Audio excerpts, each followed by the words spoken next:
Hello, ga.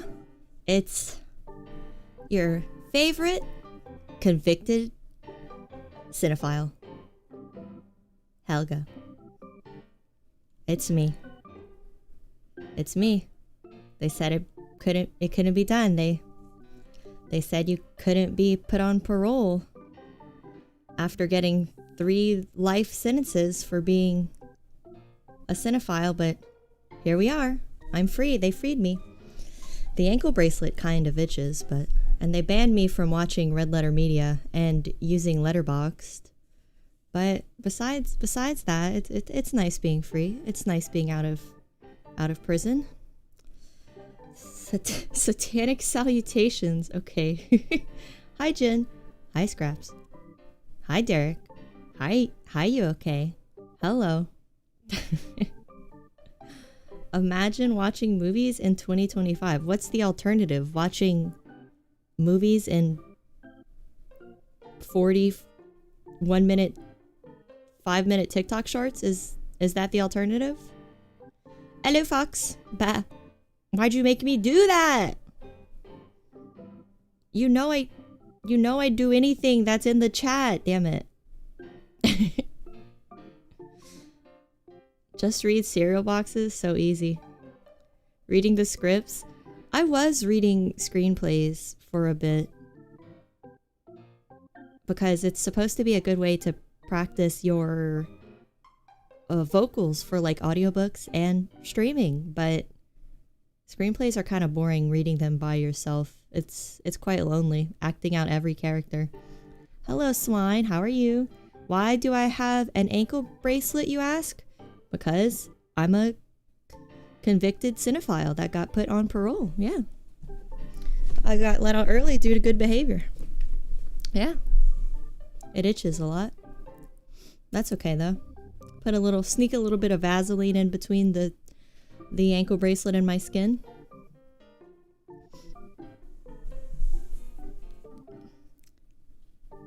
You exclusively watch anime girls dancing on YouTube Shorts. I mean, if it makes you happy, do whatever you want. We only got one time on this earth, and it should be a fun one. It's Thursday today? Oh, it is. It is. Happy Thursday. The Teddy K stream. You know, I'm starting to think YouTube cutting out my stream and the chat during the live stream and then copyright striking it with a bunch of fake songs that I didn't even listen to. I'm starting to think it may be a conspiracy. Isn't that strange? I didn't listen to any of those songs. And I've never had my chat cut out. And I was speaking about Teddy Boy. Not in a positive light though, just discussing. Had to go door to door telling people I watch movies. Yeah, I'm on the... I'm on a website. My picture's there. I wasn't wearing makeup, so sorry if I look a little weird, you know? Don't search it. So this is just the song I found, like, searching silly or strange. I don't know what I searched, but it's kind of making me feel like the Maxwell 10 Hours one.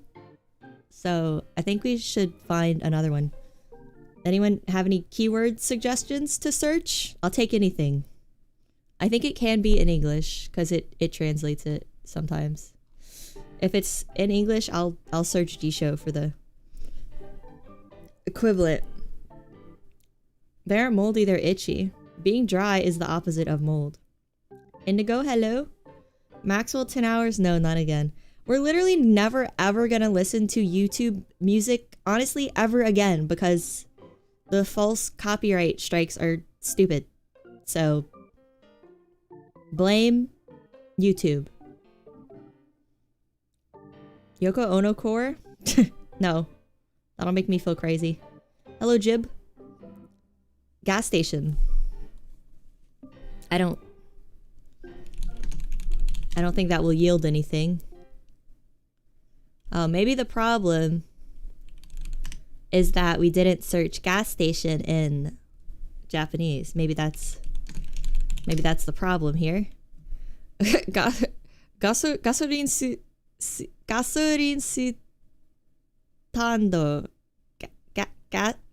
Gas stand. Okay.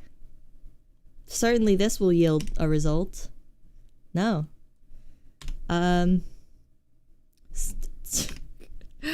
Search sushi song? No, what? Probably because it's not in Japanese.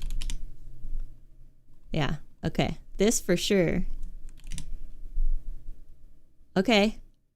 Serious, strong, loud, austere, tense. Bright, fun, warm, calm, gentle, strong. Nostalgic, lovely, daily life. Okay.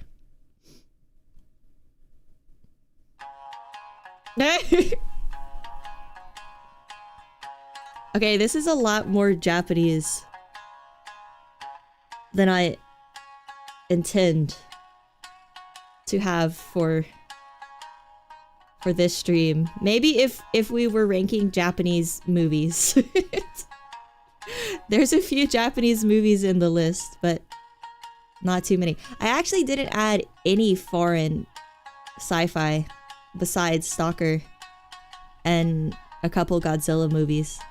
Does anyone have any foreign sci-fi recommendations to add to the list? I might have seen it if it's popular.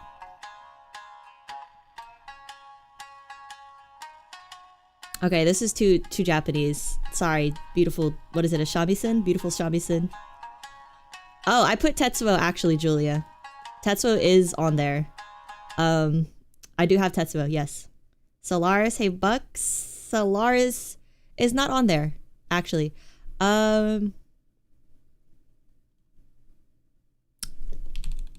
Let's find a song first. Shining Waves. Fashionable, refreshing, nostalgic, austere.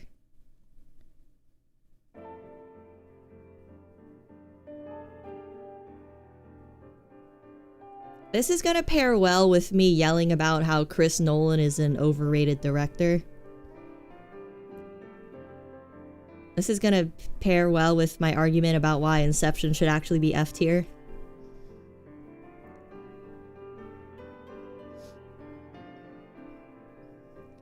Is Robo Geisha sci-fi? If it has robot in the name, yeah, sure, but I've never seen it. Solaris would honestly, look, we'll put Solaris, but I'm gonna be totally honest. I'll take more recommendations, and I'm gonna be honest. We're gonna have a tier list called "Not a bad movie, comma, but makes me fall asleep."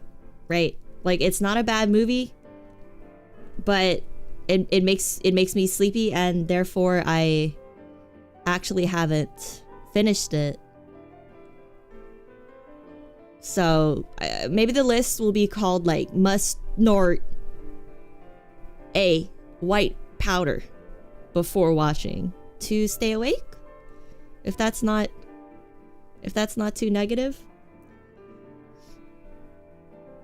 There's a time travel indie movie where they lose awareness of the experiment taking place. I have... Not every movie I've ever seen is on this list. Are you talking about the one with Aubrey Plaza? I was debating whether to put movies that are mostly romance with like a touch of sci-fi. Like, I wasn't sure if we should put something like Vanilla Sky or Eternal Sunshine of the Spotless Mind, since the major theme is romance and relationships, and the sci-fi is just a way to like develop that theme. We're not gonna try to talk too smartly here, because honestly, we're here to have fun. We're not here to be real cinephiles. We're here to be just a bunch of drunk friends yelling about Chris Nolan. Zardoz, I've never seen Zardoz.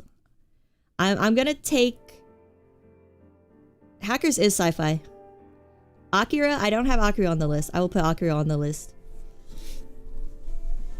I will also take recommendations for movies to watch. That's the end of that sentence. I need to watch Zardoz. District 9's on there. Let me try to find the frickin'... What did we just save? What fucking movie did we just save? Solaris. Yeah, but where did it... I'm looking through my file folder. Date added? Okay, yeah. We'll put Solaris... Nope, that's not what I wanted to do. How do I add it? What the fuck? No, now they're all fucking gone. Okay, that's okay. It takes like one click to add. Ghost in the Shell and the live action. We can do that. I actually enjoyed the live action. I'm not like a hardcore Ghost in the Shell fan. But I like the live action. I would also add, honestly, this is gonna be fucked up, but we're gonna talk about the Battle Angel Alita live action. And you guys probably aren't gonna like what I have to say. Hackers is sci-fi. Who here thinks Hackers is sci-fi and who thinks it is crime/thriller? Because you could also say The Matrix is not sci-fi. You could say The Matrix is a crime/thriller even though it is one of the top 10 sci-fi movies of all times. Hackers is sci-fi. It's literally... It's sci-fi. It really doesn't matter what you guys say, honestly, because I get to decide what's sci-fi and what isn't, so... we're not a democracy. Johnny Mnemonic, I would honestly put Johnny Mnemonic under Put Me to Sleep tier. But, yeah, we'll just have that tier, because why not? I cannot believe I spelled mnemonic correctly on the first guess. This is the 3rd grade spelling bee champ right here. Wow, what an awesome cover. A Scanner Darkly. You're not gonna like what I say about A Scanner Darkly, but yes. Despite it being a Philip K. Dick adaptation, you're not gonna like what I have to say about it, but we'll add it. Oh, it also has Keanu in it. What else?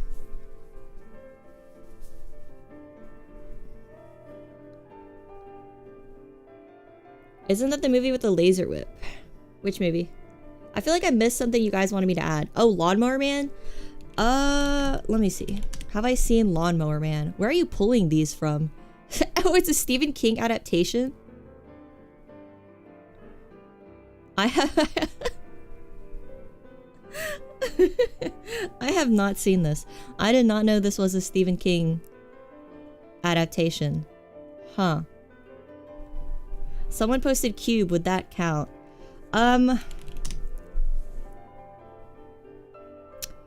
A group of strangers find themselves trapped in a maze-like prison. It soon becomes clear that each of them possess the peculiar skills necessary to escape if they don't wind up dead. Yeah, you guys aren't gonna like what I say about this one. I've seen this one. Brazil, not gonna like what I say about that either. I'm gonna be honest, I tried to put only movies I feel positively about, but you guys want me to be hateful today, so we'll do what we have to. Total Recall is very sci-fi, taking place on Mars. Total Recall. Is Akira on there? No. Oh man, I haven't seen Total Recall. Wait, yes I have. There's also going to be a tier list of I drank heavily while watching this and don't remember it. So... I don't know if that counts as not having watched it. I have RoboCop on there. Yeah, I don't think I remember Total Recall, but I have seen it. Forgetting Total Recall is pretty funny. Yeah, I guess it's pretty on brand. Let me add Akira. What is the 3 boob woman? Is that from Total Recall? I gotta look at pictures of Total Recall because yeah. I mean, Arnold's in it. I've seen this. 1990. There's like no screenshots. The 3 booby is in Total Recall. Maybe I haven't seen this. But I feel like I have. I don't know. No, right? He like thinks he has a wife and it's not his wife or some shit. Am I offending people already? I have Megan on there. I love Megan. Spoiler. Jurassic Park. Does Jurassic Park count? If we're not gonna count, if we're gonna be so picky, Jurassic Park does use science fiction and the book is definitely sci-fi, but I feel like the movie doesn't care about the sci-fi element so much. I, Robot. Wow. Alright. I guess we need to have some C-tier movies, don't we? He's mind screwed. His wife is a super CIA agent in Total Recall. Okay, yeah, I have seen that then. Alright, so black coffee's fucking terrible. Oh, that was the worst shit I've ever drank in my fucking life. That was so bad. That was so bad. That was so bad. Okay, it's really hard being a cinephile. That was horrible. Okay. Alright,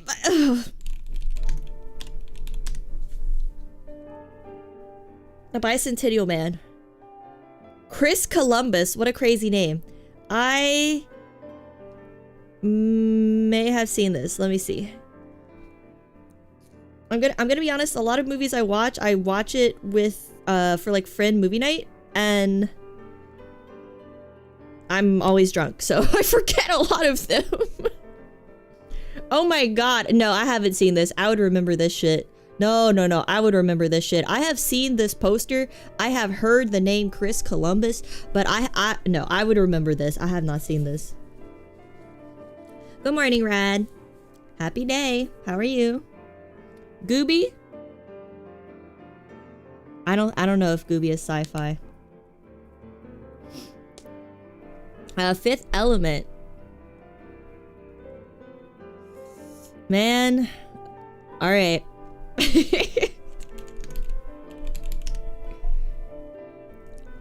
Okay.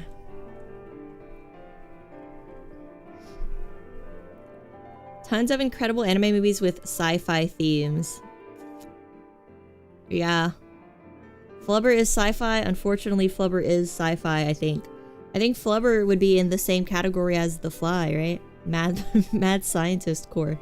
Okay, honestly though, we have like a fuck ton of movies, and yeah, since this whole stream is gonna be a yapping stream, we can just start now and put our yapping to good use. How do you guys feel about the music? Would you like different vibes? Does this fit the vibe? Woman sits across from you at a table drinking black coffee that she spits out every time she sips it while yelling at you about Chris Nolan?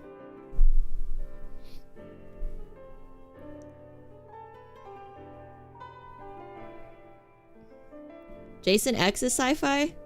Oh man, honestly, I'm thinking of the Hellraiser. The cyber one. Man, what's the Hellraiser where it's like there's a computer involved? That's an S tier film.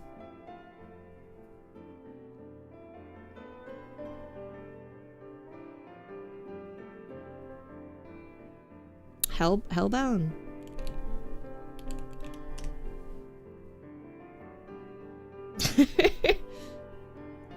Lady gives you her hottest takes on sci-fi very loudly at the Starbucks ASMR. Yeah, we can convert this we can convert the audio to an ASMR video. That's what I'll do with this.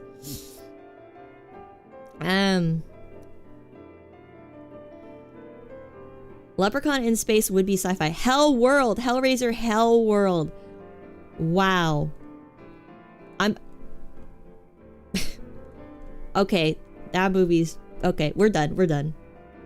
Let's start. Let's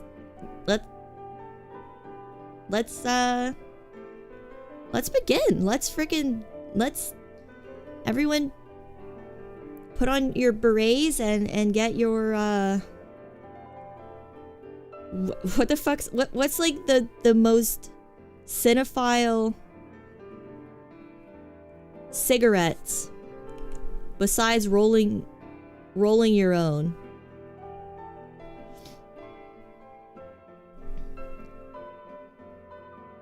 Parliament? Virginia Slims? Man, what's the... I feel like it's American Spirits. Yeah, thank you.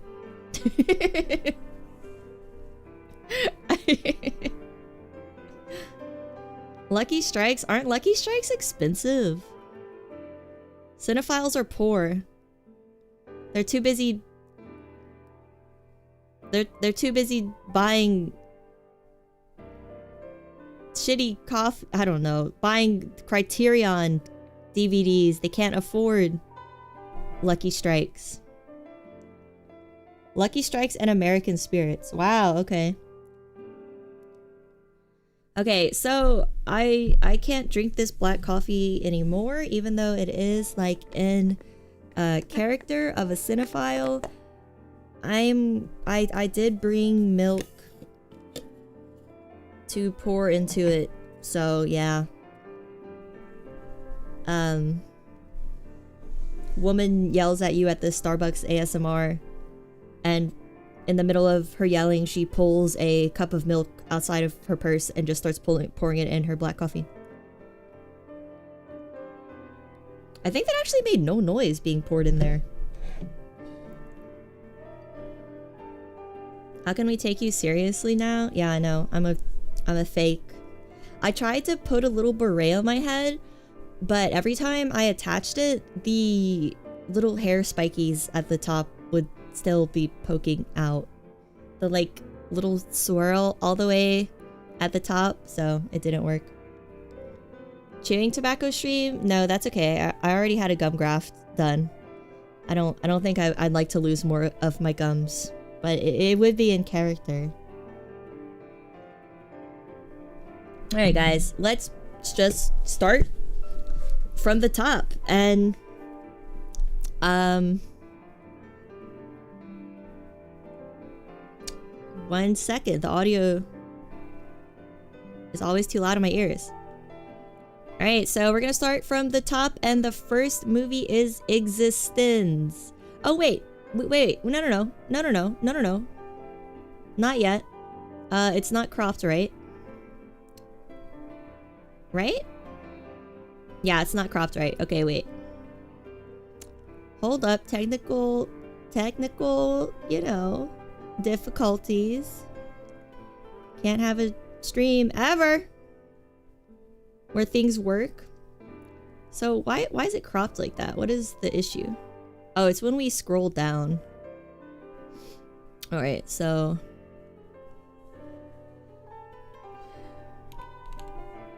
Is it... I think it's just when we... Oh, it's like almost. It's like not showing the bottom part.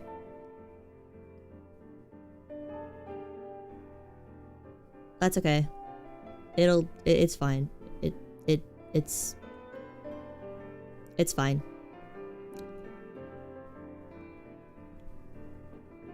This music is hurting my ears. Okay, yeah, thank you. It's hurting mine too. Alright, let's look up Cafe. Cafe Asian Ocean. How do we search like most downloaded? Most downloaded. If I was downloads more to less, okay.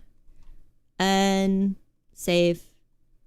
Meet at the cafe. This has 16,000 downloads.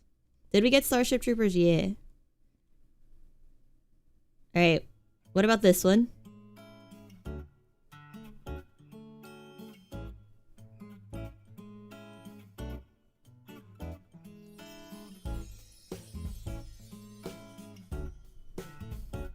This is better? Alright. How loud? This loud? This nice relaxing volume? Feel relaxed? Feel so soothed? You feel like you're not about to get yelled at? But you will, so it's a bit of a false sense of security. Alright, S tier. This is gonna be just, I don't know, absolute cinema Kino. This one's gonna be Kino. Cinema. Yes. Yes. Yes. This is S tier. Right there. Yep, we can see it perfectly. I'm so good at stream. And what's under Kino Cinema? Yes, yes, yes. Like, what is... There's A, B, C, D. So D is like... D is gonna be put good movie to fall asleep to tier. Fell asleep.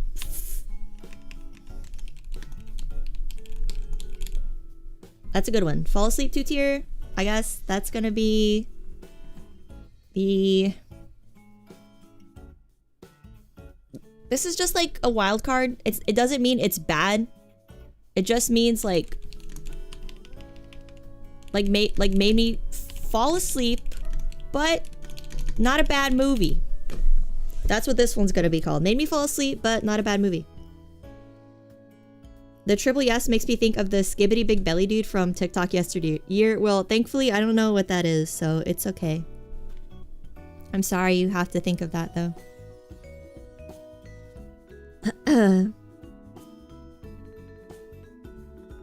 Yeah, you're right, you okay. We're not gonna relax at all.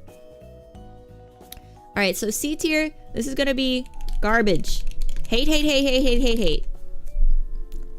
And then A tier, we're gonna set it as pretty good. I enjoyed it. B is gonna be, it's a movie. You can watch it. It's a movie, you can watch it. That means you okay. It's okay. It's a movie, you can watch it. These ranks are like too descriptive.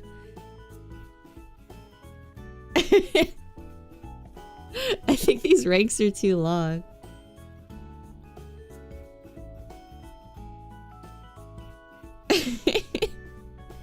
It's one of the movies ever made. Slap the last two? Okay.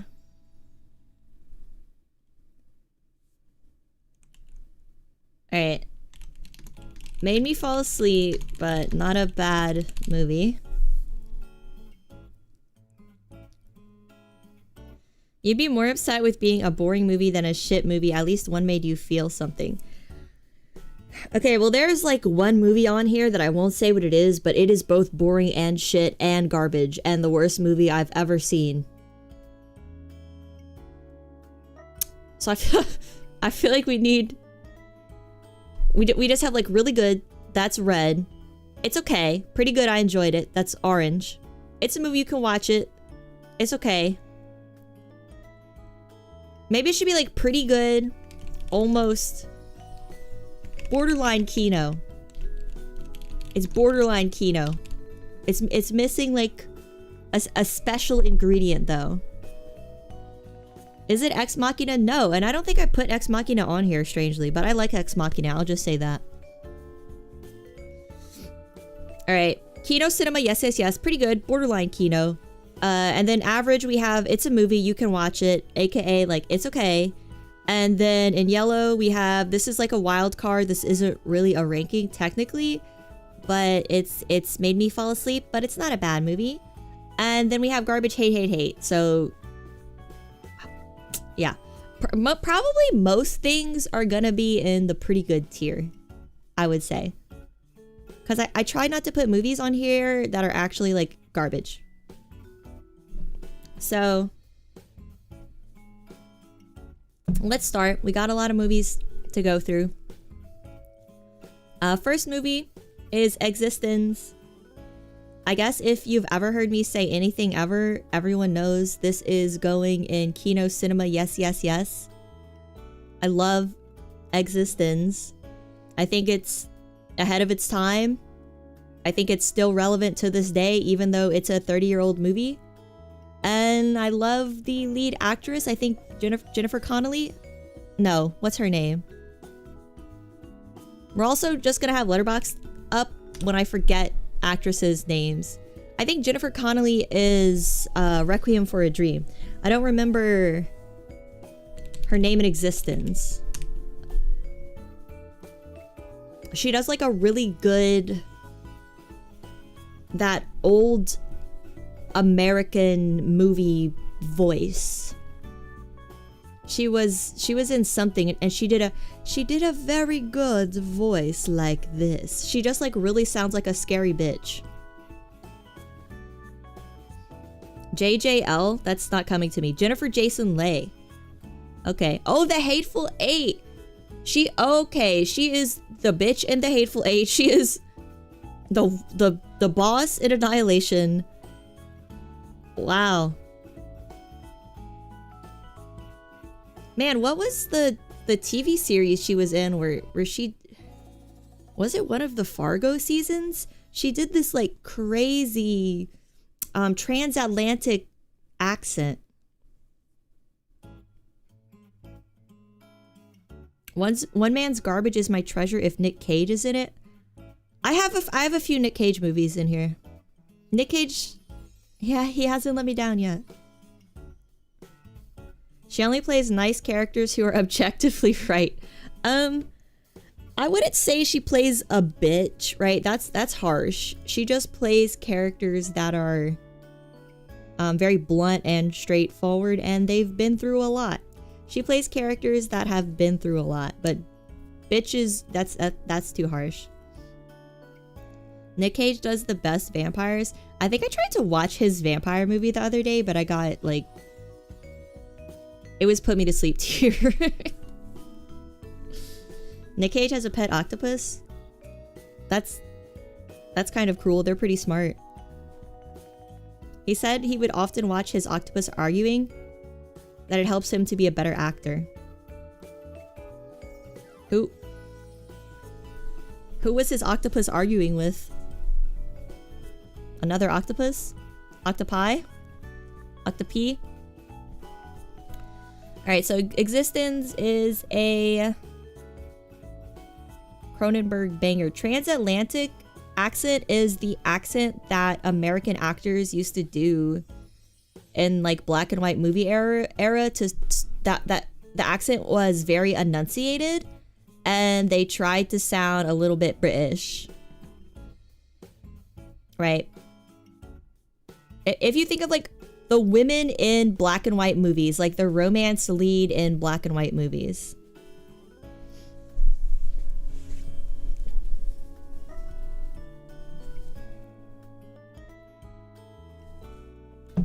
Okay. So, Existence, it's, you know, it's Kino Cinema, yes, yes, yes. And then our next movie is... I kind of wish these were organized more randomly. I think they are, I'm not sure. Okay, and then we have Arrival, right? This is Arrival. Some of the images are cut off, but this is Arrival. You can tell by the big obelisk thing the aliens arrive in. And this has Amy Adams, right? And Arrival is an adaptation of a Ted Chiang story, I'm pretty sure. And I remember really enjoying Arrival, and I thought it was a really good adaptation. But like, it's not one of my favorite movies ever, but I really enjoyed watching it. So I think this one's gonna be pretty good, borderline Kino. I liked it, but you know, it's not the best thing ever. It's not as good as Existence, right? I've watched Existence like like probably 10 times. I've watched Arrival like 2 or 3 times. It's putting Existence first in Kino cinema, yes. It's gonna be hard to compare to that because I love that movie. Hello MFW, happy Thursday. Happy. Is Arrival that movie from Carl Sagan's book? That is Contact. Contact is the movie with Jodie Foster from Silence of the Lambs fame. Yeah. Contact is the one I can't really say the most important part of Contact because it's kind of a spoiler. I kept the glasses. Yeah, the glasses will be for all nerd activities. I think Contact is on here. Alright, let's just pick a random movie. I'm gonna close my eyes and see where it lands. Where is it? Mickey 17.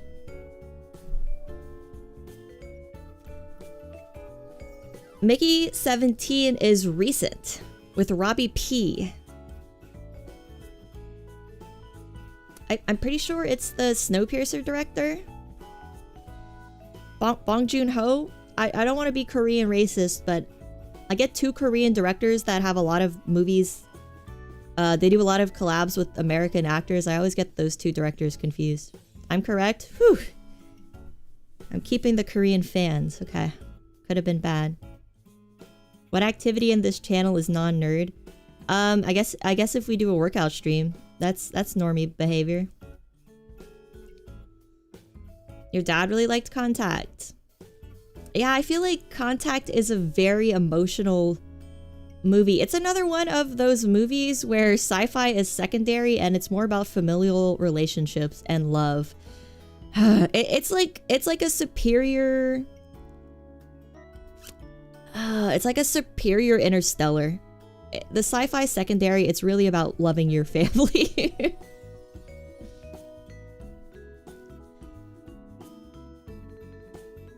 Yeah. Well, character study, maybe. What is like the genre of movie where it's about family relationships? Because they're both very similar. They're both about the love between a dad and a daughter. Drama. Sci-fi nerds have never experienced love before. That's really fucked up to say. I'm literally sitting right here and I love Topper. Haven't seen a single non-nerdy stream. Wow. We're gonna do a protein powder rating stream, which I could actually do. I've had a lot of protein powder.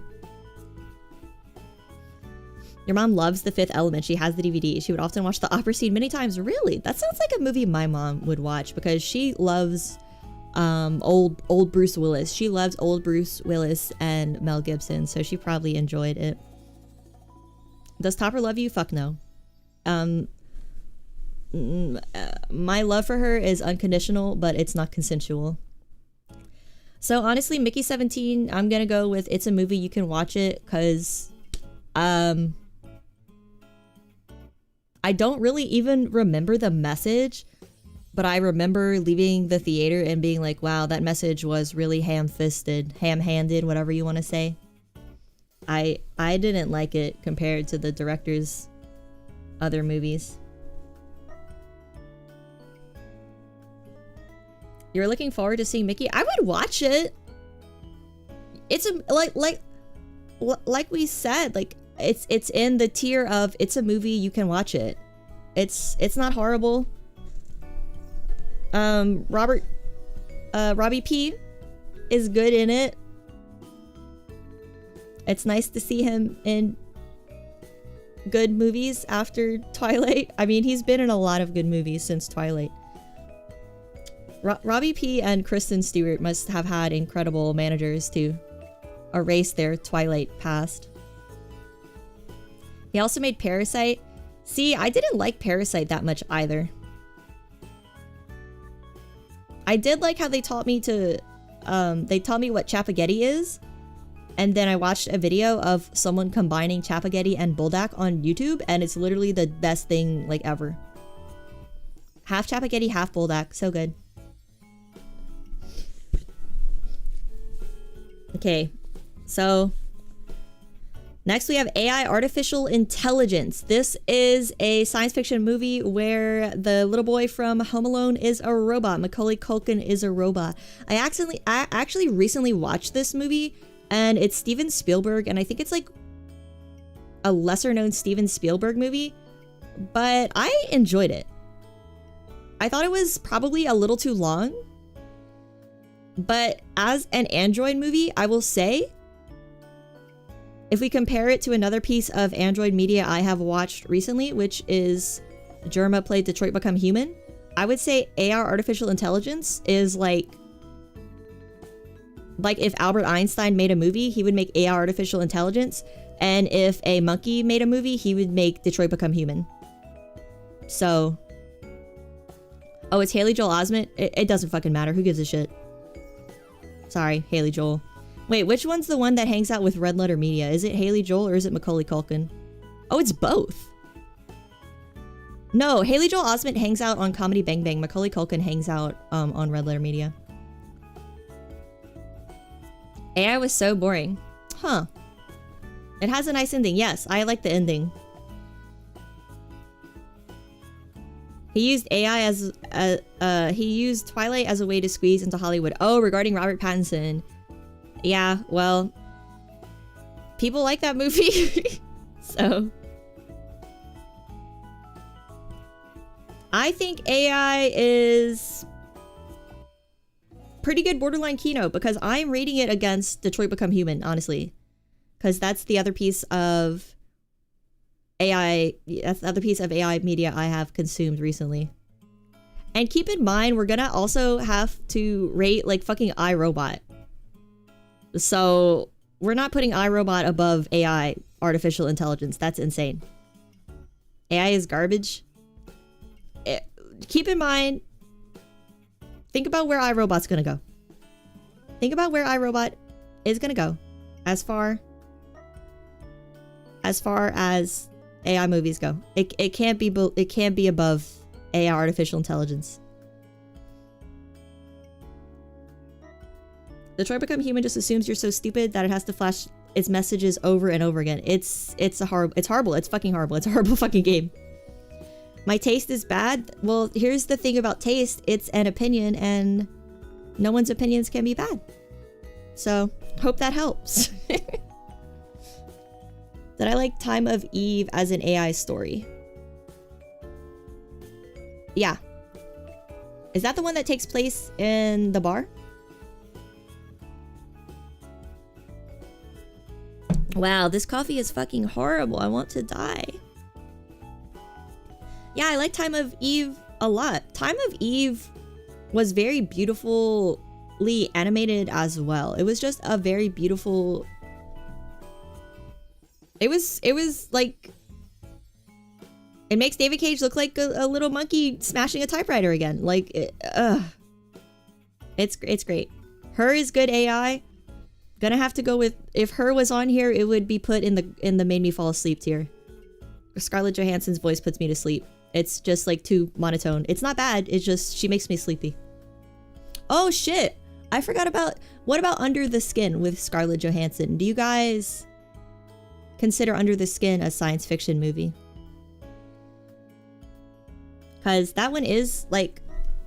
It's about an alien, right? There's nothing more sci-fi than an alien. I feel like there's nothing... I don't know. Lucy, as many jokes as I make about Lucy, I've never seen it. I've never seen it. Is 2001? Hey, Num. Yes, 2001 is on here. Under the Skin is garbage. Okay, well, you can't say that about every movie. You can't say every movie is garbage. And it's not garbage. Hey Radicus, I've only seen 3 movies. Yes, I'm wearing an earpiece right now, and my manager Jinwei, he is feeding all of this information to me. None of these opinions are my own, actually. You caught me. Alright, let's rate Colossal. Colossal. Also, I wouldn't really consider Colossal a like majority sci-fi movie. It's more about a woman working through her issues, but I picked a lot of these just going through all of my watched movies on Letterboxd that were under the science fiction tag, and Colossal was there. So I think Colossal would just be... I enjoyed it. And I like Anne Hathaway mostly. I hate the male lead. You can't call everything garbage. I hate the male lead in this movie. I totally forgot his name. He's always in comedy movies. He's fucking annoying.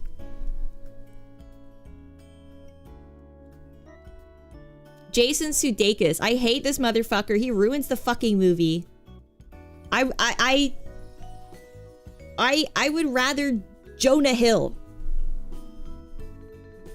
and I hate Jonah Hill, than Jason Sudeikis. I would rather Justin Long, dude. I hate Jason Sudeikis, but I like Anne Hathaway. And honestly, there wasn't much sci-fi in here, but it had kaiju, and it was a Nacho Vigalondo movie of time crimes fame. And we also have time crimes on the list. Happy holidays, happy holidays. We're yelling about movies at the family dinner table. That's this. We're either yelling about movies at the family dinner table, or we're yelling about movies to a stranger at a cafe. Whichever roleplay you want to imagine. You wanted this movie to be garbage, but I ended up kind of liking it. Yeah, you would think a romance movie with Anne Hathaway would be garbage, but it was actually kind of good. First movies, then politics. Presidential tier list. Oh god. What a horrible time that would be. You haven't seen a movie after 2015. That's true. You said you only watch women dancing on YouTube shorts, so... Certainly you've watched K-pop Demon Hunters. That has a lot of women dancing. A lot of anime women dancing. Would Helga have read enough books this year to give us a review? Not as many as this list of movies. I haven't been reading much this year. And basically every time I read a book, I already talk about it to you guys. Pacific Rim is on, but I didn't put Jurassic Park just because I was having like so many top 100 classic sci-fi movies show up that I neglected to put Jurassic Park. Presidential tier list. tier list. Who would cry the most convincingly? I guess the one who was an actor? JFK? Probably.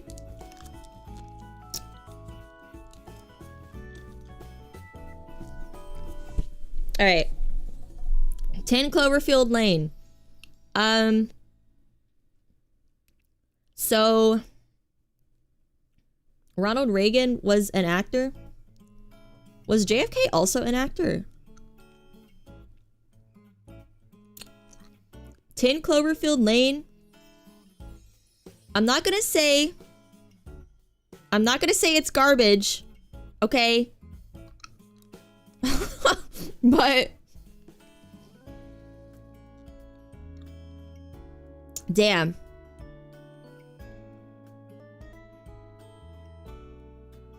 I don't know. It has John Goodman in it, and he's really fucking good in it.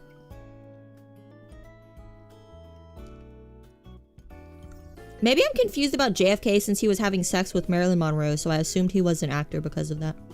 Because Marilyn was an actor.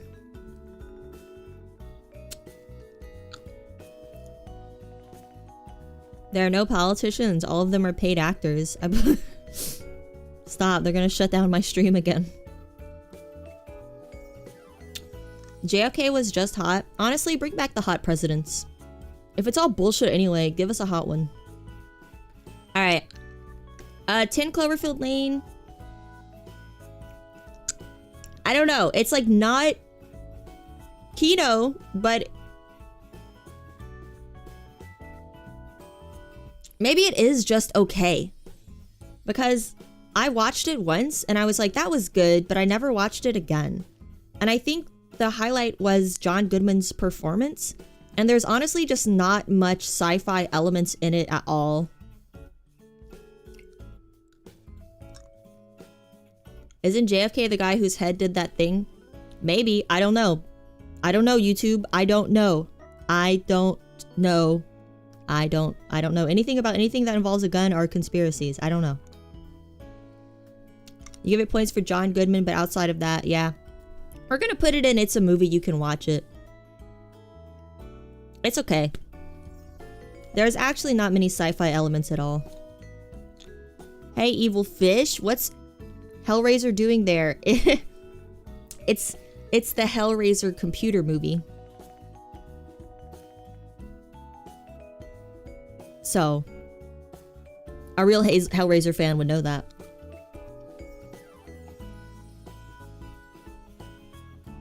A real Hellraiser fan would know about the movie where Pinhead learns how to use Internet Explorer. He learns how to give people viruses that send you to the pleasure painscape.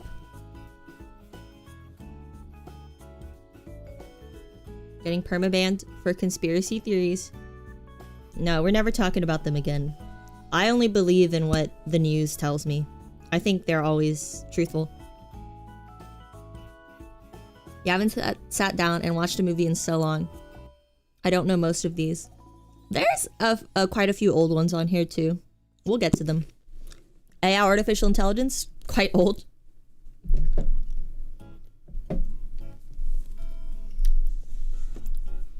Pinhead would use Internet Explorer because it is so painful to use. True. Alright, so Circle. I sincerely hope no one here is a Circle fan because it's going under garbage 888. This movie fucking sucks. This movie fucking sucks.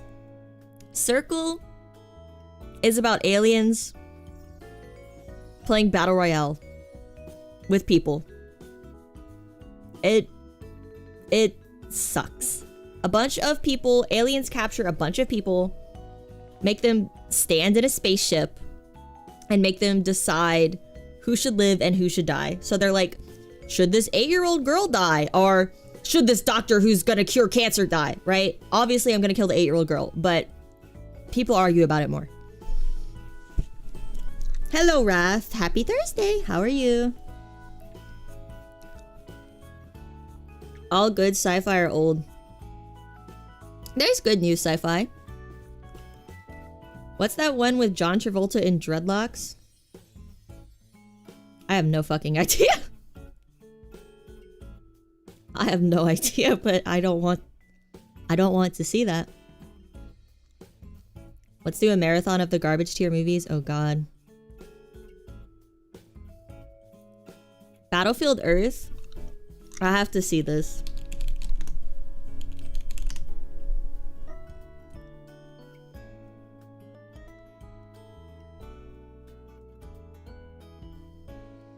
What is this? This is a 2000 movie? I would have thought this movie came out in like the 80s. In the year 3000, man is no match for the Cyclos, a greedy, manipulative race of aliens on a quest for ultimate profit, led by the powerful Turl. The Cyclos are stripping Earth clean of its natural resources. What? Using the broken remnants of humanity as slaves. What is left of the human race has descended into a near primitive state. After being captured, it's up to Tyler? His name is just fucking Tyler? To save mankind. Tyler has to save mankind. Just regular Tyler. What the hell? Wait, I have to text my dad back.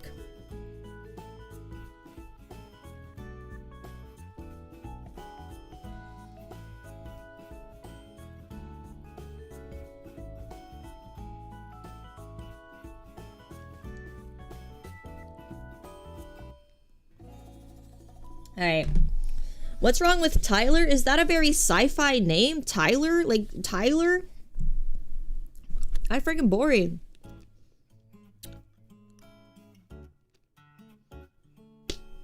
Tyler. Exactly. Tyler in the year 3000. We still name people Tyler? We don't name people like Tyler Kificus? Or something more sciencey? Tyler 2.K? I don't know. I don't know. Tyler's just Tyler, man. It's kind of lame. Well, I would put this movie in Kino based on the fact that John Travolta plays an alien and wears dreadlocks alone.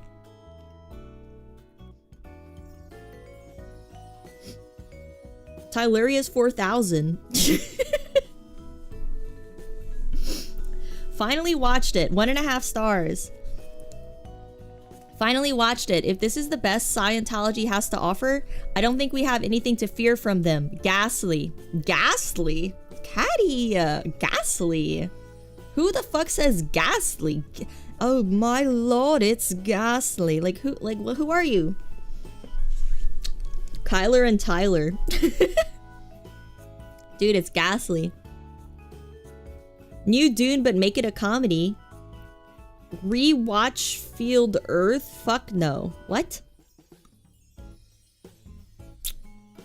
Poochie's review. Dutch angle. Transition. Dutch angle. Transition. Wow. This is a very hated movie. John Travolta is a Scientology guy. Oh, really? Weirdo watch list. Movies that are slightly off. Oh, Tyler, a guy named Tyler made this and he put this movie on the list. Tyler would put Battlefield Earth on a list. That makes sense. That makes a lot of sense. They should have put Tom Cruise in this. Tom Cruise is above this, I think, even though he's also a Scientology guy. Battlefield Earth was the first shitpost novel I read. Total trip.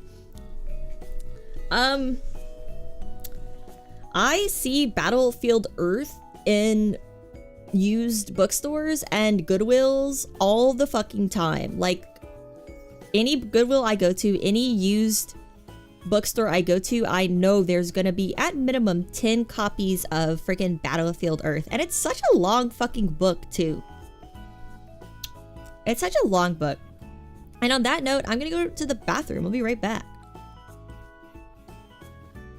Topper's gonna be hanging out with you guys. Tell her hi.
Ow.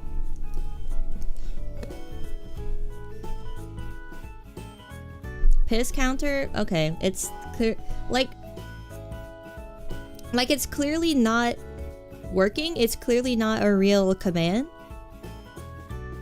Yet you keep thinking it'll work this time? Are you just praying for the day I finally put piss counter for real? Are you just waiting?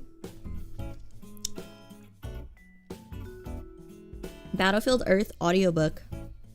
I'll read the first chapter. 500 subscribers celebration. First chapter of Battlefield Earth. Oh god.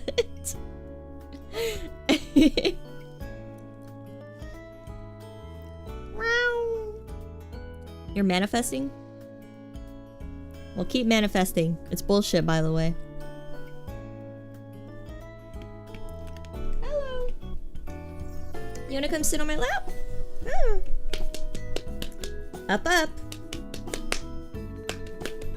She hates me. Hello, Noyo Poyo from the year 8498. Happy Thursday. You love that scene at the table in Cloverfield. Yeah. Cloverfield has some good acting, but it's not a, you know, the movie's okay. Hello. I made a lap for you. Look at this lap. Is Solaris there? I think so.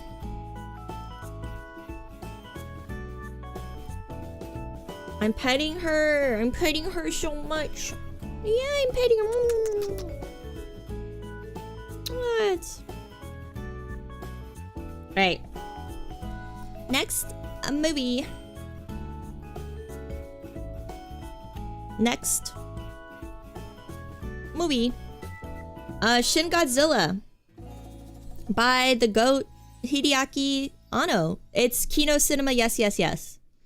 Shin Godzilla is simply Kino Cinema, yes, yes, yes. It's literally Evangelion if they fought Godzilla instead of angels. So, yeah. Really can't say, really, it's no question. There's no point to even argue about it. David music fits so well. It really does. Never seen it? You should. It's Kino Cinema. Yes, yes, yes. Very good.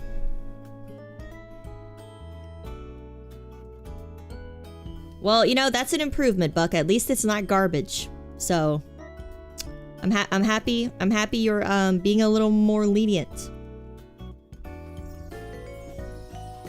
All right. So, next film, we have The Fifth Element. And Topper, what are you doing? Topper? Topper, come see your mother. Topper, come see your mother. She won't come see her mother. Alright, so like I said, you aren't gonna like what I have to say about The Fifth Element. And we really have to keep in mind that these are opinions. This is not a fact. I am not paid to do this. This is just my opinion.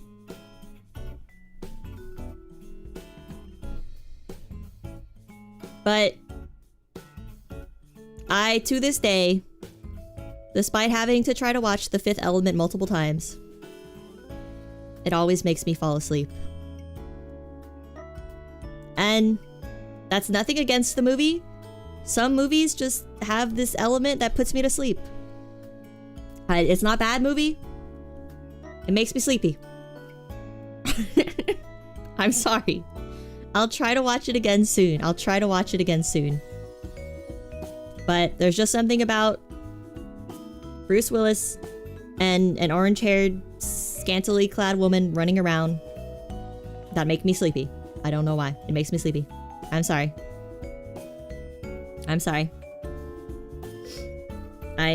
No, this is not a personal attack against you if I don't like what you like, okay? I'm sorry. Meow. I wouldn't cry if you guys said Existence wasn't Kino. It would be wrong, but yeah. Alright. Splice. I don't think Splice is sci-fi. It involves, like, a gene splicing and animal manipulation, like, of human genes and animal genes, but, like, again, the science is not gone into, it's not elaborated upon. This is really a horror movie, but it was fine. It's a movie, you can watch it. It's a movie, you can watch it. It's fine. It's okay. I remember thinking it was okay. It's fine. It's fine if you go into it viewing it as a horror movie. So, like, sure, I'll agree with you guys. Maybe it's garbage as a sci-fi movie, but as a horror movie, it's okay. Because, like, you have to remember to rate horror movies against, like, Blumhouse Productions, which most of them fucking suck. So I would say, like, Splice is better than Annabelle. But I guess if we're ranking it as sci-fi, it would go to garbage. Meow. Meow. Meow, come see. She decided it's time to meow. She decided it's meow o'clock. Too much incest, 0 out of 10. We're not talking about Old Boy. I actually don't remember what Splice is about, honestly. I watched it when it first came out and I was like, it's fine. So I think I was also a teenager when I watched it, so it's probably not an accurate rating. Alright, next movie. Twilight Zone the movie. This one's Kino Cinema, yes, yes, yes. Solely based on the... So if you don't know Twilight Zone the movie, it is a movie divided into, like, 3 movies, and one of the movies involves John Lithgow being on an airplane, and a creepy little goblin is in the wing trying to eat the plane, and no one believes him, and they're gaslighting him. And I watched Twilight Zone the movie as a kid before I went on a plane for the first time in my life, and it scared the fuck out of me. So, yeah, I love this movie. I love anthologies too, yes. It's very good. Not all classics are good. For example, The Fifth Element is a great example of a classic that's not good. Simpsons did that, but Gremlins on a school bus. Oh, that's cool. That must be a reference to the Twilight Zone movie, right? Is it like Bart? Is everyone gaslighting Bart? I've never been like a Simpsons fan, but everything I hear about it makes it sound funny. Okay. Let's just keep going down the list. We have friggin... What the fuck is this? The Fly. Why is it so... I don't know why the posters are cut off, but yeah. We have The Fly. This is the only time I will ever agree with Buck, but The Fly is Kino. I think I'm judging something as Kino if I've seen it like multiple times and never get tired of it. Love The Fly. Love our boy Jeff Goldblum. Love some body horror. Love a man who's half fly, half man falling apart, and you love him, but you can't put up with his bullshit anymore. It's kind of a romance story in a way, too. But the thing about The Fly, I think the sci-fi is the primary part and the romance is secondary. So yeah, The Fly is definitely sci-fi, and I think it's Kino, yes, yes, yes. Kino Cinema Buzz Buzz Buzz, exactly. Alright, Ghost in the Shell movie. I haven't seen this in a long time. And I've also only seen it once. But I remember liking it and the anime movie. And I think everyone else really likes it. So this is gonna be a fan opinion. Cause I would need to watch it again. I think I would need to watch it again. But I think I'm gonna rate it pretty good. Borderline Kino. Because I remember liking it. I only watched it once when I was a teenager, but I remember liking it, so I think if I watched it again, I would like it just as much. Topper knows that the doorknob opens my door, and she is trying to open the doorknob. Wait. Topper! Stop! Just stay in here! You're gonna want to come right back in. I don't want to have to put you in and out.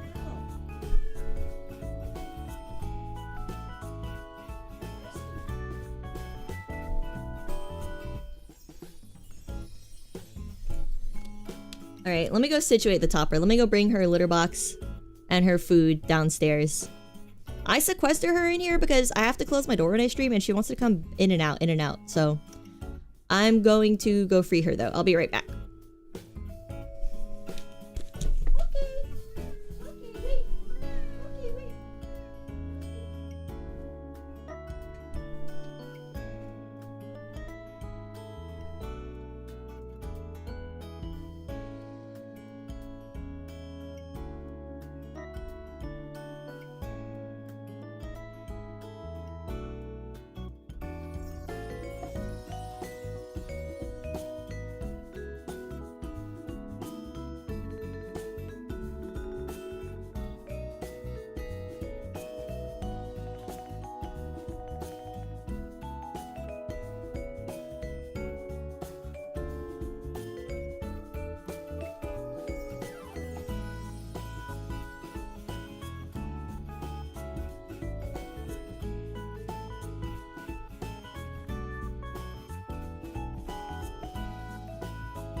Okay. She's free. A cat door? I was thinking of that, but I have like a pretty flimsy door, so I don't think it would withstand having a hole cut into it. It might break.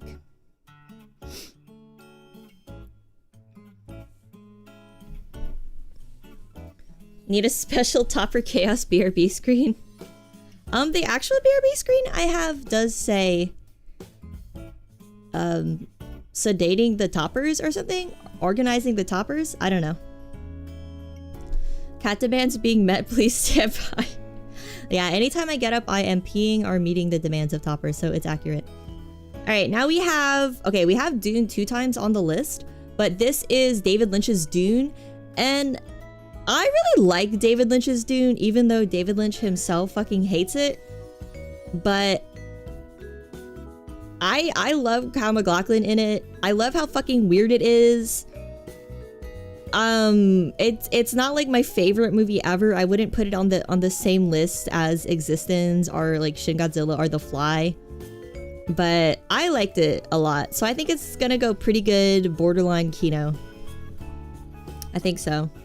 Both Dune movies are very good. Yeah, they're both so different, but I enjoy both of them. They're good and accurate to the book in different ways. Is Super Mario Bros. 93 on the list? Is Super Mario Bros. 93 sci-fi? Is that the live action one? You didn't understand a second of the one I saw. Did you? You probably saw the first one then, because the David Lynch one makes probably like no fucking sense if you haven't read the book. Like, it's not a good adaptation, but it's because it can't really stand alone, but it's a fun movie. It has David Bowie in it. Oh my god, that's true. It has... Does it? I thought it had Sting. Wait, I thought it had Sting, not David Bowie.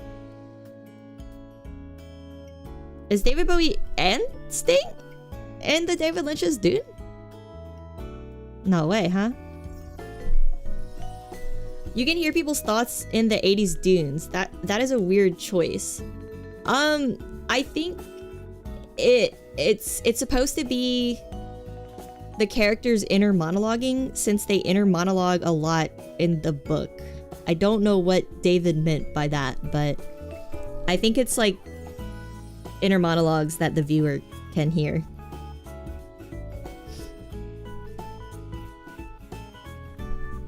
So, yeah, I don't know.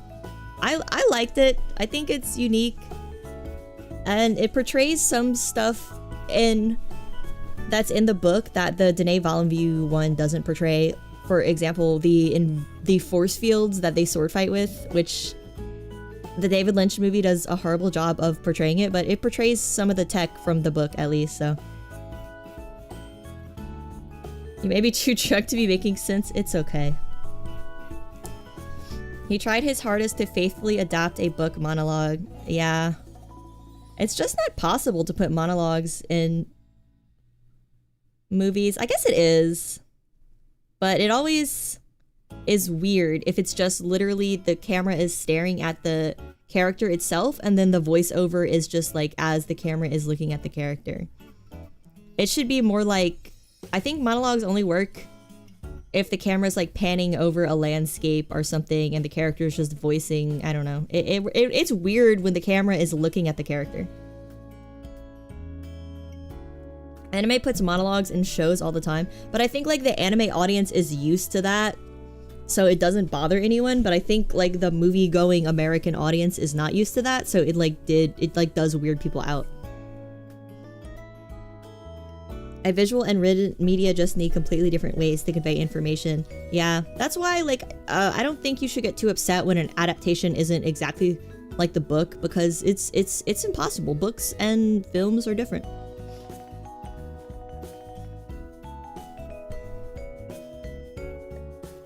Fight Club does monologues. Yeah, Fight Club does monologues while like other scenes are happening. I think Dune is weird because the camera is literally just like staring at David Duchovny. Not David Duchovny. What the fuck is his name? I was thinking of X-Files. Kyle MacLachlan. The camera's like staring at Kyle MacLachlan and he's just monologuing. It's just like his inner thoughts. I think it works better if the monologue is like overlaid over a scene of other shit happening. Cooper from Twin Peaks. Yeah, I actually watched Portlandia before I saw Twin Peaks, so I knew Kyle MacLachlan as the mayor from Portlandia before I knew him as Cooper from Twin Peaks. Sacrilege. Dune is really boring. What? I don't think it's boring. I love the book. I'm offended. I'm gonna unsubscribe, unlike from reading your comments. How dare you? I'm gonna cry now. Dune, where's my car? Wow. If no one's ever said that before, I think we have a genius comedian here. That's some Saturday Night Live tier comedy. Okay, next movie, because there's a lot. iRobot. Where do we fucking put iRobot? It's a fucking horrible adaptation, but is it a horrible movie? I have not seen iRobot in a long time. It's not bad. Oh man. Total trash. Look, I need to let me look at some scenes from iRobot to refresh my memory, because I watched iRobot like when everyone did when it came out. I had never read the book because I was a little child. God, this is not a good movie.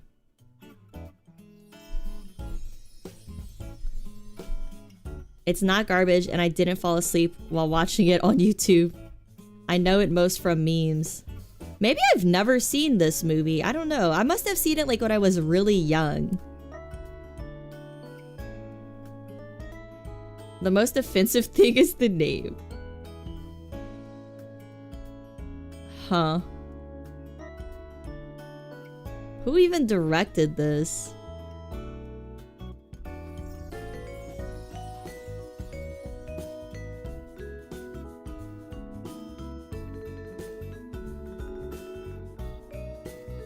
Alex Proyas. Who the fuck is that? Oh my. The name is from the book. Yeah. Yeah. This guy also directed The Crow and Dark City.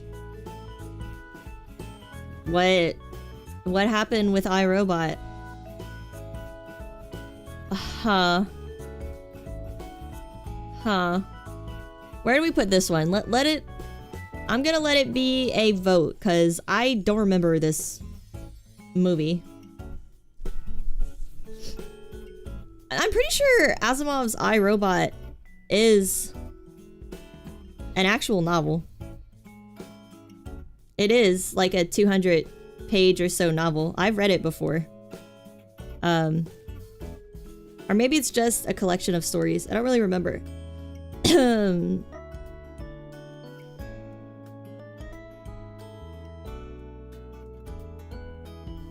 Put it in the ground. Average. I don't really know how you're gonna say AI artificial intelligence is garbage and iRobot is average. That's fucking crazy. You have to be joking. That is insane. We're gonna put it in garbage, hate. I don't know. We're gonna put it in garbage. Just cause it's empty. It's empty. Garbage, hate is empty. Circle is lonely. Let's put it there. Alright. Next movie, we're gonna do Stalker. So Stalker is a crazy one. Cause it's objectively a good movie. And I just finished reading Roadside Picnic. But it did put me to sleep. It did put me to sleep. And I've tried to watch it a few times. And it's a sleepy movie. It's a sleepy movie. iRobot is meh as a movie, but as an adaptation, it's just atrocious. Yeah, we gotta honor Asimov and put iRobot in garbage. I cannot handle the Russian sigh-splaining. Yeah, I think it's like the people droning on. And the fact that I don't know what they're saying, that puts me to sleep. It's such a quiet movie. But again, like, made me fall asleep, but not a bad movie. It made me fall asleep, but it's not a bad movie. This isn't a bad rating. The yellow tier is not a bad rating. It's just... It's a sleepy film. It's a sleepy film.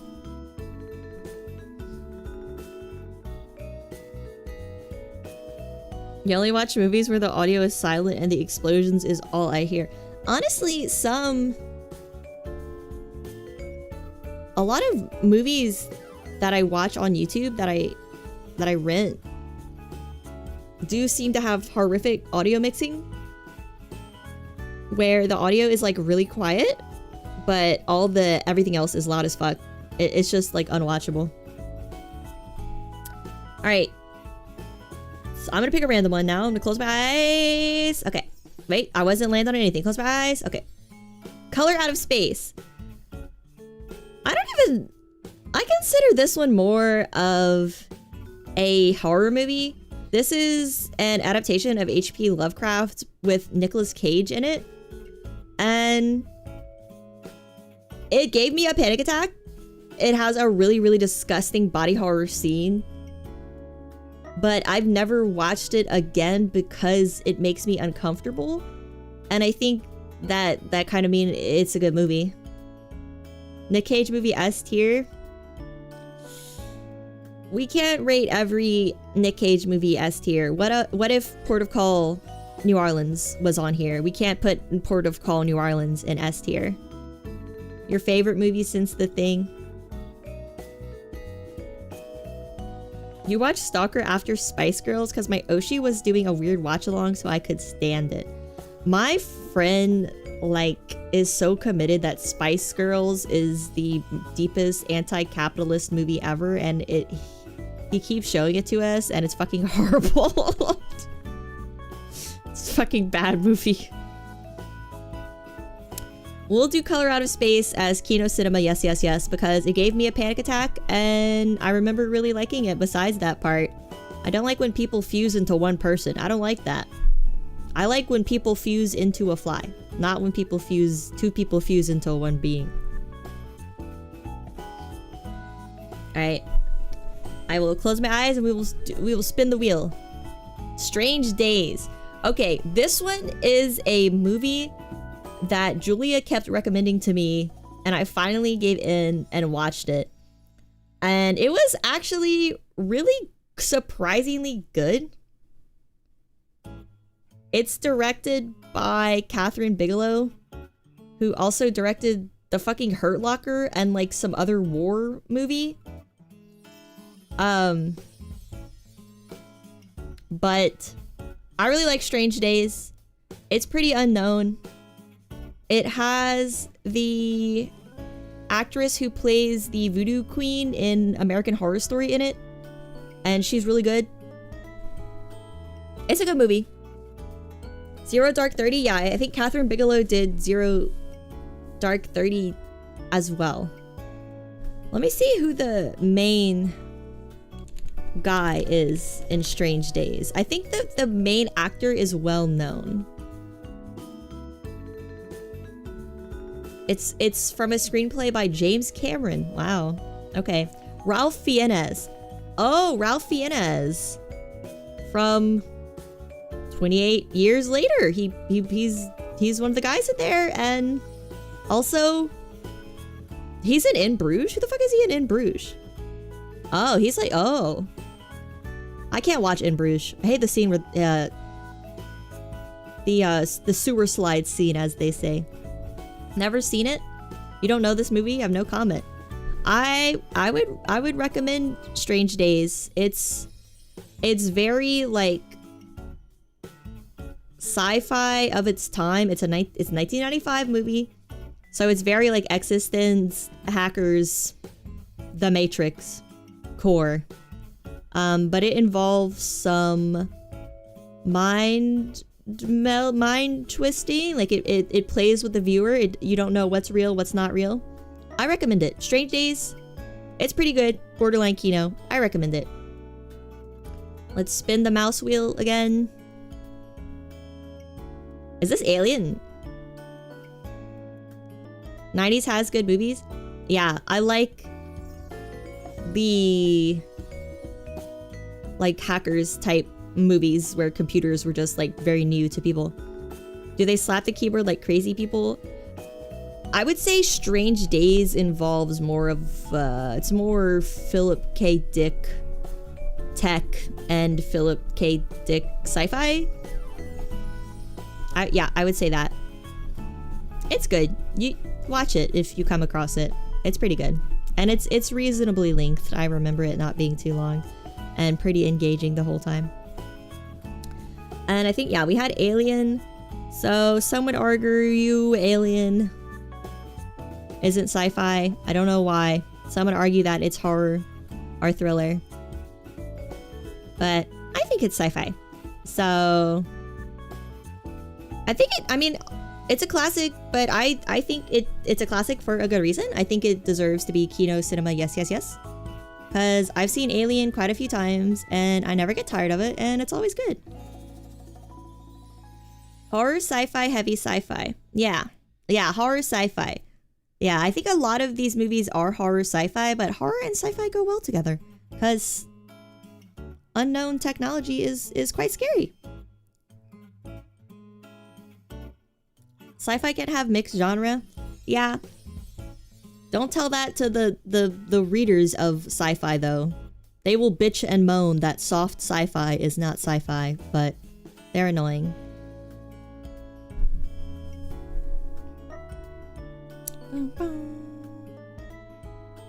There's at least one Christmas movie here.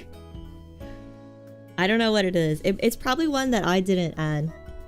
Alright, so I think we need to put another movie in garbage hate, hate, hate. And I go to war with Book Talk. Using Book Talk would make me suicidal.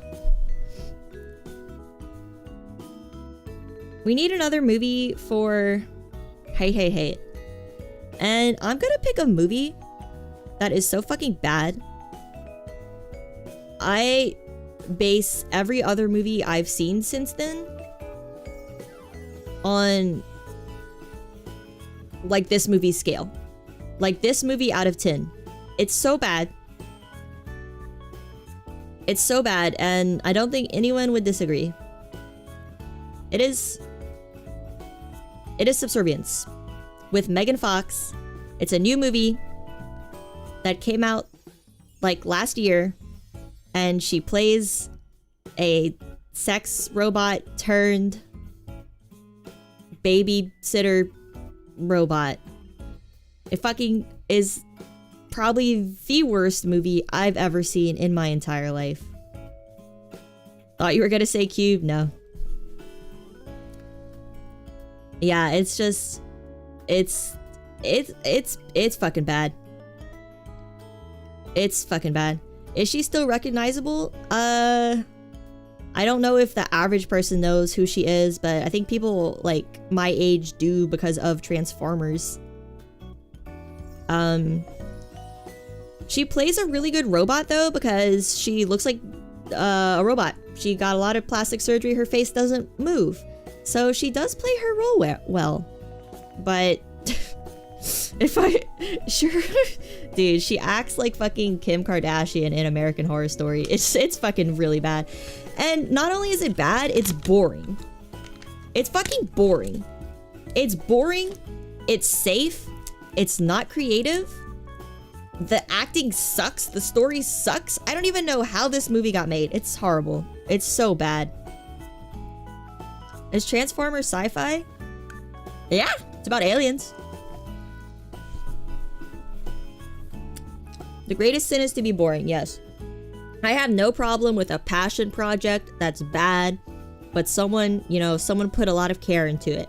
But if it's fucking boring and safe, horrible, horrible. I don't remember anything from it except the ending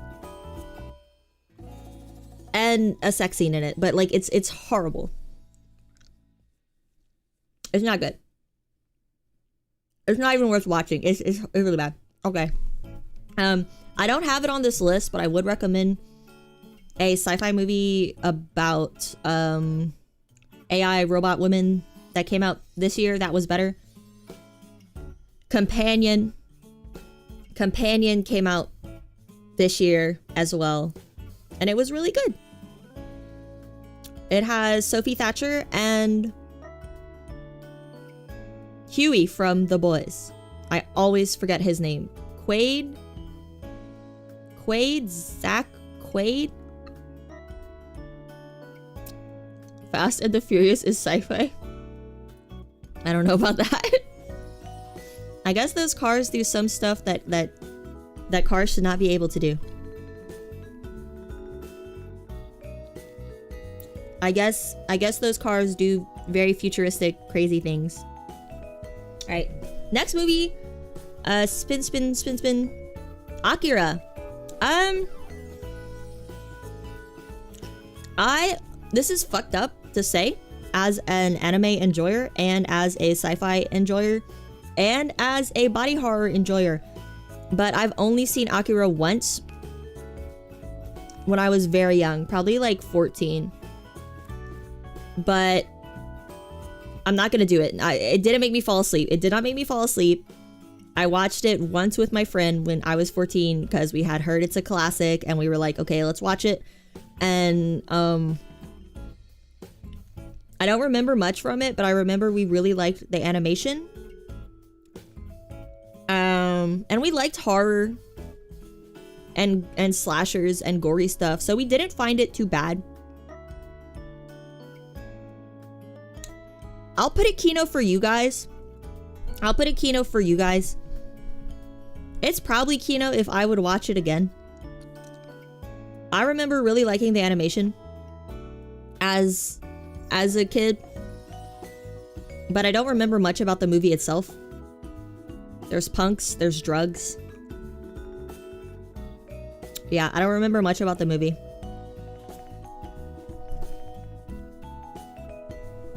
You say Akira is barely sci-fi.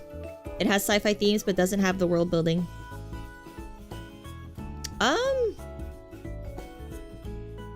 What's the sci-fi element of Akira? I really don't remember. Is there like drugs that transform you or something? That era has a lot of good violent sci-fi, like Geno Cyber. Yeah, I need, you know, I need to watch some more classic animated movies. It wouldn't hurt me. It wouldn't hurt me. I've never seen Geno Cyber. Let me see. Oh wow. Oh wow. I like body horror animation. I have no problem with body horror animation. It does not make me feel sick. Like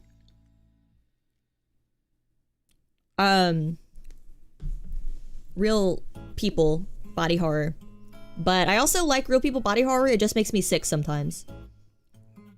Like I just watched this crazy wolf movie called The Howling. Crazy body horror scenes, but it's a pretty good movie. The whole setting is sci-fi. It's a cyberpunk future.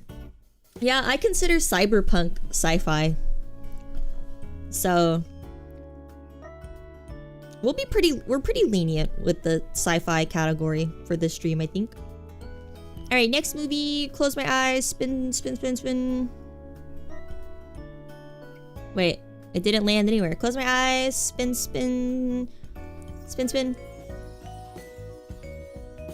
Where's the mouse? Whatever, it's here. Godzilla -1.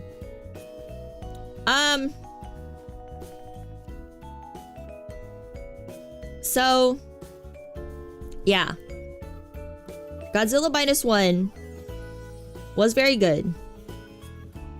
Takes place during World War II. Or like right after World War II. In Japan. I really enjoyed it. I'm not sure if I would re-watch it though. So I feel like to put it in Kino Cinema. Yes, yes, yes. It would have to have rewatchability. Is Godzilla -1 a sci-fi? According to Letterboxd, it is. It has Godzilla. Godzilla may or may not be some kind of alien. He's a bit scientific.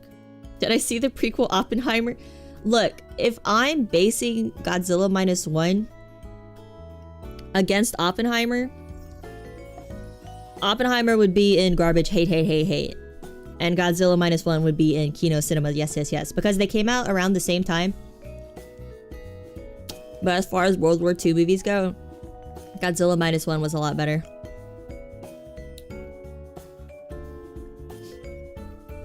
I don't know. You guys know how I feel about Chris Nolan. Alright. It has good emotional beats too. Yeah, it's a good movie. I liked -1. Maybe Godzilla's not sci-fi, but he's sci-fi for now. Alright, Total Recall. I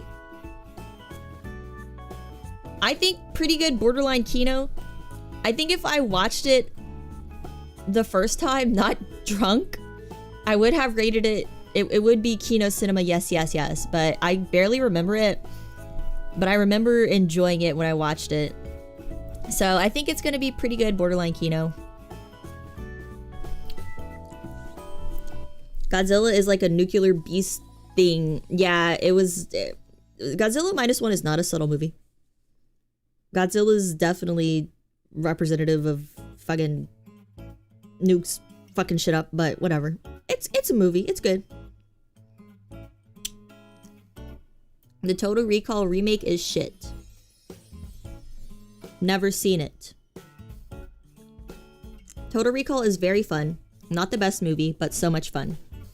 Well, I think fun movies deserve to be in the pretty good category borderline Kino. A fun movie does what a movie is meant to do, entertain you. So yeah, I think it deserves to be in the orange spot. What do you guys think? What do you guys think? Total Recall deserves to be in pretty good borderline Kino. It's definitely not garbage.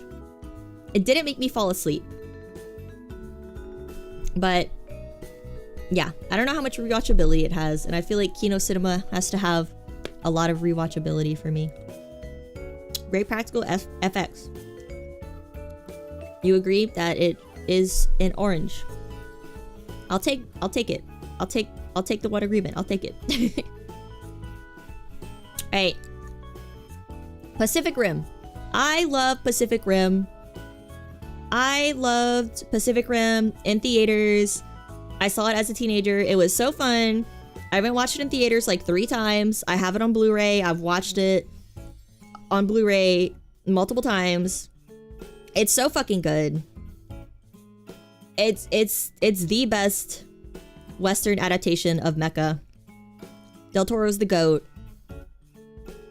The characters are good. The mech designs are good. The kaiju designs are good. Cinematography, great. Yeah, it's Kino Cinema, yes, yes, yes. I love Pacific Rim. I love Pacific Rim. Shayba never got a sequel? Yeah, never did. So sad. But, you know, it probably wouldn't have been good. It probably... If it got a sequel, they probably would have forgotten that they didn't have the greatest CG, and it was very important that all of the monsters and all of the mechs are shown in the dark because it looks like trash in the light. If there was a sequel, I feel like they would not have addressed that at all. Pacific Rim could have been so much better. How so, in your opinion? Because I liked it a lot. It was fun. It was emotional. It had good mech designs, good kaiju designs, big stakes. Charlie from Always Sunny was in it. He was cool. The lead girl was cool.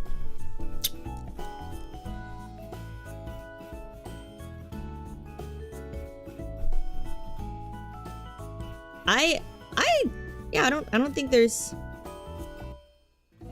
anything wrong with it.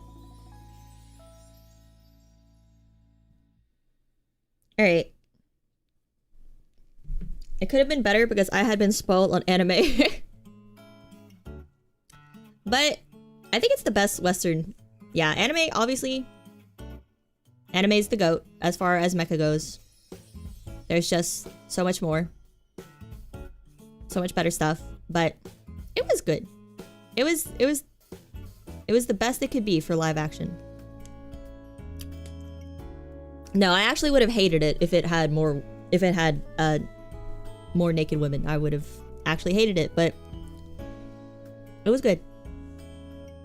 Okay, next movie. Close my eyes, spin the wheel. Spin the wheel, which is just moving my mouse really fast. Invasion of the Body Snatchers. Okay, which one is this? Because there are multiple Invasion of the Body Snatchers movies.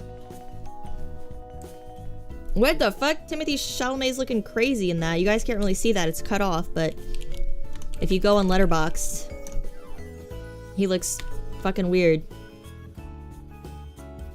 What the fuck?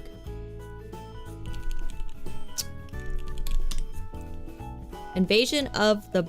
Did I spell that wrong? Invasion of the...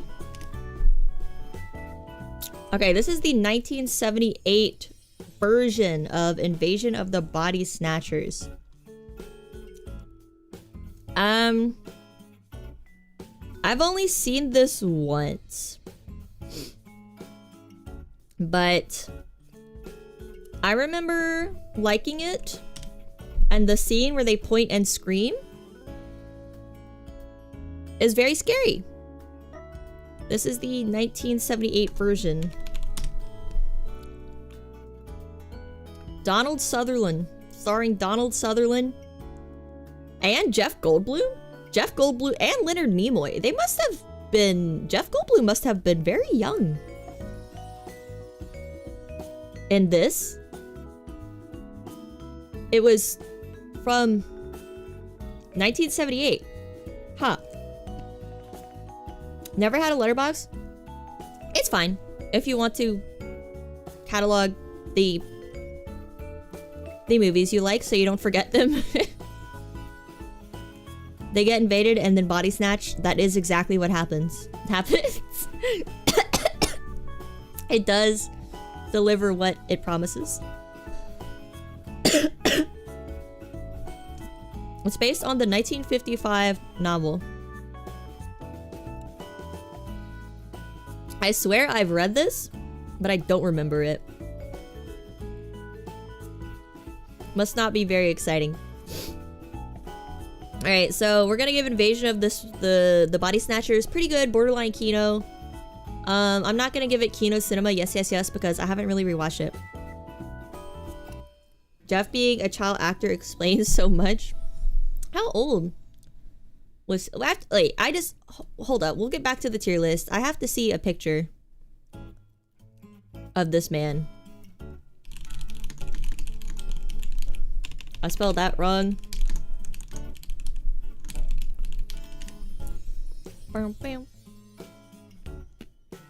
Wow. He looks pretty young.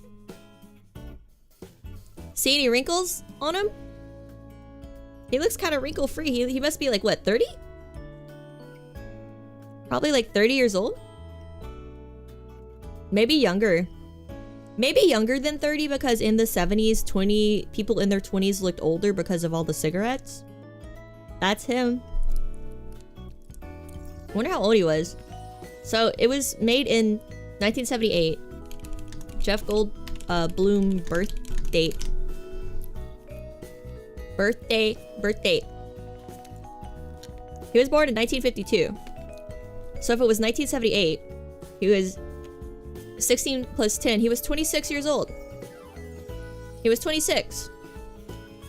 That looks about like a 26-year-old guy. Yeah, Leonard Nimoy is in there too, but he literally always has looked fucking old.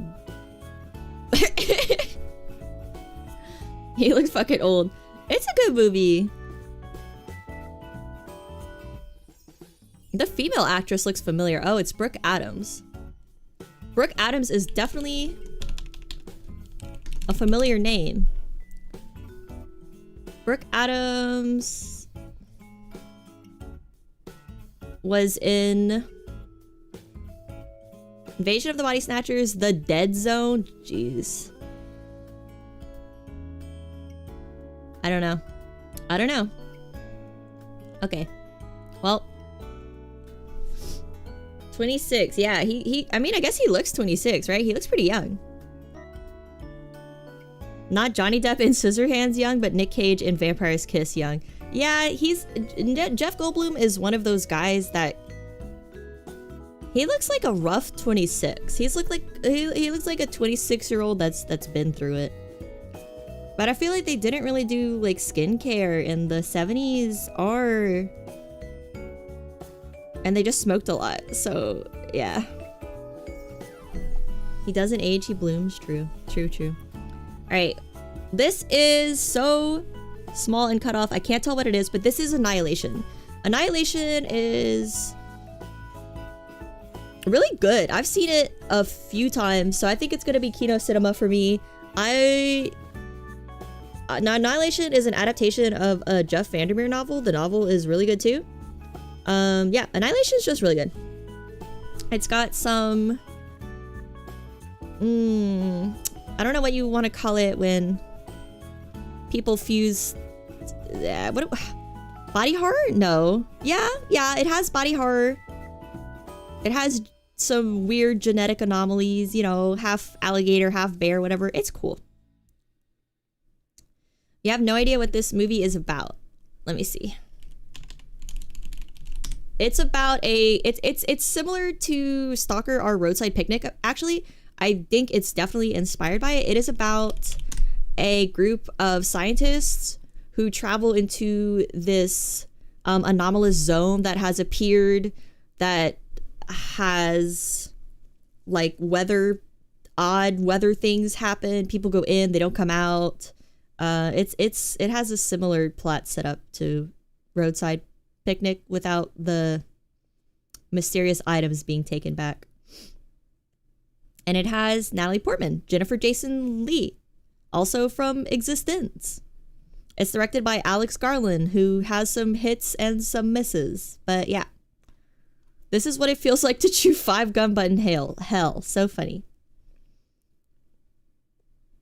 Sphere seems inspired by it too. I wonder. Where'd our music go? Our music died. Okay, I fixed it. I wonder about Sphere. I mean, the only similarities... Sphere is not really about a mysterious zone. It's about a mysterious underground ship. Submarine. I don't know. Maybe. Maybe if we read a Michael Crichton interview, he'll be like, yeah, I was inspired by Roadside Picnic. Yeah. Is Sphere a Stephen King novel? Sphere is a Michael Crichton novel. It is very good book and very good movie. It's actually, I think I have it on here. I just don't know where, because all the shit's cut off. I didn't put Sphere on here? Man, that's crazy. Well, Sphere is an S tier movie for me. How the fuck is Sphere not on here? I wish all the movies like weren't cut off, but you know what? I'm gonna put Sphere. I actually can't add to it once I already... Yes, I can. I'm gonna put Sphere right fucking now, because Sphere is a Kino Cinema movie for me. I love this movie. I don't know if I love it because I like... Oh, it's already there. So what is... Huh. I don't know if I love this movie because like I watched it right after the book.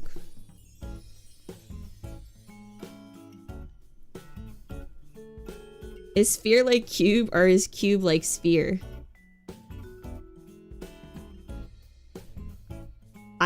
I don't think they're similar at all. Besides involving shapes. Alright, Starship Troopers. Let's not even fight about Starship Troopers. Starship Troopers is obviously Kino Cinema. Yes, yes, yes. We can all agree on that, I think. Right? Is anyone against Starship Troopers being in Kino Cinema? Yes, yes, yes. It doesn't matter if you are because it's my tier list, but... Paul Verhoeven, the GOAT. It inspired friggin' that movie where you shoot shit. Hellraisers, Hellriders, whatever. I like that game. That game where you shoot shit. Shoot the bugs. You concur? Yes, Starship Troopers is peak. It's Peem. Alright, we can all agree. Chip, hello, welcome. Tuned in just in time. Starship Troopers is perfection. Okay, good. We can finally agree on something. I'm glad we could finally reach an agreement. Let's go. Everyone pat yourself on the back. We're a community. We're agreeing. We're agreeing. We're not stoning each other for our beliefs. Good job, everyone. Good job. Good job. Verhoeven simply doesn't do bad movies. He's all Kino. Exactly. Showgirls is literally the funniest, weirdest, horniest movie I've ever seen. Verhoeven is a genius. They said Starship Troopers promoted fascism. Why'd they say that? Starship Troopers is why I married my wife. That's beautiful. That's a beautiful story. Thank you, Paul Verhoeven. You helped evil fish find a wife. Thank you. Let's get stoned for our beliefs. I might get scared of Starship Troopers if I watched it stoned. I don't know. That's why I got scared of Color Out of Space, I'm pretty sure. Feel like you might be swaying this vote a little? No, because every time I say a movie's good, you guys are like, actually, it's trash. You're stupid. Go kill yourself. So I'm not swaying it at all. No one seems to give a shit about my opinions here. No one's, it's the, it's the co-ed showers. Oh yeah, Starship Troopers has the fucking co-ed showers. Oh man, it has a bunch of ass. It has man ass. What a good movie. What a good movie. What a good movie. That was just Buck. Yeah, he has rabies. It's not his fault. It's not his fault. He's the most rabid member of the Hell Gang.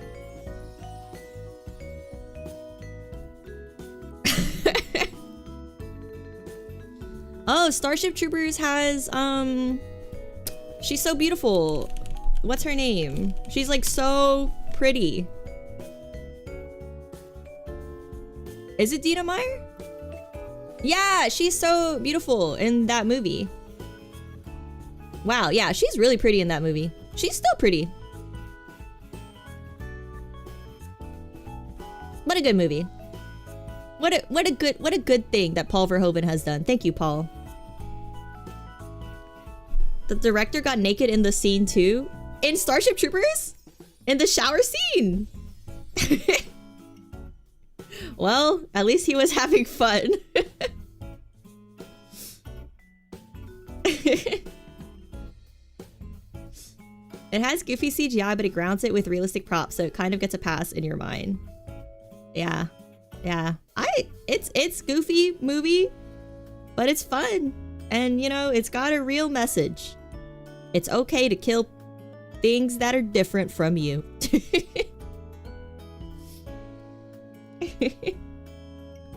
He got naked so no one felt weird. Oh, that's so nice of him. Well, I hope he also grinded on Kyle MacLachlan in Showgirls, so no one else felt weird. I hope he also strip teased and grinded on Kyle MacLachlan. That would make me happy.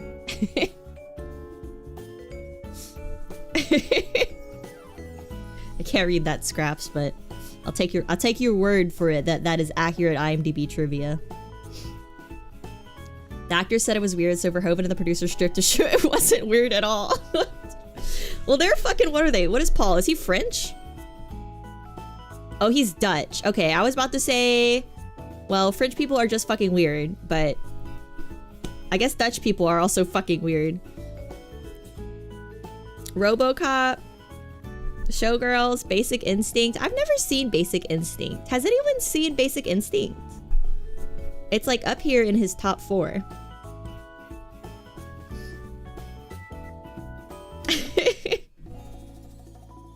Dutch people are chill around nudity. I guess, is it true that like European countries are more chill about nudity in their films than American movies? But I think American movies are more lenient about nudity lately, judging by what I've seen in the theaters lately. Of course we saw Basic Instinct. We're all dudes. Is it like a... But have you seen Showgirls? Have you seen Showgirls? I feel like Showgirls is for women. A brutal murder, a brilliant killer, a cop who can't resist the danger. Catherine, a novelist with an she becomes a prime suspect when her boyfriend is brutally murdered, a crime she had described in her latest story. Oh, so it's like a murder mystery. With Michael Douglas and Sharon Stone. I've never seen it. I might watch it. I don't know. I need to rewatch Total Recall. Apparently. Because I don't remember. Nudity is more acceptable in other countries. We traded for violence. Yeah, I guess American movies are more violent. Of course, we all saw Magic Mike. We're all dudes. Magic Mike is fucking boring. Fucking boring movie. Holy shit. So boring. Horrible, boring movie. You gotta be, like, extremely lonely to enjoy Magic Mike because that movie sucks. American movies love violence, but nudity is the worst possible thing to show. Hey, not anymore. You should have gone see Poor Things in theaters. That was a nude movie. That was a very nude movie. That was a very nude movie. Nudism is life of Furby. Magic Mike sci-fi, you know. If Magic Mike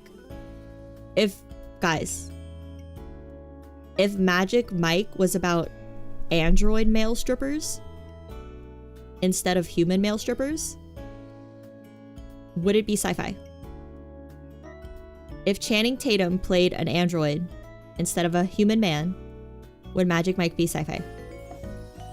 Because if we're basing anything with androids, calling it sci-fi, I feel like it would be. Yes. Yes. Magic Mike 3000. Didn't Americans make Eyes Wide Shut? Kubrick was killed for it.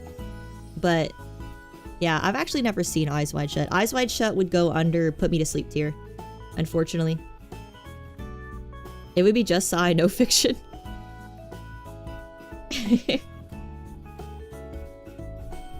Yeah. Hard sci-fi? Ha ha ha ha. Ha ha ha. Ha ha ha. Ha ha ha. Okay. Alright, no more joking. This isn't, we're not rating comedy movies, guys. We're rating sci-fi movies. And honestly, I couldn't rate comedy movies because I hate comedy movies. They would all be garbage.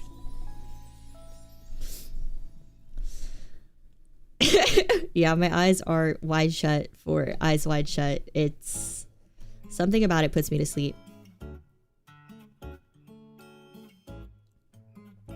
Serious. Adjust beret. I'm adjusting my beret to be slightly tilted to the side so you know how serious I am about cinema. We've gotten through half of the movies within 2 hours, which I'm pretty proud of. I thought we would have like, I thought within 2 hours we would have like 3 movies on the list, but we're doing pretty well. Tropic Thunder is the best movie to come out of America. I've never seen Tropic Thunder. I think I've seen it like in bits and pieces when it used to air on Comedy Central. Locked in, refusing to laugh. Good. Thank you. I appreciate you getting with the program. Alright, next movie, we're gonna spin the wheel. And the wheel is my hand moving in a little circle. I actually opened my eyes. Okay, Ghost in the Shell live action adaptation with Scarlett Johansson, right? She plays Makoto? What's her name? Motoko? Alright, so I'm not a really like big Ghost in the Shell fan, but I saw this in theaters with a friend that loves Ghost in the Shell, and they really liked it, and I really liked it. So I feel like this one's pretty good, borderline Kino. Right? Like, it's not a sci-fi classic that we're gonna watch like 100 years from now. Maybe like Akira is, but I thought it was good. Ghost in the Shell live action. You've never seen it, and the lady sucks. What? I don't think Scarlett Johansson sucks. She just plays very serious roles. She's just serious and like doesn't emote much. I don't think she sucks. You're crazy. You're a crazy person. You need to be arrested. We need to put you in the cinephile jail. You need 40 years for that one with no chance of parole. 40 life sentences with no chance of parole. I have to watch Airplane now because you said you don't like comedy. If you don't laugh, then you really don't like comedy. I watched The Naked Gun the other day for the first time, and it made me laugh quite a lot, but I don't like movies that are intentionally trying to be funny. What are you trying to do? Emotionally, like, manipulate me? I don't like to be tricked like that, you know? I don't like the manipulation.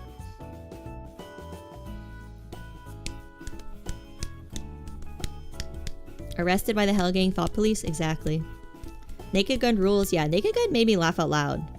And it has OJ, right? So that's pretty funny. That's plus 10 points for comedy. I don't know. Yeah.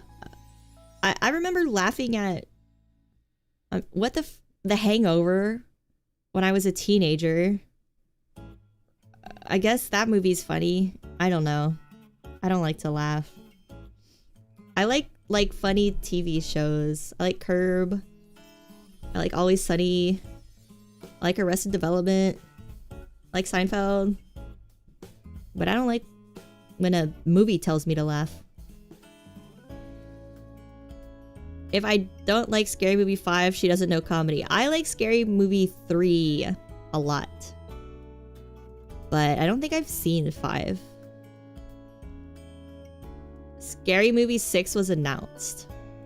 Oh, you're being sarcastic. I like Scary Movie 3 though, but I think I like it for the nostalgia aspect because it was like the first parody movies that I had seen as a teenager. And it also parodied like The Ring and The Grudge and War of the Worlds, and I all really liked those movies as a kid. And I have a good memory of Scary Movie 3. I think I watched it at a sleepover with friends, and then I tried to get them to watch the actual movies like The Ring and The Grudge, and War of the Worlds, but they fell asleep, and I was just up alone watching them. That happened a lot at sleepovers. It's hard being a kid with insomnia. Scary Movie 6 has actually been announced. Oh god. Like what is it gonna parody? What is it gonna parody? And oh, Anna Faris is coming back.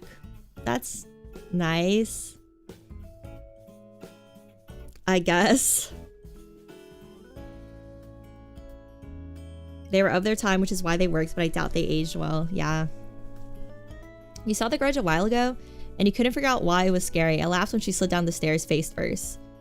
It's scary to a 12-year-old. I'll say that. I'll tell you I haven't watched it since I was 12, but I was quite scared of it when I was 12. Maybe it doesn't hold up. Alright, what are they gonna parody in Scary Movie 6? Scheduled to be released June 12th, 2026. Everyone mark your calendars for June 12th, 2026. I will not be streaming. I will be in the cinema to watch Scary Movie 6. Good night, you okay? Oh no, you're not being annoying. You're chatting, so it's never annoying unless you're backseating me like on movies, but no, you're not. You're being good.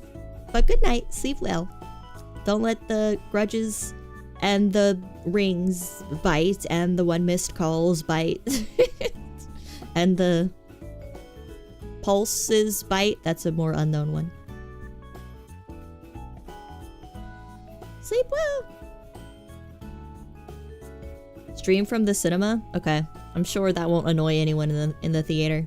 I'll just sit next to the teenage couple making out in the corner so they're more annoying than me.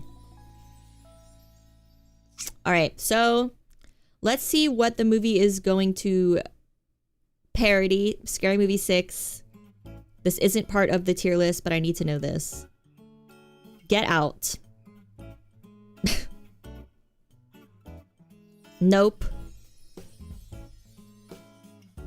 I don't even remember Nope. Long Legs. What? Why would it parody Long Legs? No one's gonna remember Long Legs by next year. Heretic? Has anyone here seen Heretic? I've seen Heretic, but I don't think it's a well-known movie. Who doesn't like Long Legs? I liked it, but like, are we gonna remember it next year? Is it a memorable movie? Is Heretic good? No. It's fine. It's fun. It's goofy.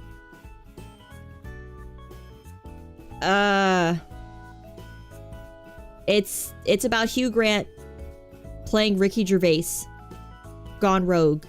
He kidnaps 2 Mormon girls. It's fucking like, it's about a Redditor kidnapping women. It's fine. It's okay. It's fine. It's not worth parodying.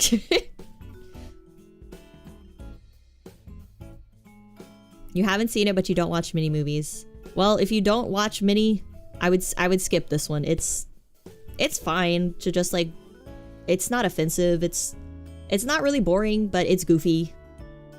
and it's kind of cringe. He tries to he makes an escape room for these religious girls to try to get them to resign their religion, but they're literally the two smartest 16-year-olds ever. It's an unrealistic movie. It's about a really dumb man and two really smart kids. Ricky Gervais is so unfunny. Imagine how much more unfunny he would be if he trapped two Mormons girls. And then they're also going to parody Sinners. I didn't really like Sinners. It had a weird message. But I liked Get Out. I don't really remember Nope. But I remember leaving the theater being like, okay. It was fine. Unbreakable Kimmy Schmidt. And Heretic?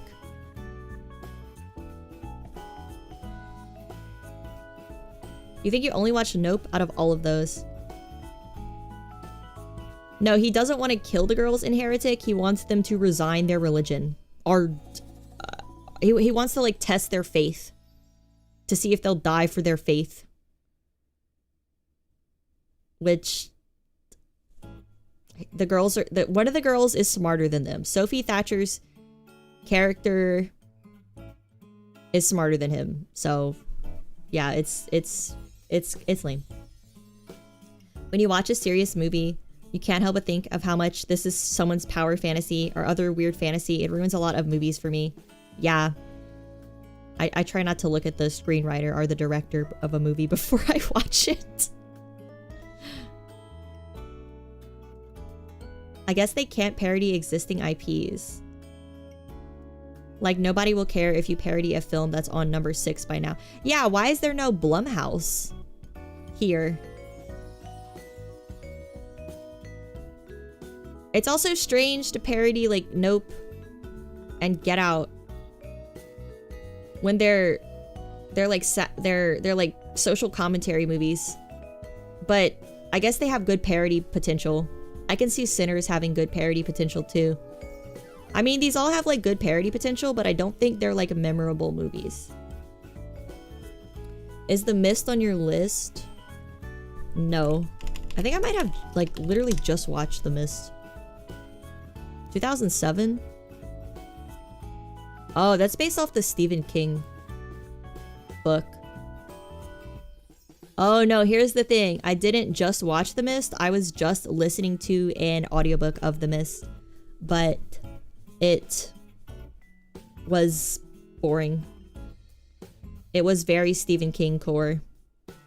Like, same thing Stephen King always writes about. No offense, Stephen. Based off the famous book called The Fog. I think The Fog is also a movie. Yeah, I had just watched John Carpenter's The Fog because I was trying to go through all John Carpenter's movies. So I watched this movie in two parts. I watched it, like half of it, the first half on the bike one day, and then I watched the second half on the bike the other day. It was fine. Has Jamie Lee Curtis. This would be under It's a Movie, you can watch it. It's fine. I think we should all do a movie review meeting after this comes out. I would never ever force you guys to pay $20 for Scary Movie 6. I would not force that upon you guys. Stephen King loves possessed lamps and kettles and shit. Yeah, Stephen King loves when inanimate objects kill you. And he also loves when a dad protects his weak wife and his stupid kid. That's like all of his movies. A lamp attacks his son and his wife just screams and the dad has to fight the lamp.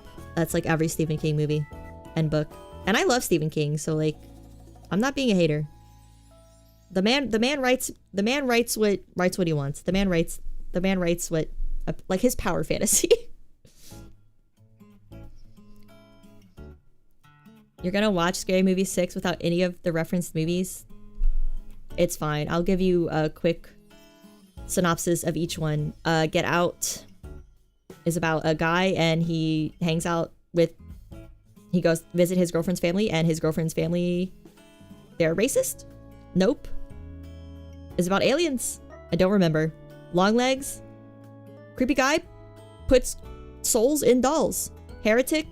Ricky Gervais traps 2 Mormons and makes them escape the escape room. Sinners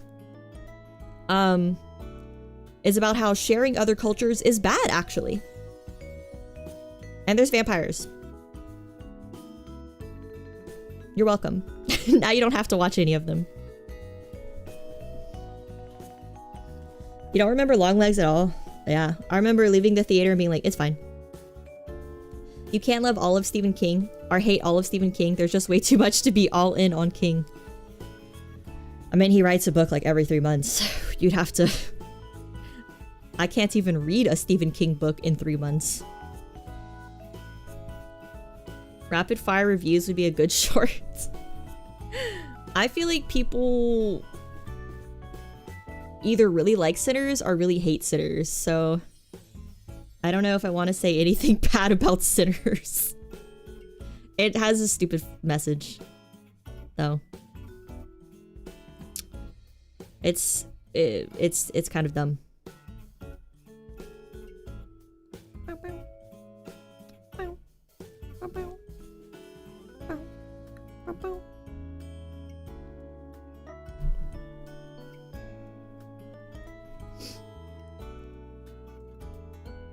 Whatever you say about Sinners will drive engagement. Yeah. Here's the thing, though. I hate making shorts. I hate it. It's becoming less painful, though, because I can do it faster now. I just hate sifting through VODs. Alright. Is that why you make longs? Ha ha ha. Honestly, I would not even edit longs anymore. Editing, can you imagine editing like a 10-hour RimWorld gameplay video? Oh my god. That would take so long. Like just cutting out all the boring parts? That'd be like a whole fucking day. Ugh. There must be a way to set clip time markers. I think there is a way. I think it's like a Stream Elements thing. That it's something like !clip, and then you guys can type that, and the timestamp will be saved in like a folder for me. But I have not set it up. I have very big streams, so it makes sense that sifting is hard. Yeah, I'm trying to cut them back, but I lose track of time really easily. The only thing about Sinners I liked was the Rocking Roads to Dublin part. I liked the music, but it was so dark. Like, visually dark. And a friend really loved it. She watched it like a bunch of times, so she was hyping it up. And then we watched it at movie night. And I was just like, oh. It didn't live up to the hype, but it's fine. It's a unique movie. Vampire jazz, that's unique. You would never do clip during every bathroom break? I'd literally ban you specifically from using clip if you did that. Make sure to spam it at completely random moments. Please don't!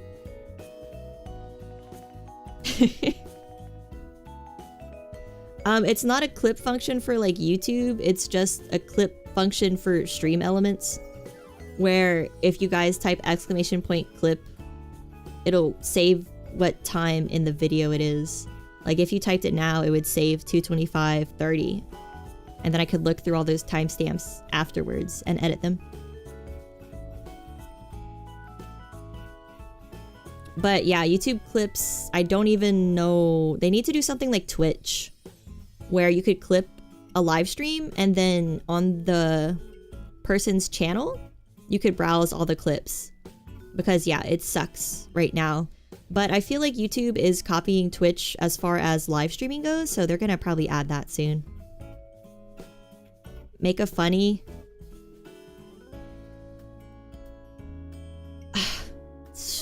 That's like a lot of pressure. I can't be funny on command. I'm not a dog. I'm not a talking dog. Twitch's ones also suck. The chat is never synced up ever, so it's annoying. Well, you can at least like go on someone's page and see all their clips. And I don't think clips ever go away. Okay. You guys are being really mean. I say plenty of funny things, okay? Just not on command. I don't even have a knock-knock joke. I need to have like a knock-knock joke lined up at least. Clips are safe, but VODs are not. Yeah, I think VODs disappear off Twitch. You have a joke for me, Num? Okay. This is my joke that I'm making up. Knock knock. Okay, okay, give me the next part. Quick. Quick. Wait, do I say who's there? Wait, which part do I say? Wait, which part do I say?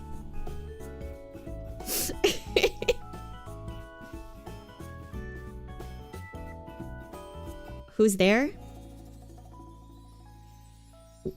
I'm lost. Where? I have one. Okay, I have one. Knock knock. Say who's there. Say who's there.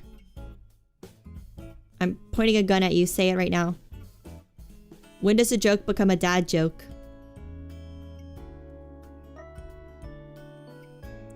When it becomes a parent.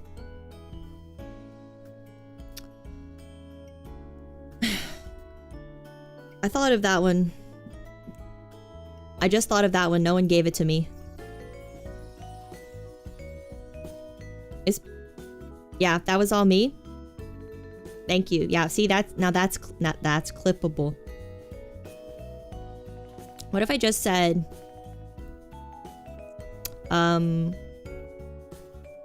I feel like I have to make up stories. I always see VTuber clips where they're just like saying bullshit. They're just making shit up.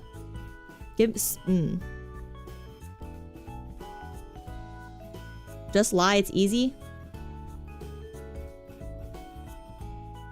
Alright. One time I went to the store and I was just buying some oranges because I wanted to make orange juice. Because I love orange juice, as the Hell Gang all knows. I really love orange juice.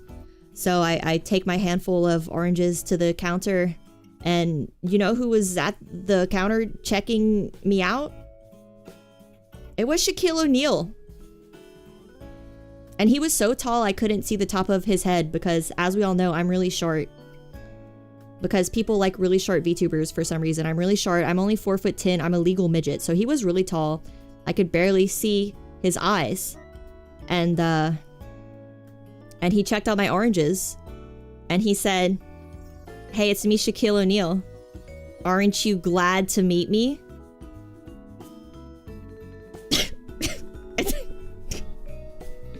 And then he signed my arm. I had a Sharpie in my purse, so I pulled it out and he signed my arm. And I have a tattoo of it. I went to a tattoo shop and it's it's tattooed.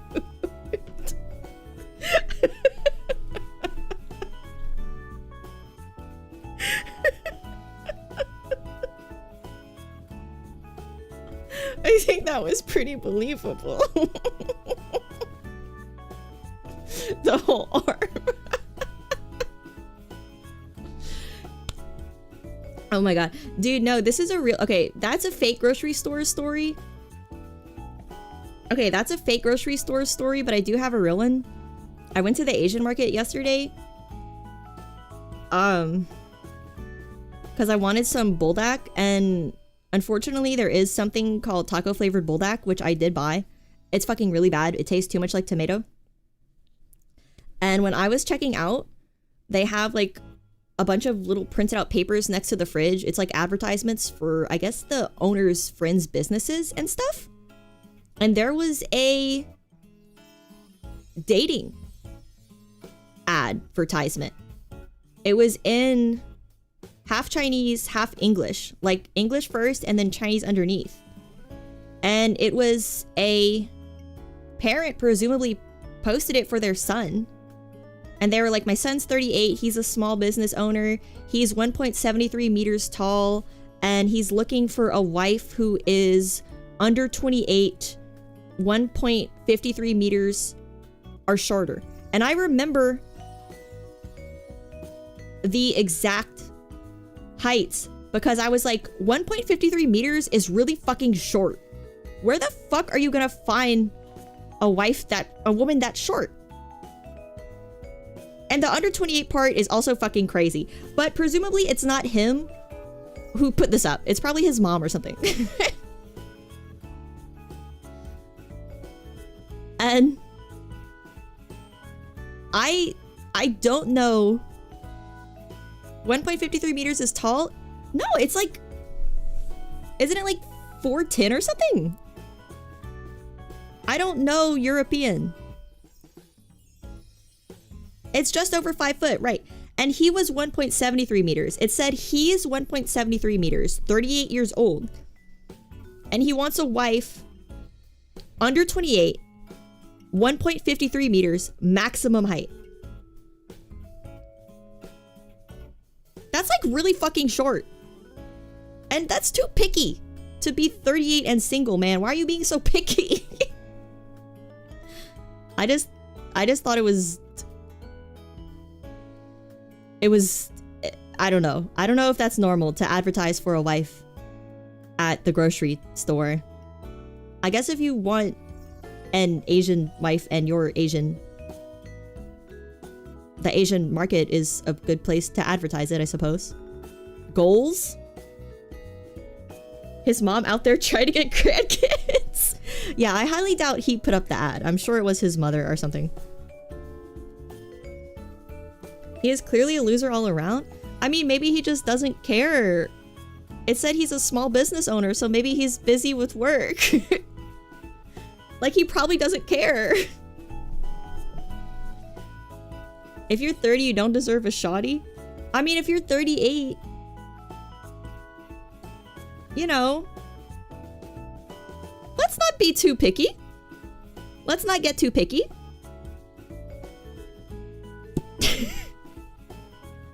I wonder if he even knew about the ad.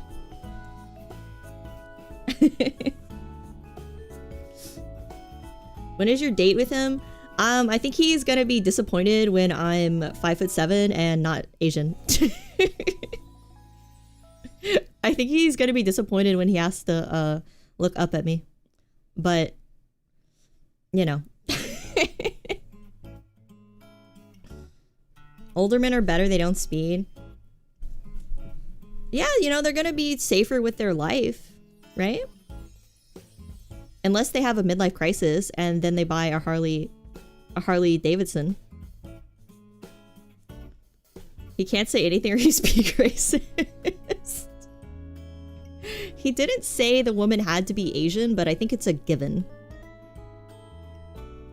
Right? Maybe not. I don't know. I don't know this family. I don't know this person. I thought you were 4'10". You'll never know what's the truth, will you? Because I don't have to tell you guys anything true. There's no consequences. Imagine going shopping and seeing an advert for your own wife and having no idea about it. He just like thinks, he's like, wait, I'm 38 and 1.73 meters tall exactly, and single. What the? What the fuck?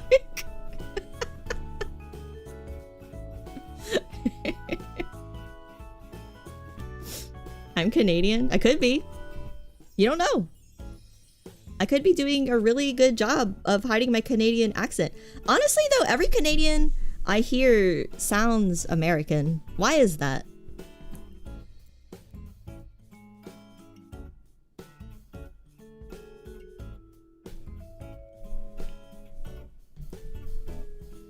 They touch? Canada does touch America.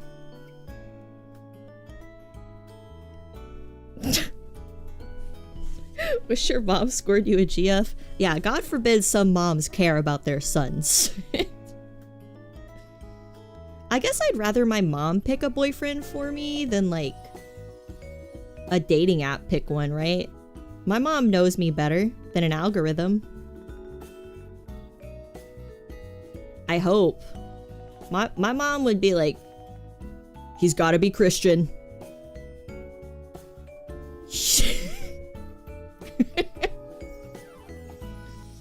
My Twitter account is in the United States. Yeah, I hired a person from the United States to make it for me.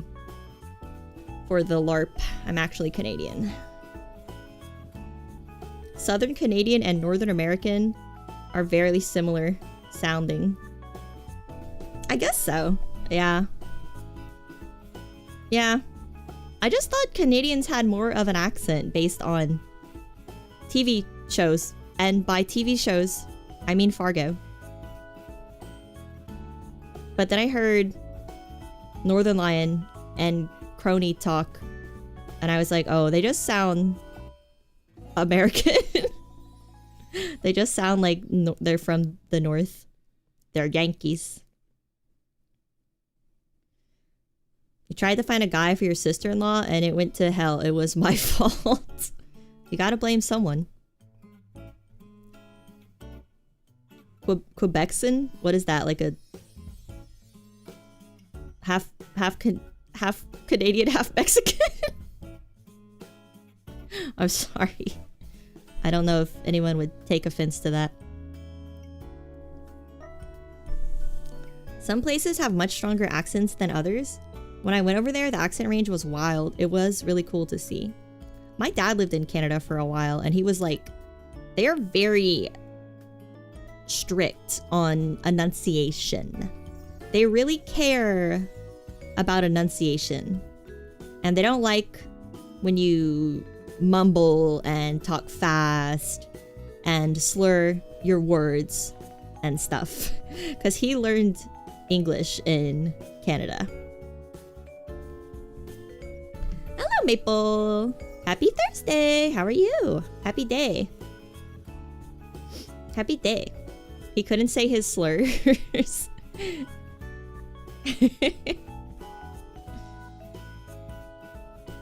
A boot. Canada word police. Waiting for Tarkov's in-game time to be 22 o'clock, so not here long, but hello. Well, thank you for stopping by. I hope you have fun playing Tarkov. That sounds fun. A bunch of British loyalists during the success of the American Revolution relocated to Canada for pretty obvious reasons at the time. Interesting. That makes sense. Where the accent comes from, I guess? The accent of Canada is interesting. I would like to watch a video on the history of how it came to be. Celebrations for every day that end in day. Aww. It's the weekend, but it's gonna be raining all weekend, so I'm kind of sad. I wanted to go, actually, I get to run again since the weather's nice, but it's gonna be raining at the friggin' outside. Canadians being picky about how you pronounce things seem like French influence. Yeah, French people are annoying about French. The French have a government-funded language institution that makes sure no new words are invented. Isn't that wild? So they're not going to put Riz in the dictionary, I guess? They're not going to add slang to the dictionary like we do with Merriam-Webster? I hate when it rains outside. I like when it rains outside when I have nothing to do. But like, I had a doctor's appointment today. And It was fucking horrible because no matter what you do, you get wet. The umbrella doesn't always work. The raincoat doesn't always work. And then you have to bring the wet ass raincoat and the wet ass umbrella inside and you get water everywhere and everyone's staring at you. Horrible. French speaking parts of Africa adopting new slang words. Do they speak French? Yeah. Right? Is Africans derived from French? I don't know. I don't want to say anything bad about Africa because I don't know what's going on there except D Antwoord's from there and they did some bad stuff to their kids. That's all I know. I love accents, those that you can still understand what's being said. Yeah. I like accents, but where I'm from, you guys would have a lot of trouble understanding people.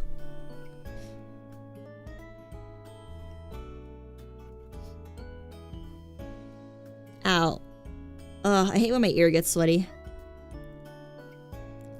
Is casual racism against the rules? Yeah, I would say so, but I can't really stop anyone.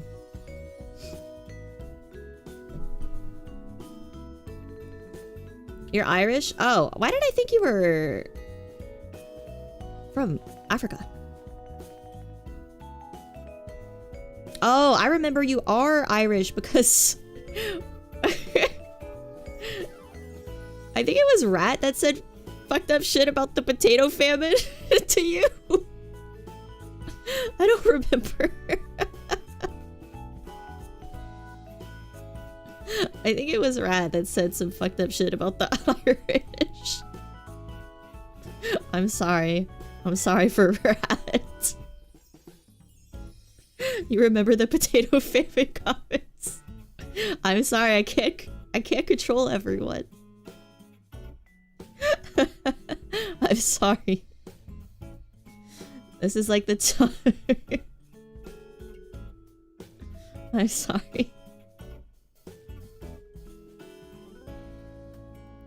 Alright. Shall we finish ranking our movies? Or are we gonna have an accent? Are we gonna have a casual racism tier list? Are we gonna get back to our movies? I don't know what's more offensive. Insulting someone's favorite films or insulting someone's country. I don't know what's more offensive. Sometimes I feel like insulting someone's favorite films or music are oshis. I feel like insulting someone's oshi will get you attacked, but not insulting their country. If you insult an American's country, they'll just be like, yeah, you're right. But if you insult their oshi, they're about to utilize that Second Amendment, boy. Did Starship Troopers get ranked already? Yes. Starship Troopers is Kino Cinema, yes, yes, yes. Paul Verhoeven's The GOAT. It was unanimous. We all love that crazy man. Thank you. Thank you. Thank you, Dutchland. Depends on the level of patriotism within the country as well as the person. Yeah. That's true. Country is probably whatever for most people because it's almost always not true. Yeah, I feel like you can't take offense to what other people say about your country because they don't live there. They're just saying what they read on the news. You would do service for Oshi, but not the nation. Some big, you know, some VTubers with really big fan groups, I could see them doing, you know, a fun little Jonestown situation. Just a little bit of Jonestown. You don't choose where you are born. You do choose your Oshi, true.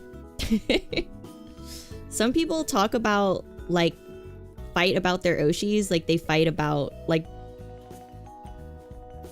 South Americans fight about soccer.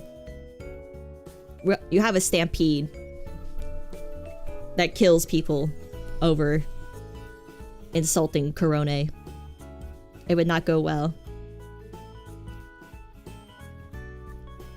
Yeah, Americans are allowed to talk shit about America because it's like when you talk shit about your family with your siblings, but if someone outside your family talks shit about your mom, it's so fucking over. But like, you're allowed to talk shit about your mom with your siblings. Julia, I thought we weren't doing casual racism. It's okay if it's against Americans. And soccer fans. There's a soccer fan in my house, so I get the pass.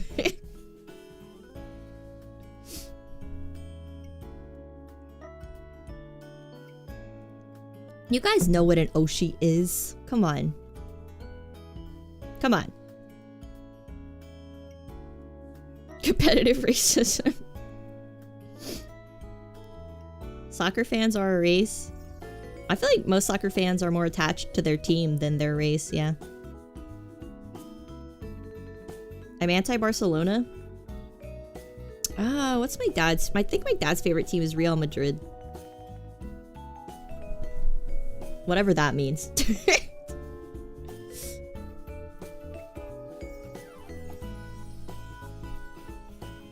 Hello, Christian. An ocean is like a lake, but bigger. Yeah. Yeah.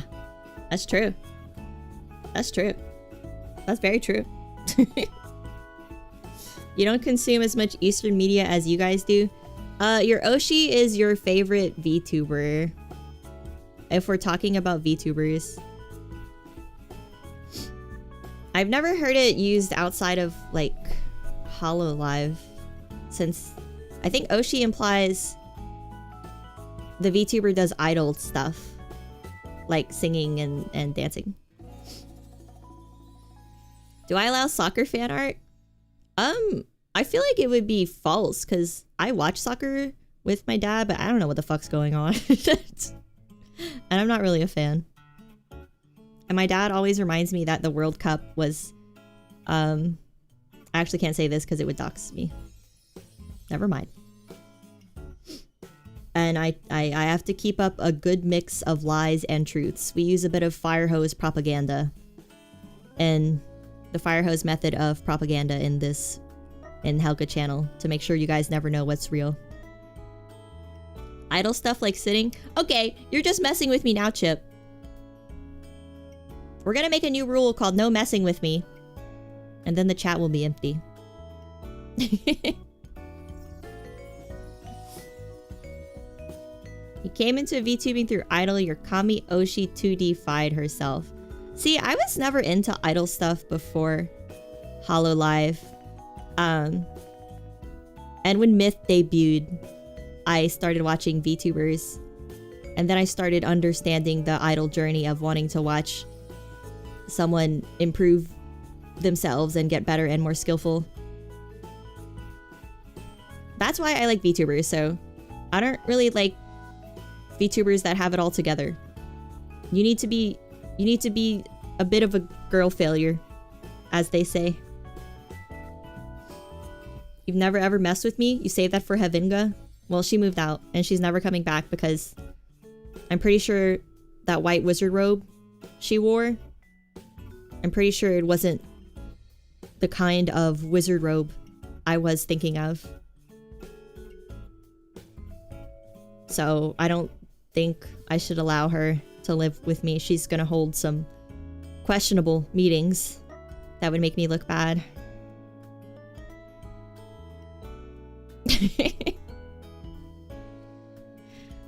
I thought it was a witch's robe. Yeah, I thought it was like a Gandalf robe, but I guess I should have known when I saw the holes in the hood.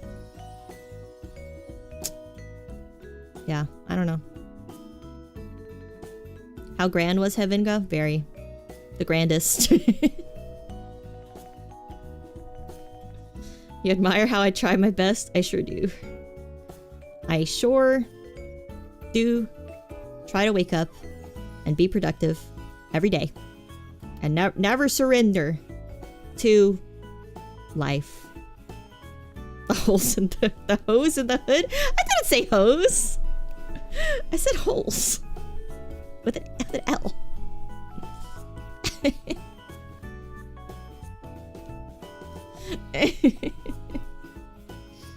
Gran Hevinga the wizard. Yeah. She also wore little short jean shorts. That's a deep cut, but I can't Google the guy who wears a white wizard robe with holes in it who wears short jean shorts, or I think YouTube will definitely permaban my channel. It was the Spanish pilgrim robe. I don't know enough history to make that deep cut. You make life sit down and think about what it's done. True. I got stressed out about something today, and then I thought about it for a little bit, and I was like, I shouldn't get stressed. Because life's gonna happen anyway. So, why live it stressed? And then I drank three chamomile teas in a row, and now I feel better.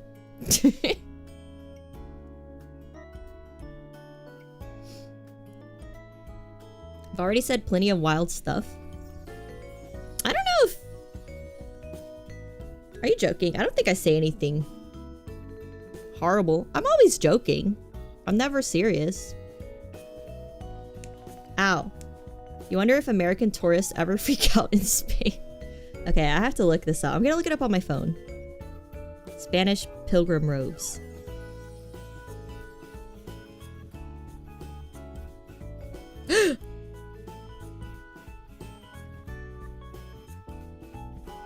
Why is it so cute?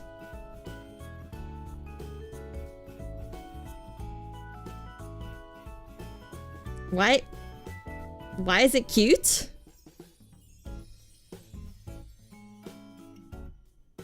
It like looks so fantasy anime?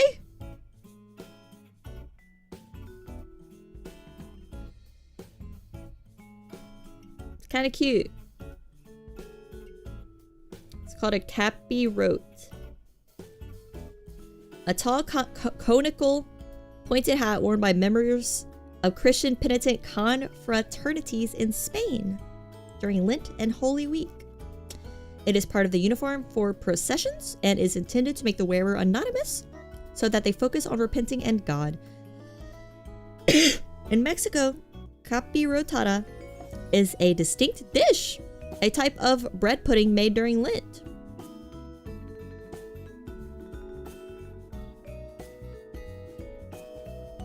Wait, this is not... I think I looked up the wrong... Okay. So I looked up Spanish pilgrim robe, and it looked cute. And now I looked up capirote, and it looks Klux coded. But, you know. It's, you know. It's one group probably stole it from the other group, and we know which group is probably the thieves. It's very pointy. It predates it by a few hundred years. Yeah, exactly. It's fine. Hevinka was going to Spain all along. Yeah, Hevinka was just a Spanish Christian all along. Hello, Bran. Happy Thursday. Happy. Is this a Charlie Chaplin mustache situation? I think Charlie did it second. Shaquille O'Neal definitely did it third, though. That's without a doubt. But I think Charlie did it second. Right? Any historians in the chat? I wish one of us were smart. Are you keeping the glasses? I would have to, yeah, I might go put them on in Blender. Because they're just on in VC Face. And they don't really... look right when I turn. So yeah, I might have to go actually put them on in Blender.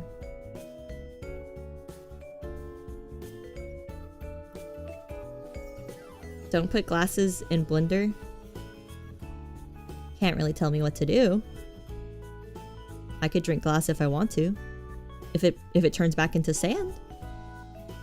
I've played Minecraft. I know that glass is from sand.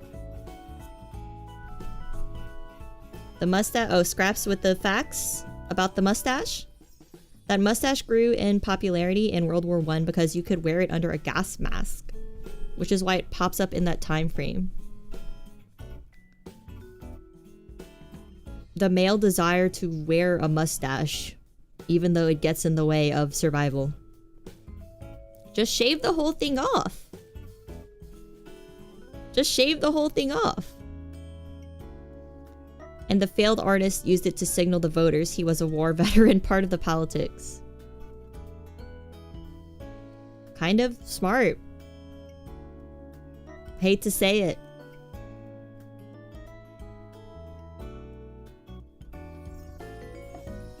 Your mustache comes back in like 2 days. Me too.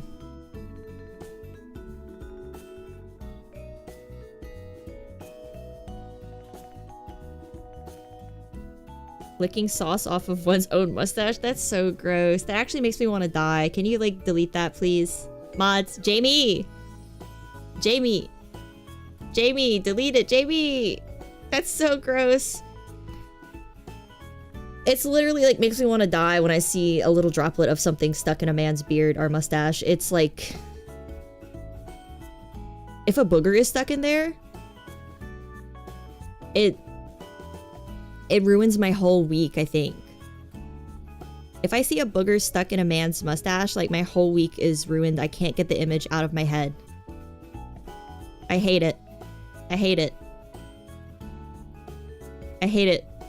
I hate it so much. I hate it. How do you get a booger on your mustache? What do you mean? It happens all the time. You blow your nose, and then you don't look in the mirror, and then there's a booger on there. Things are different in the South.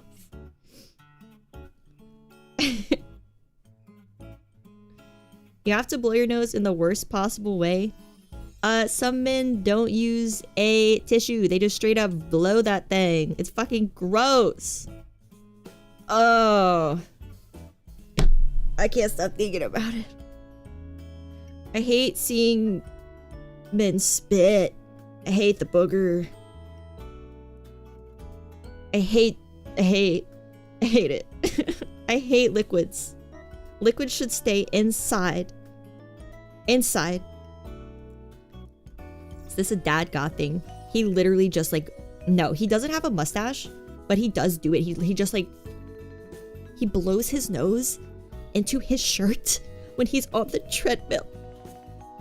And it's so gross. He's doing it right now because I hear the treadmill. He's doing it fucking right now. I know he is.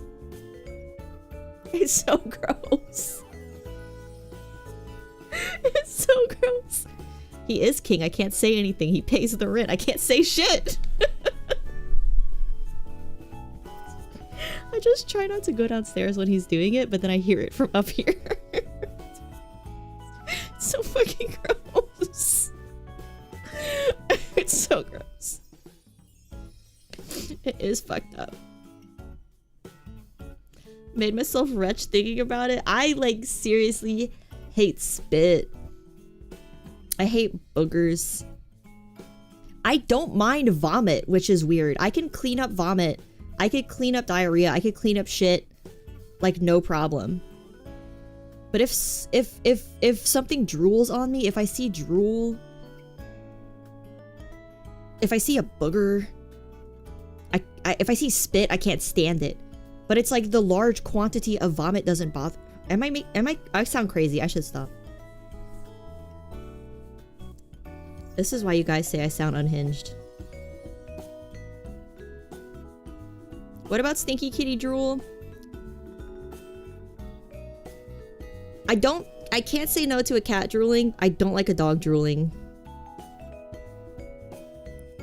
absolutely don't mind when a cat drools because they're happy because you're giving them such good pets. But some dogs just drool because they fucking like it. Assholes.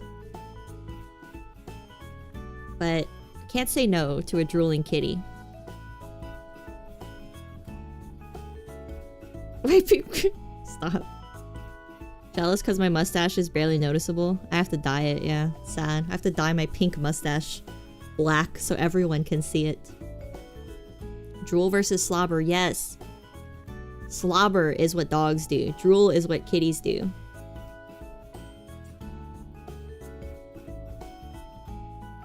Bobo Bobo. That sounds familiar. Wasn't it on Adult Swim or something? Or like Toonami? Magic marker mustache guy? Only the gas mask one. Don't. Never mind. No, don't. Don't think about that. It's a joke, YouTube. YouTube never heard of jokes. Dog slander in the Helga channel? I just, you know, dogs are fuckers.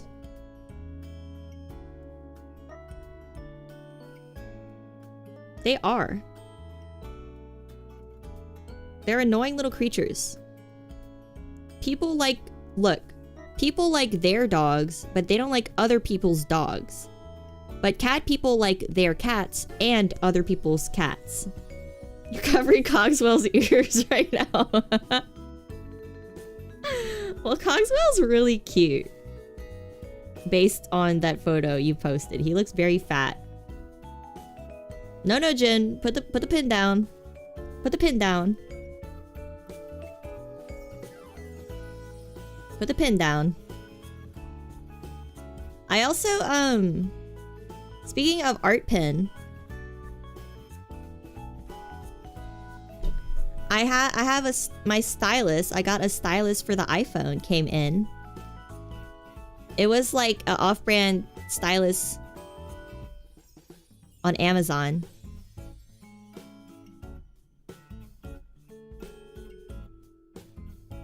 And it works okay. I would prefer an Apple Pen, but they're really expensive. The off-brand one works okay. It's slightly off, but it's not horrible. Oh, you're talking about the tablet, MFW. Yeah, I think the tablet is gone. It still says it's stuck like 2 cities over. And it keeps pushing back the arrival date. So I feel like maybe it's just gone, but Amazon doesn't want to tell me.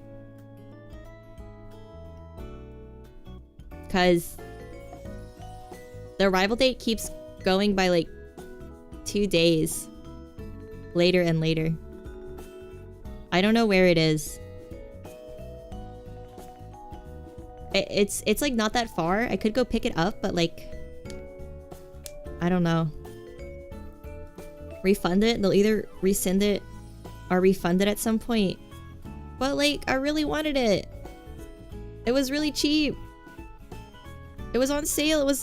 It's fucked up because it was like a Cyber Monday sale and it was like $30 off. I really wanted it. I can't get another tablet that cheap. It adds an extra step for them to say no if it's more than a few weeks for a refund. Sometimes I get the refund and then they still deliver the package though. Because otherwise it'll just be in the warehouse. I should sue. It's not that serious. But I am disappointed. But hey, that's what I get for ordering from Amazon. Amazon is good about just resending stuff. But not since it was like a Cyber Monday sale. It's still gonna cost, I don't know. Let me look at what it says right now. I'm looking on my phone. Suga? You have to have money to be a Suga. Unless you get like a pro bono lawyer who like really loves to sue Amazon, I guess. It could also have been imported and maybe the discount was why it was out of stock. They want you to pay full price. That's another common scam. But it says it's still on the way and that it's in a real city near me. So would they would they go through would they go through all that trouble for the scam? Like, why would it say it's a real city near me?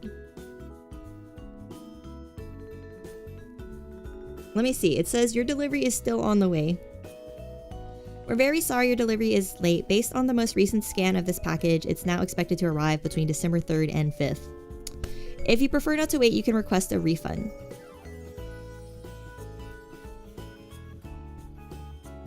It could not be from Amazon. I think it was. Let me see.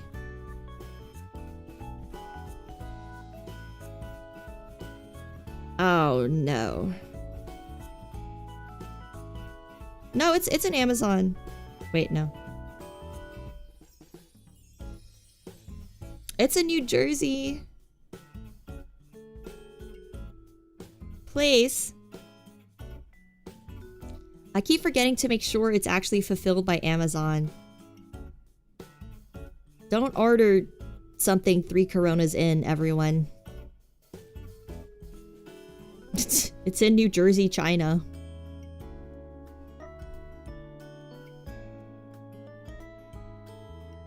You got new minis and they're all cats. Oh, but your little cousins don't like D&D? That's too bad. Tell them they don't get to eat unless they play D&D with you. Maybe you stole it? Wow, okay. I guess you're an asshole. Wow, this is a lot of 1-star reviews for this seller. A lot of 1-star reviews and a lot of 5-star reviews.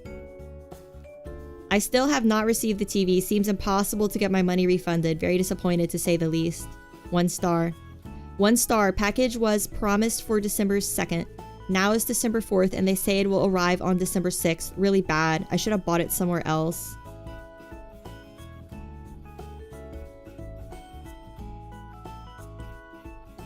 Five stars. Came on time and works great.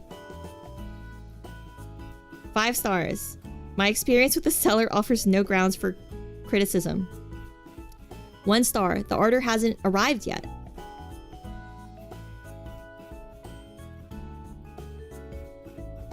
How did you pay for it? Through Amazon. 1 star. I'm starting to think this seller isn't legit and might be a scammer. If the name alone doesn't give that impression already. 2 consecutive times I tried to order this item, had to cancel and return it. Because the first one had been delayed so much, it stopped updating me. Okay. I paid with PayPal. I think. I always pay with PayPal. 5 stars is a planted review. Yeah, there's like no in between. It's either 5 stars or 1 stars. Yeah, this is dubious. Can someone like never let me order anything off Amazon again until I make sure it's actually fulfilled by Amazon, please? I totally forgot about that aspect of Amazon. Yeah, well, I can still cancel it through Amazon.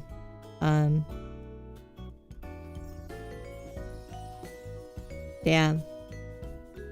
But it wasn't like too good to be true sale. It was a regular sale. It was like $30 off. It wasn't too good to be true. 5 stars. It was in the box and not a scam. Yeah, if I leave a review on Amazon, like, I leave a long review and I leave pictures. So, like, I feel like any review that doesn't leave pictures is a fucking scam. Because, like, why would you leave a review without pictures? I don't give a shit if the package arrived. Of course it arrived. Everything arrives. I want to know the quality. You might be hyper fixated on jet planes. Give us a jet plane fact, please. Your imposter cat came back. He tactically waits for Cat Prime to leave so he can swoop in and eat the leftovers. I think Jib, that means you have 2 cats. I think you have 2 cats now. Unfortunately, I think you have 2 cats that are doppelgangers. I'm sorry to say, but you have 1 Cat Prime and 1 doppelganger, and one day it'll turn into a man and walk out of your life, but for now you have to take care of it. You have to take care of it until the skinwalker walks away. The 5-star reviews can apply to literally any product if you read what they actually say. Yeah. For a good review, you should read the reviews of the 55 barrel of lube and the 5-pound sugar-free gummy bear. No.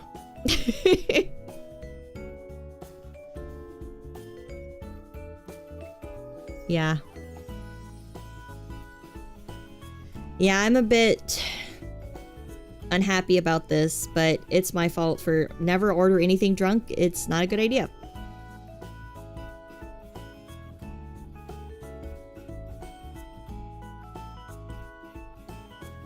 In the rare event I'm about to cancel it.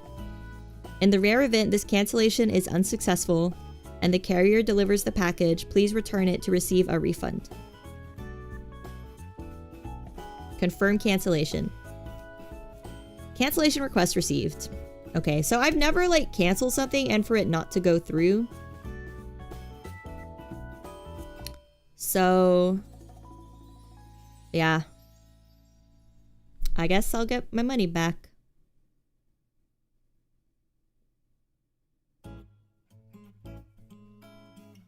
The cat distribution system working as intended. Yeah, Jib, you have 2 cats now. Lesson learned? No. Because this is like the 2nd or 3rd time I've done this. It's gonna happen again. Because I'm gonna drink 3 Coronas and be like, I want a drawing pad. And I'm gonna get scammed again. So, you know, it's life. I'm so sad. At least I have my shitty stylus. I want an apple pin though. How much are apple pins? $70. It's not bad. For a fucking pin though, I'm gonna lose that. Well, at least I can draw on my iPhone. I got a little pixel art app called Resprite. A little pixel art app called Resprite, and you can transfer the sprite to a sprite. You can save it as an a sprite file, and then keep drawing it on your PC. So that's pretty cool. There's a Chromium extension called Amazon third-party seller filter that seems pretty effective. Well, I always buy shit on my phone. I don't know if Safari has anything like that. Maybe. Maybe it does. You know someone who lost their Apple Pen? Is it you? Is it you? Because I think the thing about an Apple Pen is it has a magnetic attachment that will attach to the phone. But all it takes for a magnetic attachment to come off is it just like scraping against your arm or your purse or something, and it just falls on the ground, never to be seen again. But if you get I was looking at them, and if you get a Pro Pin, it comes with a tracker. But like, how is that going to help me if I drop it at the park and then it gets rained on? The tracker is not going to help me, but I don't know. Safari has extensions, I think. So I've never tried. Maybe. Elga said she'd skip the app in pre-stream, but secretly she was waiting mid-stream to unleash it. I'm sorry. How does one stop talking? How? How? What's the secret to not talking? Lobotomy. Sometimes when I get scared, I stop talking if I get scared of a game. The derelict ass tier list. You guys want to finish it? You guys want to finish the tier list? I said an hour ago, but this time for real.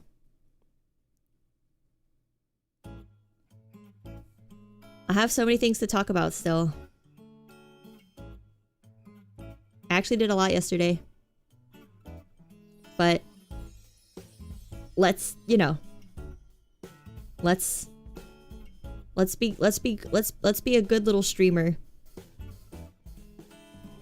Let's be a good little streamer and finish the goal of the stream.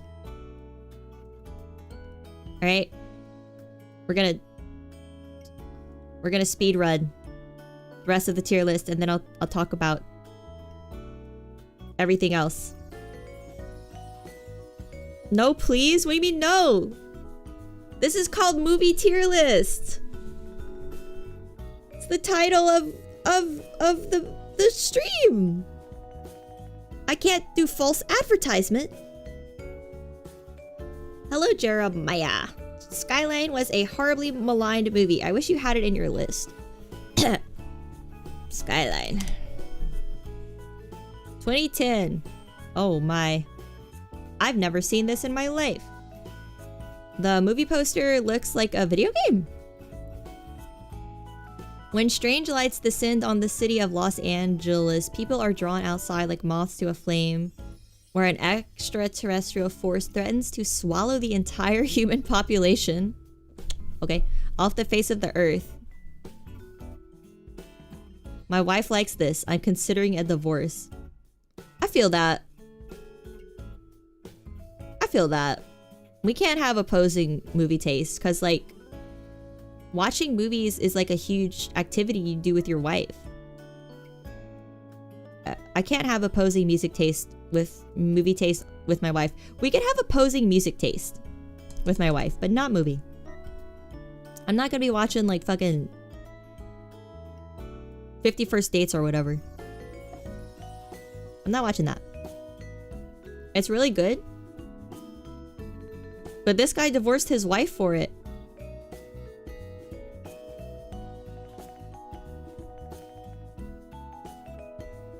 Usually if a movie has a Letterboxd rating of 1.7, you can be pretty sure it's going to be bad. Usually, but not always, because in the case of Skyline, I just have to say that everybody's wrong. I had zero expectations of this movie, but I can't let a sci-fi horror movie go unwatched.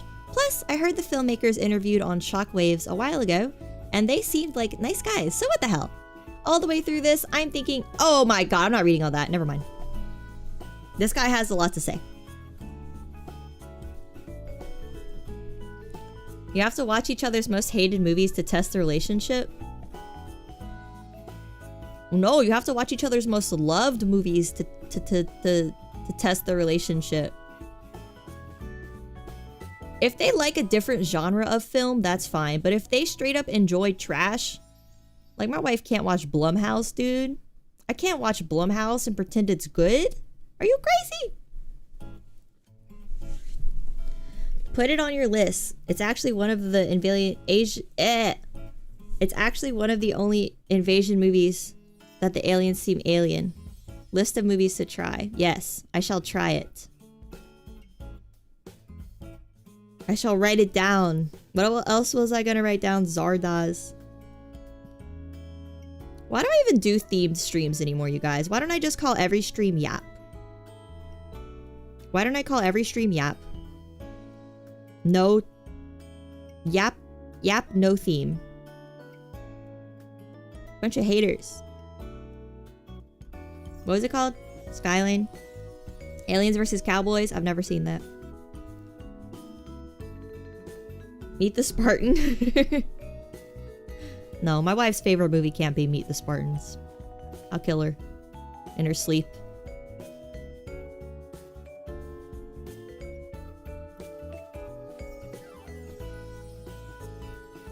He should be a streamer.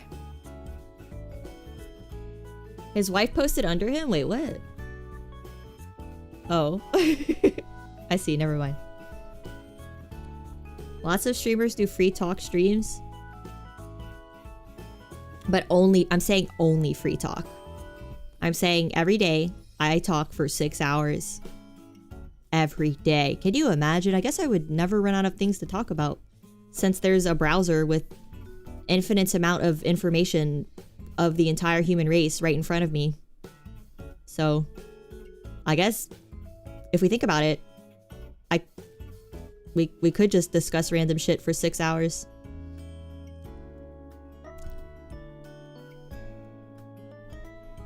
Bring my wife on stream. What if a... No. I don't have a wife.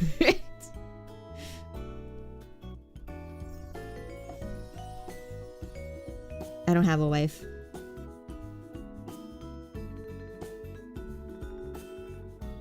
No, there's some thoughts that shouldn't be finished. Actually.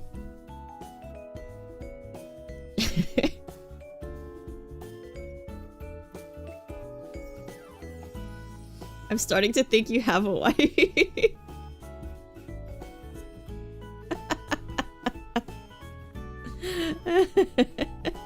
Yeah, Jinwei is the boy wife. Keeping photos of your ex? People keep physical photos still.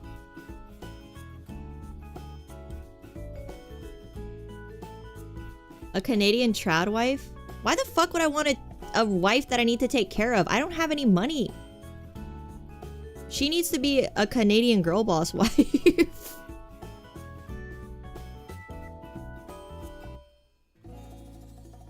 Yeah, you should delete photos of your ex. No need to hold on to those feelings. They're gone. Unless your ex is, like, dead. And you killed her. Well, especially throw away the photos if you killed her, because that could be evidence.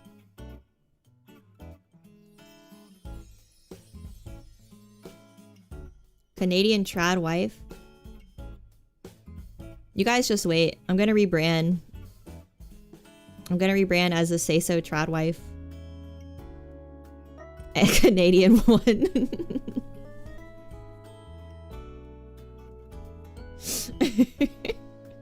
Kind of like read 10 books on Canada, watch Canadian news, so I can perfectly roleplay a Canadian, which would be like actually kind of fun.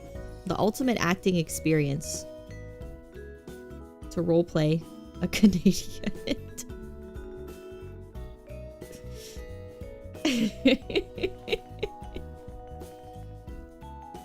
I could be a trad wife. I have no job. I don't go outside. I mean, like, what else is there? What else is there? What else do you need? Oh, the baby part. No. I won't do that part.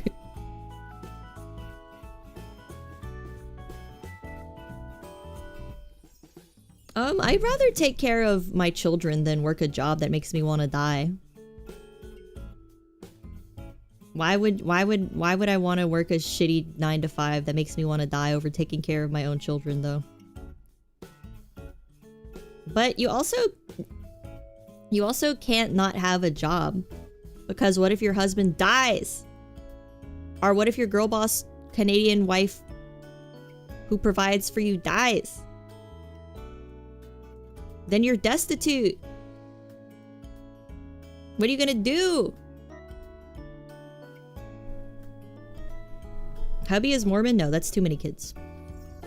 3 is a reasonable child amount. You gotta cut it off at 3. 3 is the...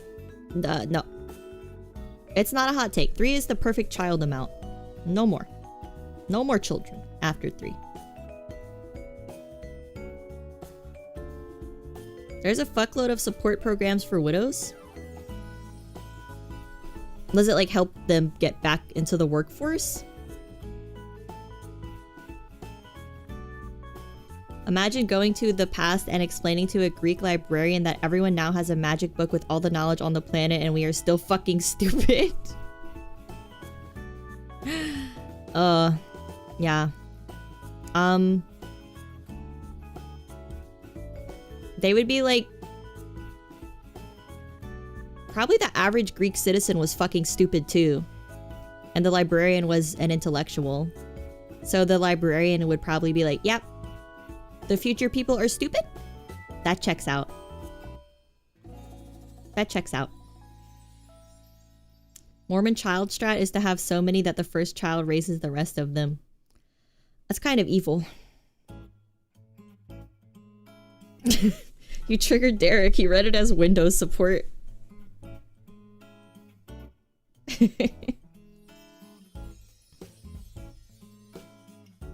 Take a large life insurance policy out on them. I mean, if they die, they leave you all of their stuff. But what if they divorce you? Like, that's bad.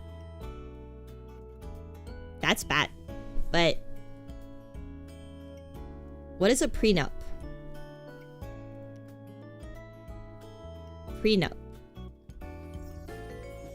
It's a legal contract entered into before marriage that outlines how assets, debts, and other financial matters will be handled in the event of divorce or separation. Well, I feel like a trad wife or like a Mormon wife's husband is not going to agree to a prenup because they don't believe in divorce.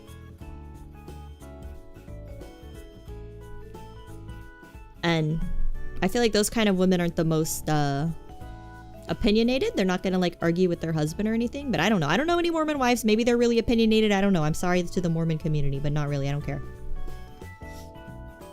SNAP, Medicare, Medicaid, housing programs, all a lot of specific cases for widows.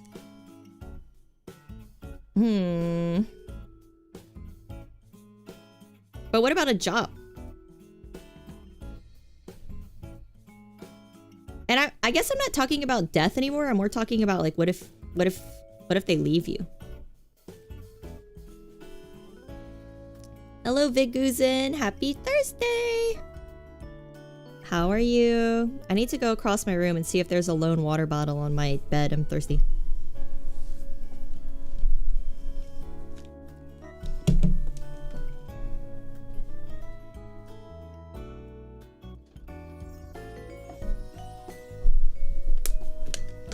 I found it.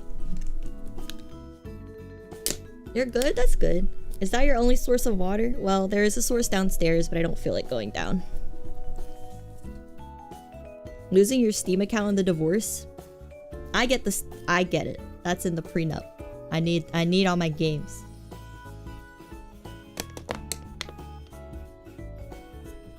As a farmer Mormon, women are not allowed to have opinions. Their connection to divinity is exclusively through the husband. That sounds dangerous. Make with the sci-fi rating already? Everyone else keeps telling me to stop. I'm a sheep. Tapawapa's banned from my room, no pollo.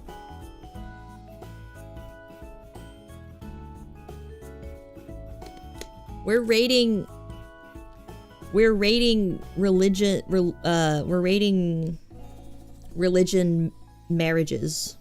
A tier list of which marriage is the most beneficial for the women based on religion.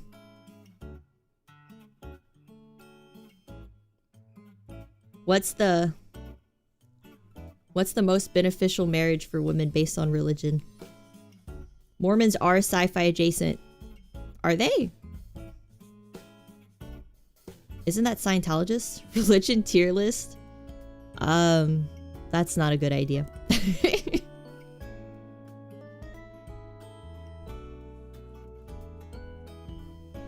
Mormons are sci-fi. Mormons are FBI.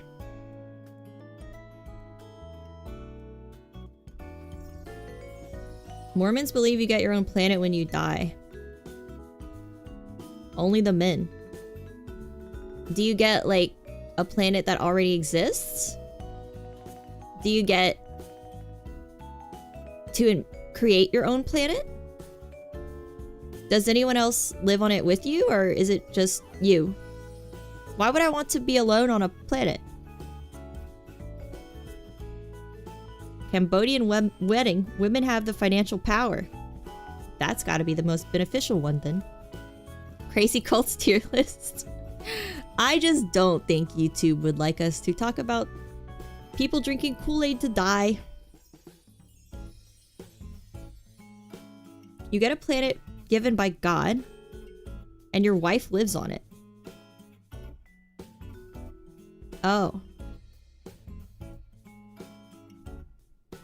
I'm confused. It's a star in the sky, a personal realm of immortality. So it's just heaven, but no one else is there? It's like Christian heaven, but you're alone? Why would you want to be alone? I guess your wife's there. That sounds lonely, though. It's just you and your wife? That sounds kind of lonely. If you divorce the wife, she still ends up living there?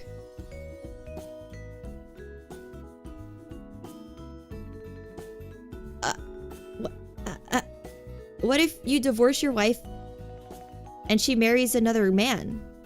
Which planet does she go to when she dies?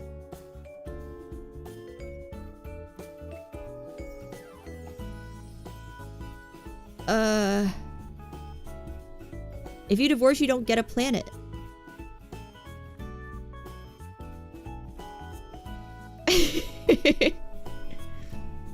Yeah, what if you sign a prenup that says Deborah doesn't get to come on the planet? This whole talk is so weird out of context. I feel like it's weird in context. 15 minutes from talking about Jacob and Agartha. Mormonism deep dive. God. No. The FBI would get mad.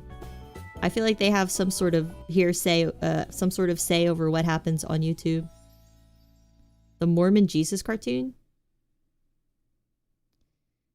Do Mormons do Jesus?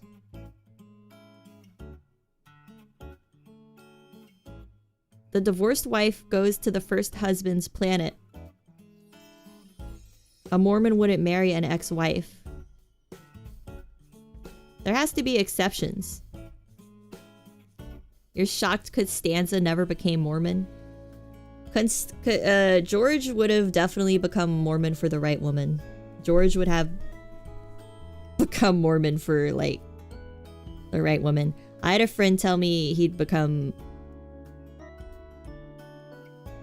a neo-Nazi for if a woman that looked like young Scarlett Johansson came up to him and asked him out and she was a neo-Nazi, so he's pretty George core. So based on him saying that, yeah, George would do the same. Jamie, pull up Mormon Jesus.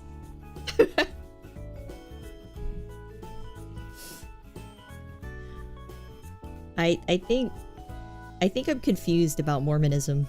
I don't know if I want to know more, actually. This is kind of disturbing. They're a splinter heresy of Christianity, so by definition they need to believe in Jesus. Well, some splits of Christianity believe in Jesus, but they don't believe he's like the chosen, the Son of God. They believe the Son of God has yet to come. And it's not Jesus, but he was just like a nice guy. Mormon Jesus and Satan are brothers. I don't know, Mormonism, actually, you guys are making it sound kind of fun.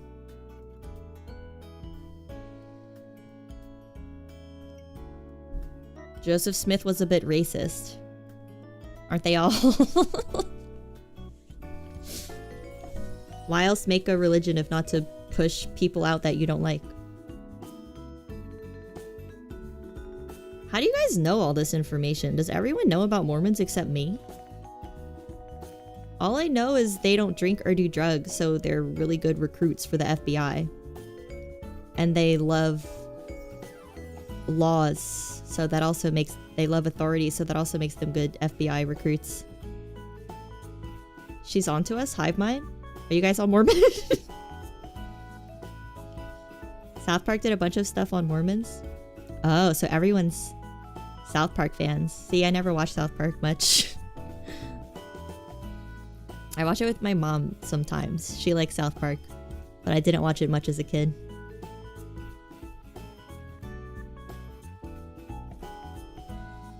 It's a version of Christianity that's American-centered. I'm not asking chat about that. That doesn't sound good. Mormons love the sovereign citizen movement. Is it? Like, I think I know, like, where Mormons live. It's basically like their own city. It's like Samsung City, how Samsung runs its own city and all the employees live and work there, but it's like Mormon City.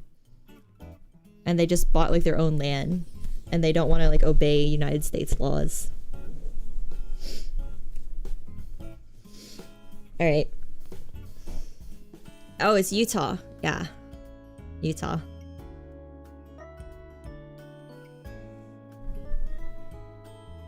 The new Vegas DLC. I don't know what's true anymore. All right, let's finish. This is the third time I've said this, but let's finish this. Okay? Cuz I'm getting hungry.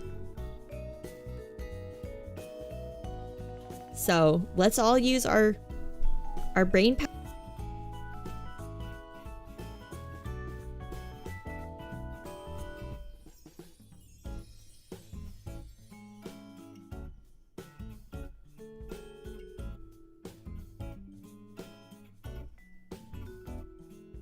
Why did it say I disconnected and reconnected?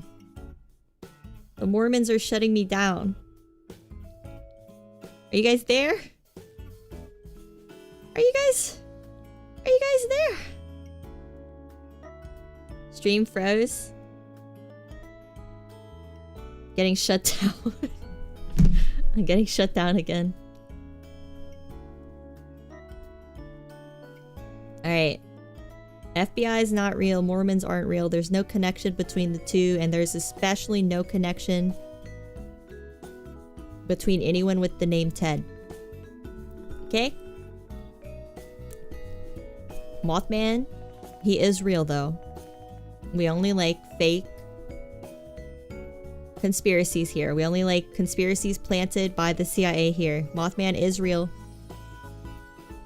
Mm-hmm. Yes. Mm-hmm. Your cat's watching? Okay, well, ask her to. Does she have good opinions about movies? We need to have one day have a dedicated Yap and look up random stuff stream one day.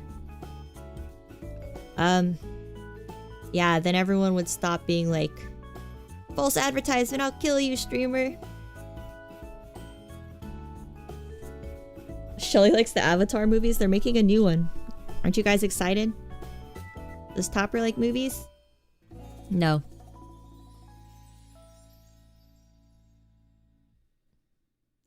So glad you're finding ways to say gat, Julia. Because I banned the word. Thank you.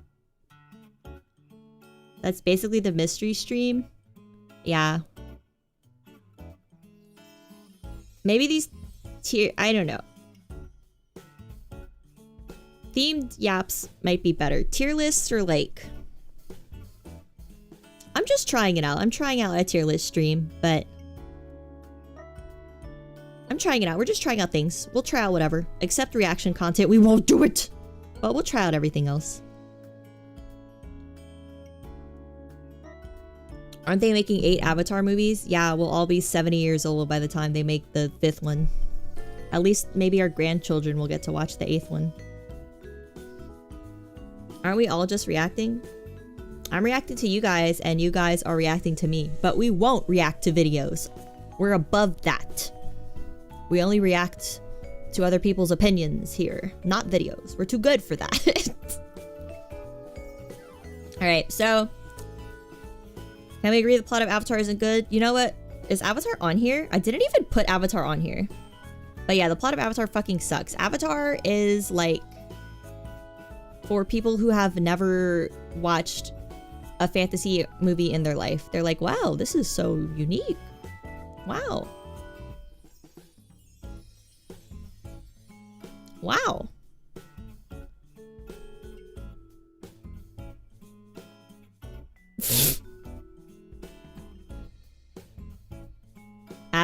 The real Avatar. Last Airbender. What do you guys think about the Netflix TV series, the new live action Netflix Avatar TV series?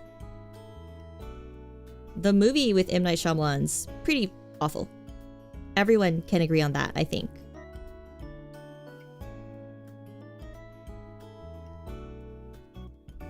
They literally cut anything out of interest and hated it. It's decent if you never watched Avatar. I've never watched it, but I heard people say it's pretty much a direct adaptation of the animated series. And my dad likes the animated series, and he watched the Netflix series, and he was like, it was fine.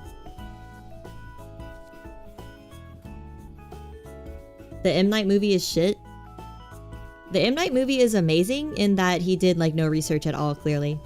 Because even the characters' names are pronounced wrong. He says like Aang, Sokka, Katara. Like he didn't even watch the original. It's so weird. They cut / changed most of the stuff in the Netflix TV series that makes it interesting. Huh. They cut out entire characters. It's not terrible, it's just not great. Well, maybe it's just like an advertisement for the cartoon, and they want to redirect people to the cartoon. Since I think the cartoon is on Netflix, too. You like that all the names are wrong? I don't. Knowing Netflix live action, it must be bad.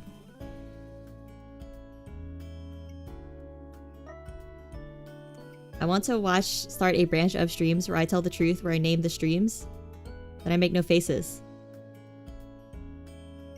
What?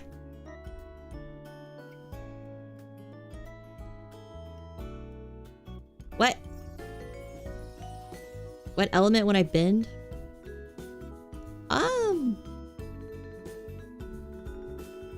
As a kid, Toph was my favorite character. But I thought water would be the most fun. Because the water's always animated so nice. You would bend Wi-Fi.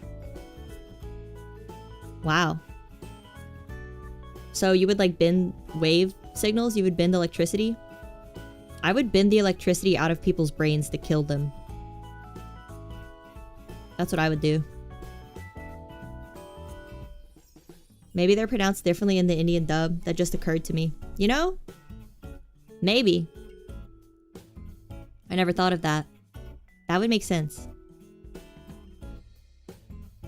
Toph is best girl? Yeah, I really like Toph. I mean, I guess all tomboys like Toph, right?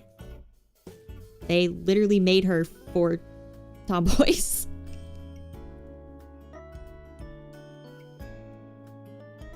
Electricity doesn't work like that in the brain. It would in Avatar. So.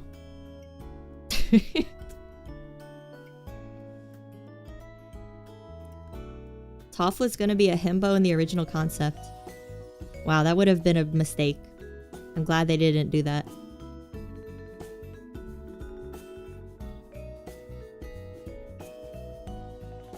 Nuclear Aang versus Tophing baby. Aang's son or Toph daughter?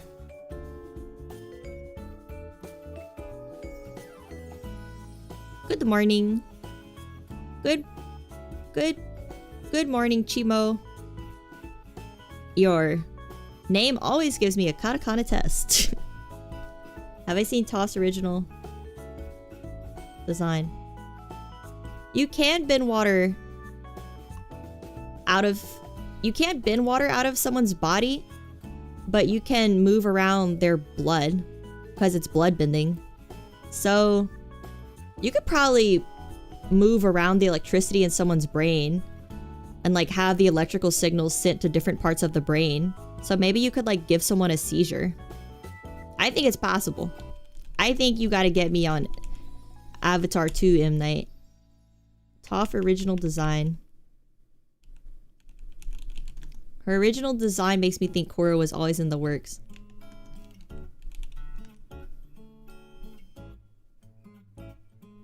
Oh god.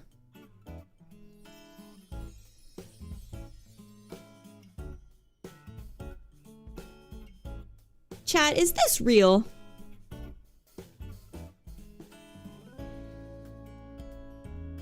Is this real?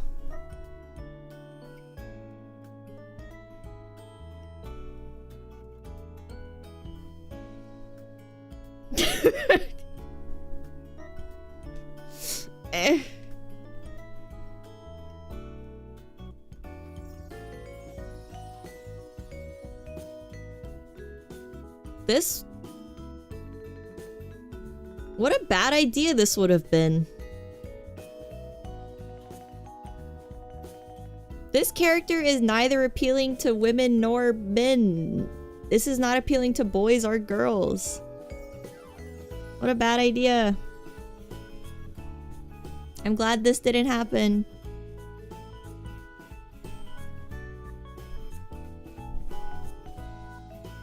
Bye, Rad. Thanks for hanging out. See you Sunday for Heroes of Might and Magic. Have a good night. Sleep tight. Don't let the poor concept art bite. In the context of the world of Atla, how would you know that's how it works? Like, what medical context would you have? They already have taboos on bloodbending. I don't know. I'm just writing fan fiction. I'm just writing a little bit of fan fiction today.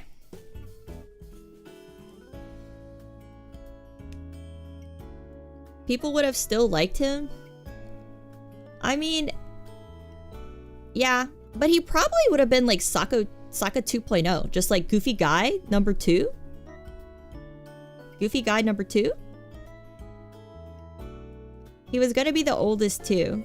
Imagine how it would have ruined the whole dynamic. Yeah, it would have ruined it, right? Because Sokka was the oldest before. And Katara's like the motherly one that keeps them in order. But Sokka thinks he has more right to what they do because he's the oldest, even though Aang's literally Jesus.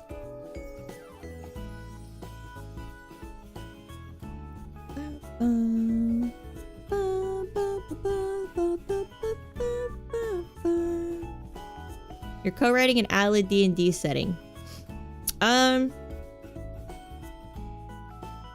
mean, there's no electricity bending. Well, there is electricity bending in Avatar because the Azula can bend lightning. Huh. I don't know. I guess we'd have to, you know,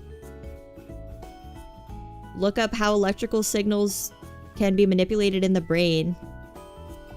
Because you can get something attached to your spinal cord that... no, you can... I think it attaches to your spinal cord, yeah. And it will zap your spinal cord and send signals to the brain to reduce back pain. And then there's something that also zaps your brain to produce dopamine for people that are suicidal. So, I think it's possible to manipulate the electricity in someone's brain. But, we need to do a little bit of medical research for this fan fiction. We need to do a little bit of research. Need to open up the old textbook. Poop benders run the works, but the world wasn't ready for them. Makes you shit yourself? Dude. Think of all the shit the CIA would do with benders, right? They can make like a politician shit himself during a big speech to lose legitimacy. Think about it. Think about it.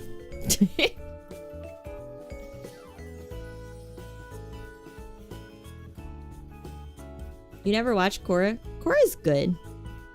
Poop bending would be water.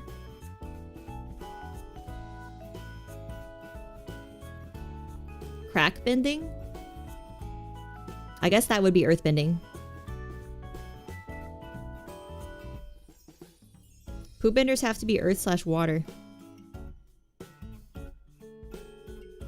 I think it would be water. What if they already went before the fight? I mean, I guess that's what you'd have to do as a politician, right? To prevent the CIA poop benders making you shit yourself during a big political speech. You would have to get You would have to get an enema before every speech, right? That's the precautions you'd have to take in this cruel Atla AU.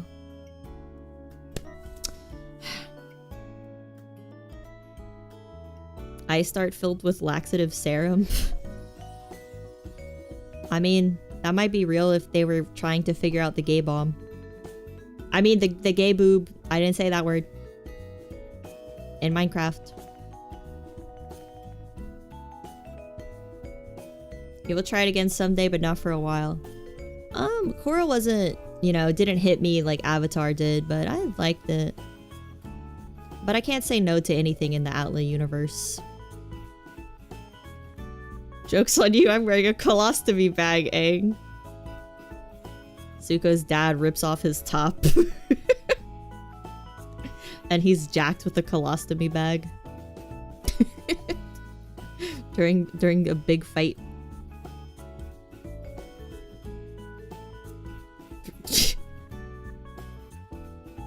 Would airbenders be able to manipulate sounds? Couldn't they just make the brown note?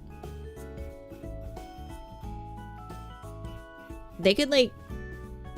Could they blow a air bubble into your arteries to give you a stroke?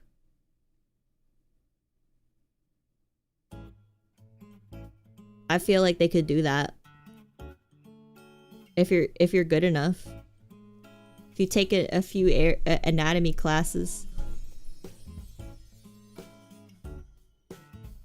I didn't like that Korra had a villain of the season instead of one overarching story.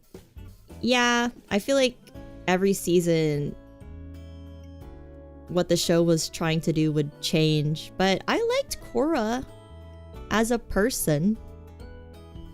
And the steampunk aspect was cool.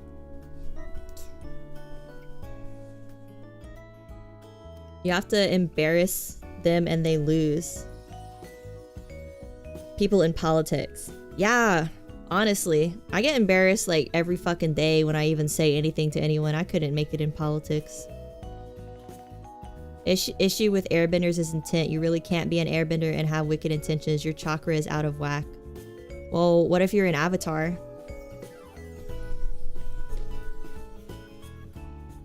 Like...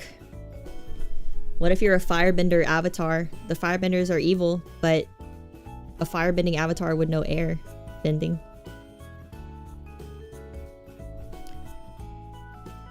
He could definitely like manipulate his chakras even if he is evil. All you have to do is lie to yourself, I guess.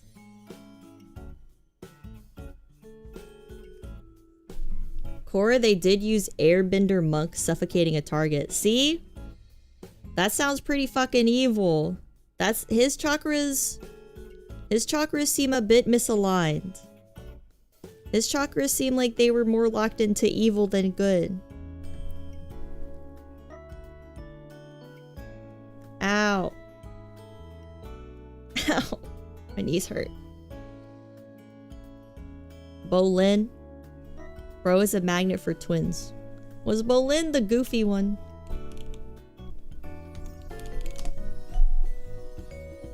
Oh. Oh, Bolin was the Sokka.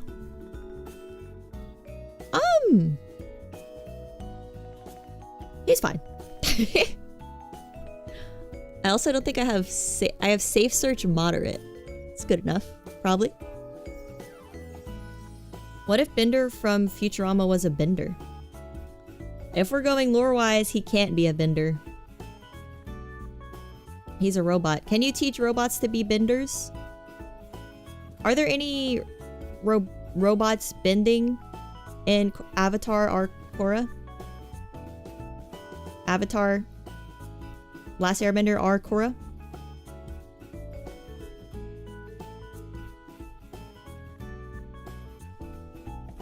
He trained under Toph as a metal bender. I thought you have to be human to be a bender. Robots have souls, so that might get him some distance. In Futurama, they have souls. When do they discuss that? Is Futurama actually really deep? I don't remember that. The last episode was pretty deep. The time loop one. Pretty sad one. They have a robot hell. Oh, that's true. Do they have a robot heaven? What about robot heaven? You can't have evil without light or whatever. I play Kingdom Hearts. Alright.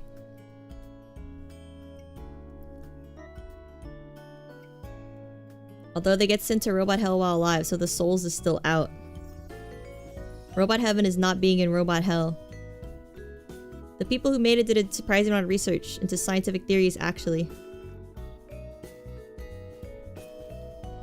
So, is Earth heaven? Since all the robots are on Earth?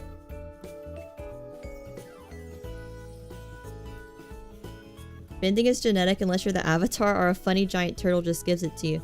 Oh yeah, the animals can bend, right? That's how people learn from the animals?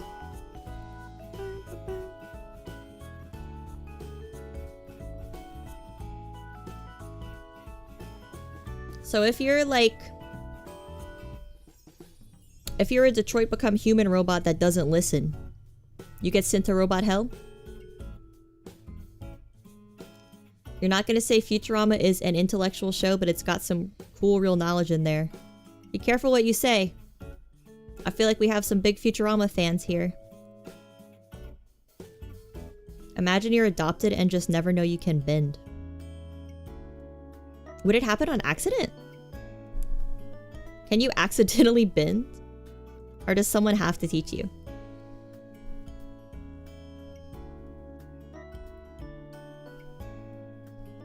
The moon taught waterbending and the sun taught firebending. I wonder how much Futurama X Atla fan art there is. Or no, fan fiction. Fan fiction.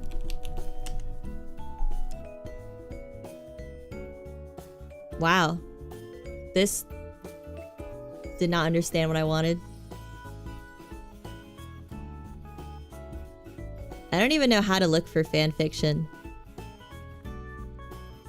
How do you find fan fiction? VR earthbending game. Oh, that sounds cool.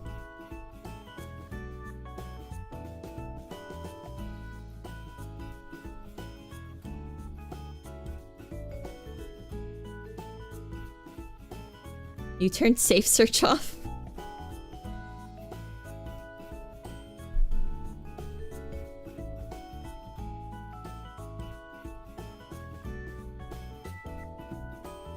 Yeah, have my data. Whatever. What are they gonna do? Arrest me for looking at reading porn? Slow burn adoption. I never read fanfiction. There's some crazy tags. Slow burn adoption?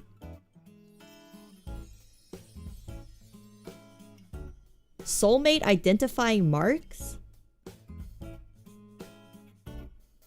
Temporary character death? But this is like all spoilers. Doesn't this spoil the fanfiction? Hello, Woob, good evening.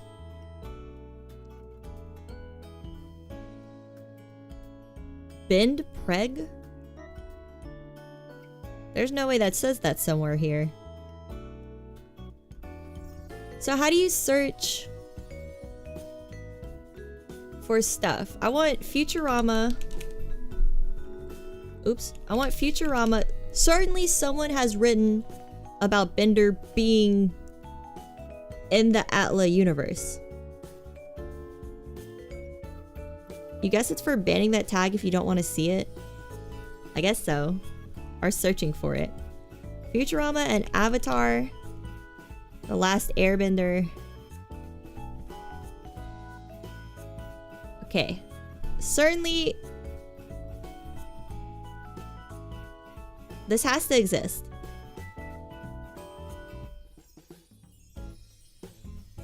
Nothing? Zero found? Zero found. There's nothing. Maybe the Korra one? Maybe Korra?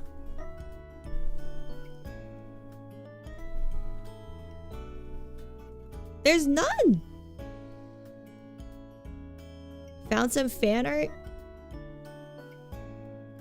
DeviantArt? No, DeviantArt's gonna have images. Sent on Discord. That's pretty cute art. That's pretty cute art. But I feel like I wanted like a serious story. But how do you write a serious Futurama story where they're benders? It just doesn't seem possible. You found some fan fiction? Where is it? Because there's fanfiction.net too. Right? Does that website still exist?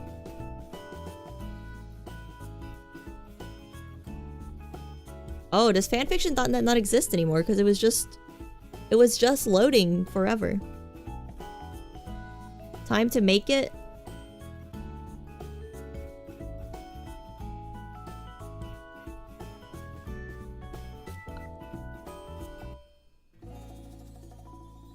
How do you write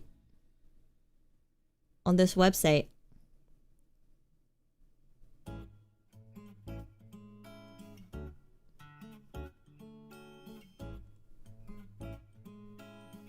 You have to be invited. Oh. Well. I guess why do you have to be invited to write? What the heck?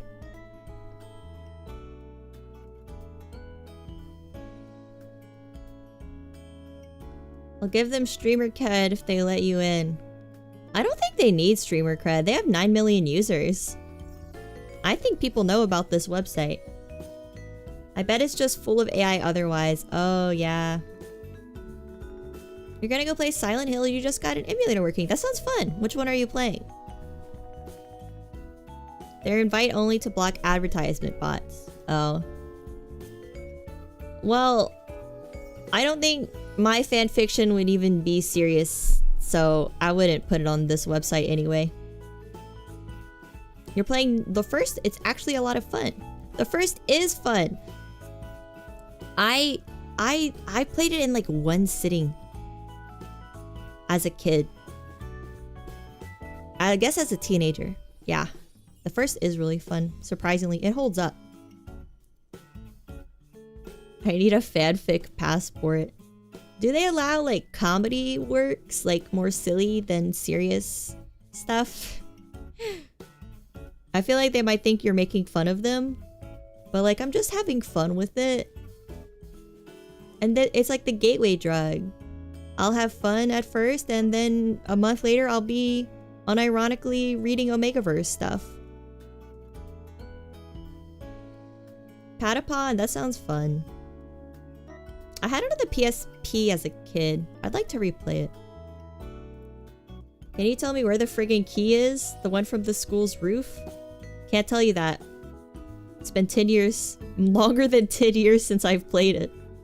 But I will tell you, for the last boss, make sure you have a fuck ton of bullets. A fuck ton.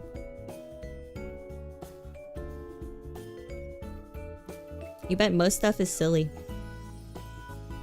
You read a saucy Magic the Gathering fanfic from a user named J... Ew. GamePro S hint. Hey, it's a good hint. It's a good hint. It's a good hint. Hello, hero. Happy Thursday. What about fun? Is the fun requirement being enforced? I guess so. How much Avatar what? Tip. I guess you guys can't see this, but when I typed in the search bar, it says tip. Uchiha Sasuke / Uzumaki Naruto angst kudos. What the fuck? I want Zuko. Ooh, Zuko X Toph. That's gonna piss me off. You're in some kind of hell with this Avatar and Futurama crossover rabbit hole. Did you actually find a lot? Zuko and Toph by Salty Ramen.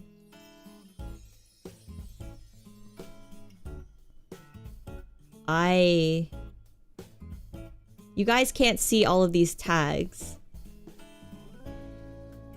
Let me uncrop this. The first few tags are quite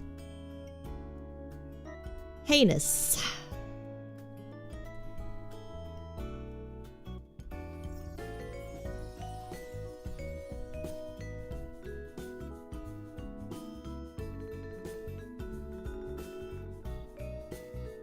Why is this the first fanfiction?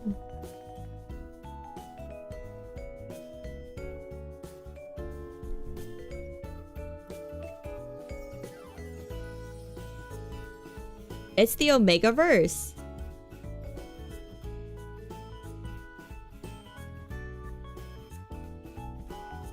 Oh.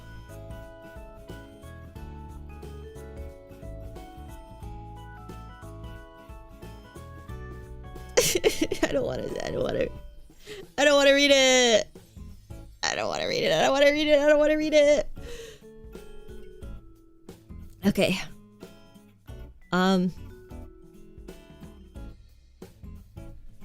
Omega Zuko and Omega Toph bond. Notes. All relationships are platonic. It literally said rape, but okay. If anyone wants to use my ideas, y'all can just tag me so I can read this goodness. Also dialogue heavy, so... I feel like a kid wrote this. This is like the way a kid types. Uncle Iroh x Doctor Who.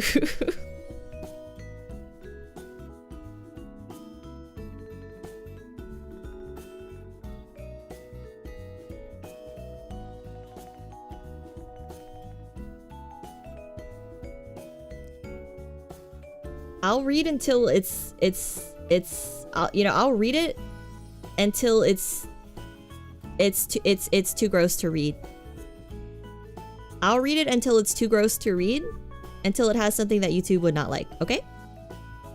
And we'll only show the text that I'm reading.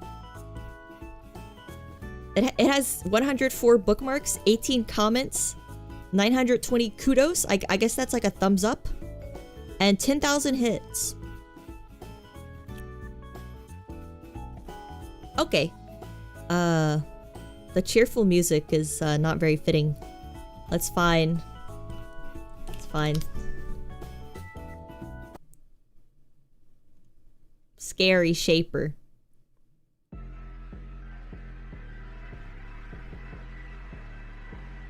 That sounds fucking horrible. What the fuck was that?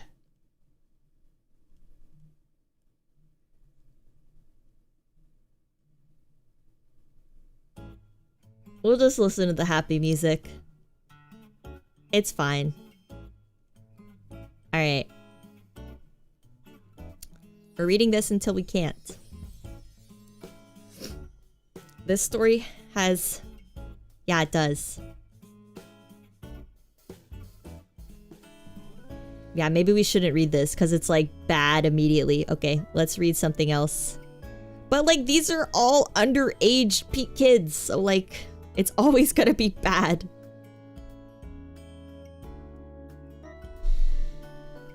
Alright, what's the least bad?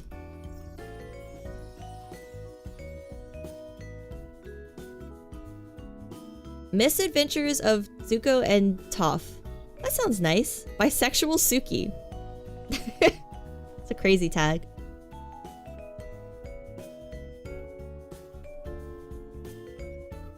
Alright, let's read The Misadventures of Zuko and Toph. That one probably sounds nice. Like, none of these tags look too bad. Like, just skimming them. Oh, this work could have adult content. If you continue, you agree that you are willing to see such content. But, like, the other one didn't? Good night, Vaguzin. Thank you for hanging out. I'm sorry for reading this all to you before bed. Please don't have any horrible dreams about this. Is classic Alien a sci-fi? Yeah. Wait, Aliens? Yeah. I think Aliens is still sci-fi, even though it's more action. Avatar Legend of Diamond Tiara Book 4. It's 75,000 words. Damn. Alright. Following the end of the war, the gang splits up to continue their lives in times of peace, with everyone going their own ways, and Toph, the only one still at the Fire Nation Palace, as she didn't want to return home, becomes closer friends with Zuko during this time, as she decides how to pass on the skill of metal bending. She refuses to leave him alone as she watches him sink into depression at the idea of being abandoned by everyone again. Considering they have one eye and 2 brain cells that Zuko doesn't know how to use and Toph has never tired to use between them, their friendship causes mishaps as well as growth and support as they visit each other on various occasions, usually resulting in Toph making a lot of enemies as she tries to drag the Fire Lord away from his duties. Okay. How did the start sound so normal and immediately fall into this wording? I don't know. The kid got too passionate. Alright, chapter 1. It is 151,000 words. Okay. You know, I love to see children express themselves with writing, you know. It's not bad. It's fine. It's fine. The last several days had been a lot. Zuko had spent the past 2 months with Team Avatar and Council officially ending the war. So bad. Bringing troops home, officially resigning and making treaties. The war was officially over, and this was the first time in days he had been alone. Meetings with world leaders followed by parties followed by more meetings.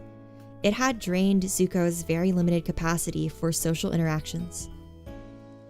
He could stay up for days at a time, but now was so tired and he needed to sleep but was so full of anxiety. He couldn't. He knew that he was hungry. He could feel his mind begin to cloud, his hands shaking a little, and hunger gnawing at his stomach, growling at him to be fed. He was too anxious to eat. The thought of it made nausea wash over him. The nausea was probably also from not eating, but that was just part of his life.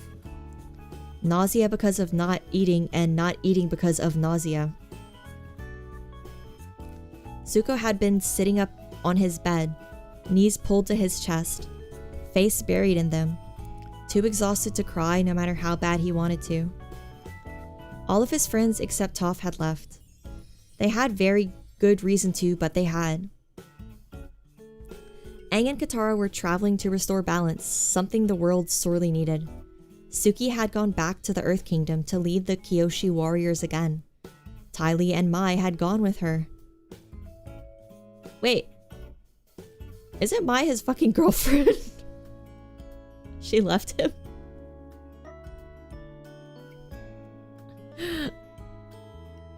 I feel like this one is by a kid.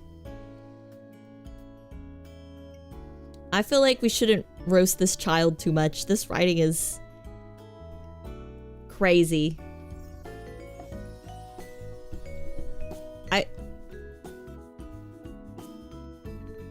I feel like we shouldn't bully this child. I feel like this child just wants to express themselves with their favorite ship.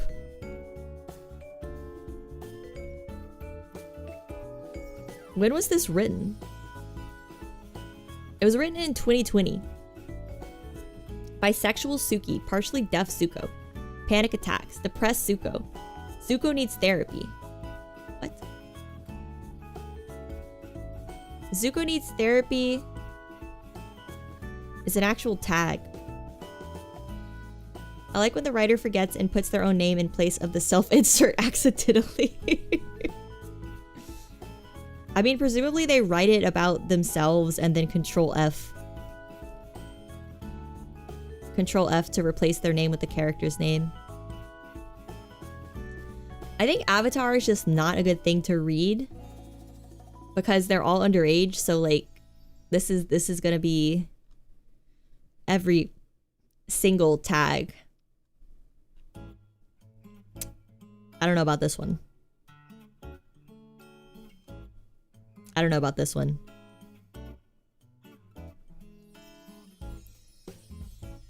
They might be older with Futurama. Some kids might like Futurama. Hi, Mr. Blue. Happy Thursday. How are we doing? We're just taking a little detour right now. We're just taking a little detour. Someone fucking kill me. Futurama OC by Marilyn Manson Lover. You guys think Futurama OC by Marilyn Manson Lover is an adult? It's 14 words. It's 14 words.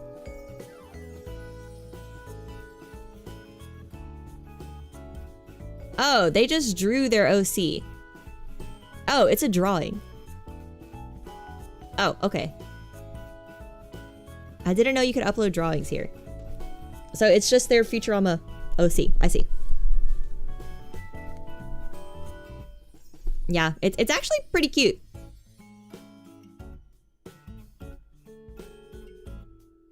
I changed Blade's design again. I know I'm getting annoying. Please don't be mad. I hate myself. Why? Why are they being so self-deprecating? It's a pretty cute drawing. Why are they being so harsh on themselves? I hate myself? Kill me? That's definitely a teenager. Yeah, I guess self-deprecation is like trendy teenage behavior. The drawing's cute though.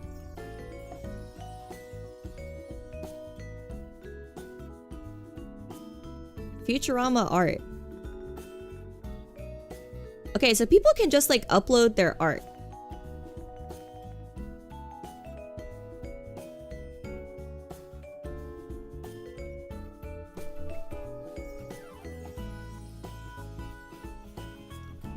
When was the drawing? This is, I don't know what that is. When was this drawing of the OC uploaded? 2024. It's all pretty recent stuff. Yeah, I didn't know this. The Bender stripping is weird. It looks like they just traced Bender. I guess it makes them happy. Not safe for work art. I don't think this is not safe for work. I think I could look at this in the office. I remember being a teen comparing my drawings to your classmates. Yeah, maybe that's why they're being so down on themselves. Is there Battlefield Earth fanfics? Probably. Is this loss?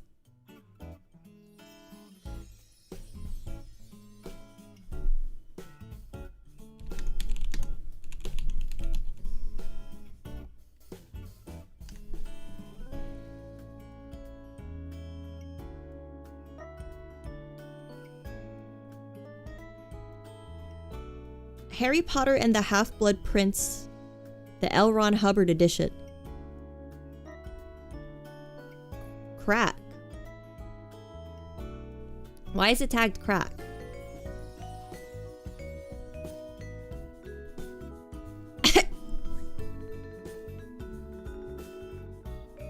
Does crack mean something else? And maybe it means something else in fanfiction? Crack treated seriously. crack is a pretty serious addiction. It should be treated seriously. What?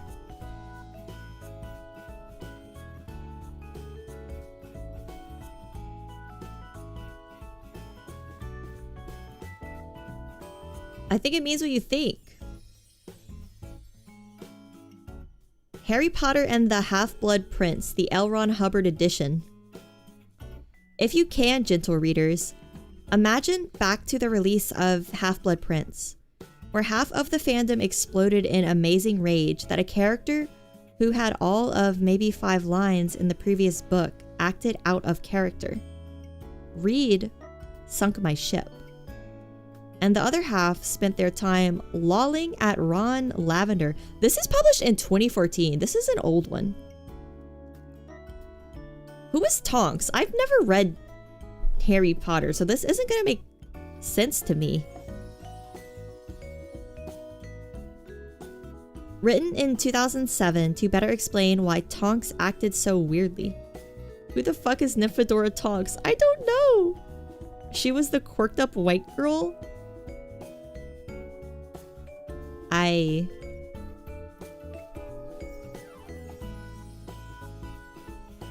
Nymphadora, Aurora Nymphadora Dora Lupin, more commonly known as Tonks, was a British half-blood witch and a metamorph magus.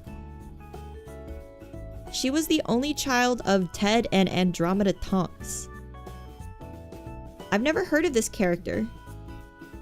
Is this character in the movies?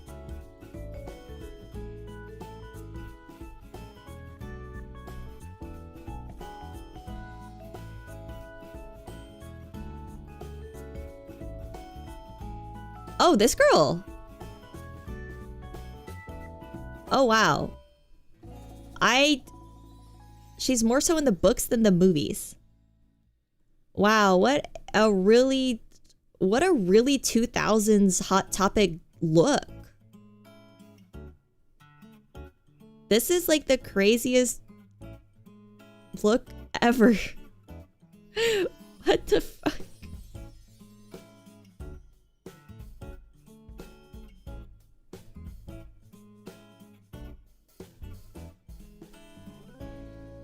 Horrible dye job of her hair, but I guess it fits for a teenager because teenagers are bad at dyeing their hair. It's a 40-year-old woman's idea of a rebel girl. I do forget. I do forget that it's teenagers written by an adult woman. Alright. I do forget that a lot. Harry Potter was a little surprised to see Nymphadora Tonks sitting at the Weasleys' kitchen table when he arrived with Albus Dumbledore that night. Indeed, she looked different. Wait, we need mood.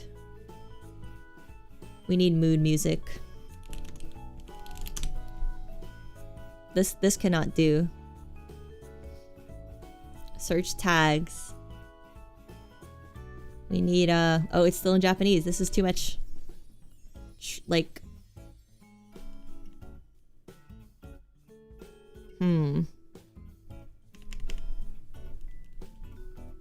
What should we look up? Scary? Atmospheric?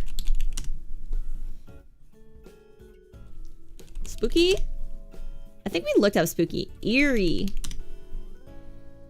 Dramatic.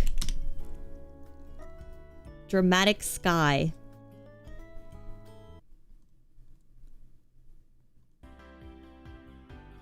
This is not dramatic at all. This is like car insurance commercial music. This might get spookier than Silent Hill. Asylum? Let's look up Asylum. Escape from the Asylum. Strong Loud. Asylum Genome.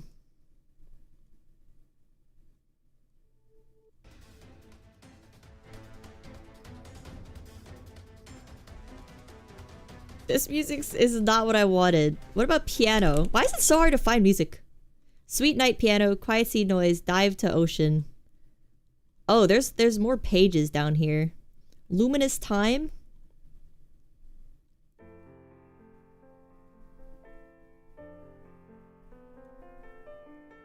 Sounds nice, very dramatic. It's not what I was expecting either, yeah. Music is easy, stream music is hard, yeah. It's hard to find music on Dova Syndrome. This is so epic. Here, I'll turn it up. There you go. Right, not tier list. We're getting back to what matters. All right. I don't know who the fuck Nymphadora Tonks is, but whatever. Harry Potter was a little surprised to see Nymphadora Tonks sitting at the Weasleys' kitchen table when he arrived with Albus Dumbledore that night. I'm sorry for the way I say Dumbledore. Dumbledore. Indeed, she looked different. Thinner, paler, more subdued. But there was something else a little off about her. Her eyes had a certain glaze to them, as if she'd just been on the receiving end of a partial frontal lobotomy. And she looked so much more serious than he'd remembered of the once exuberant, cheerful, and clumsy girl. Hello, Nymphadora, said Professor Dumbledore genially. Good evening, Professor, she said serenely. I trust you read that book I passed on to you. Oh, yes, I did, dear. It was quite, Harry noticed at once that both Molly Weasley and Professor Dumbledore seemed to be a little edgy, as if they were both suppressing their true feelings. Molly was stirring a pot of onion soup at the fire, but even she looked more harangued than usual. Now, Tonks dear, did you want to come for dinner tomorrow night? Remus and Alastor Moody will. Tonks shuddered. Remus is an SP. I refuse to eat dinner with an SP. No need to be nasty, said Harry. He's a suppressive person, Harry. I must avoid him if I want to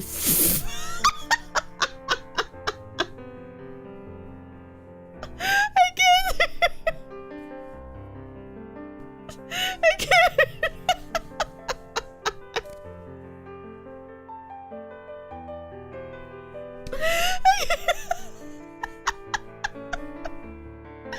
Dude, I thought for a second SP was something from Harry Potter, and then I read suppressive person.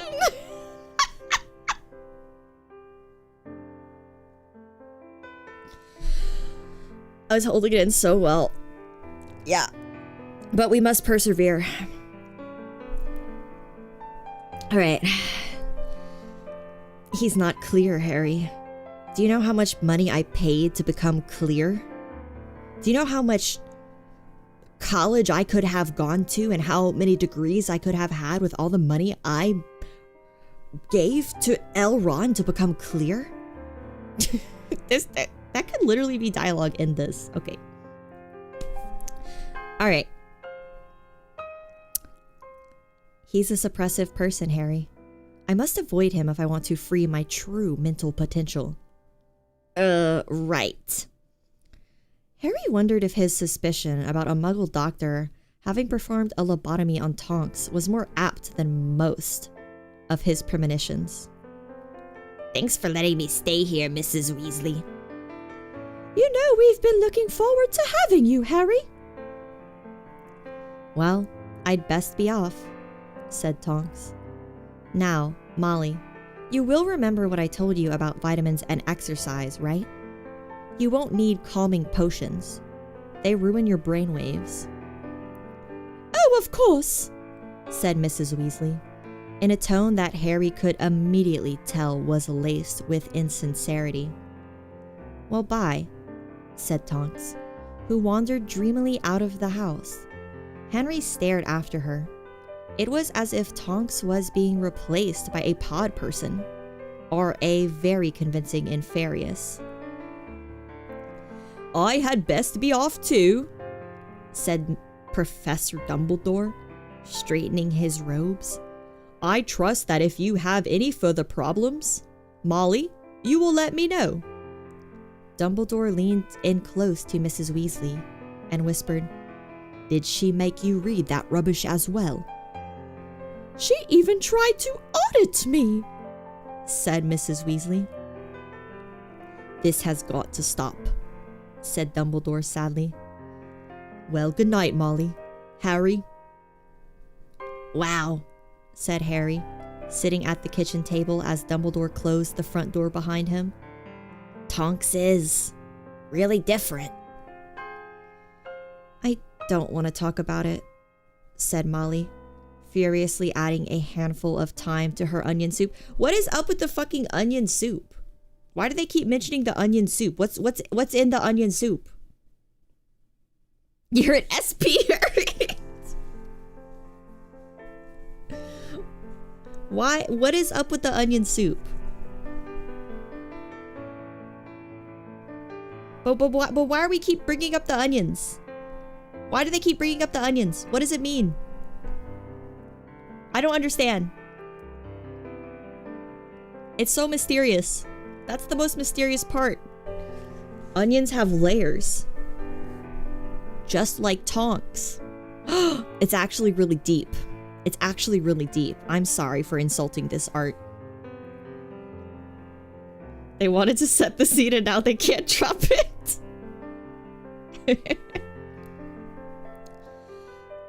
Alright, I don't want to read this anymore. I don't want to read this anymore. I don't want to read it anymore. I can't. I will die. Actually, they mentioned onion soup more than Harry. They did. We didn't get to the crack, but I'll trust that it's there. This is like the 2010 version of making a cringe TikTok. I mean, it can't be serious, right? Like, it can't be serious. It has to be a joke. Fluff and humor. See? Fluff and humor. This one has to be funny. Because it was really funny. I hope it's not one of those situations where like the creator wrote it seriously, but then everyone laughed at it. And they had to be like, no, it's ironical. It's not actually supposed to be serious, you know? Maybe it's like a The Room situation.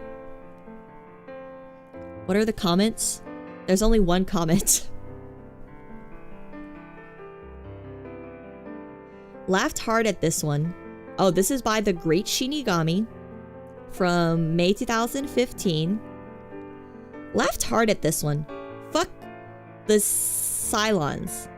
Not sorry, but I've fired too many a box cannon at them to ever recognize with the CO $. And I laughed hard a second time at all the Wolfstar fangirls who shut down when Nymphadora and Rummus started circling. Hint: if she can make her nose a pig's nose, what else can she do to her anatomy? LOL.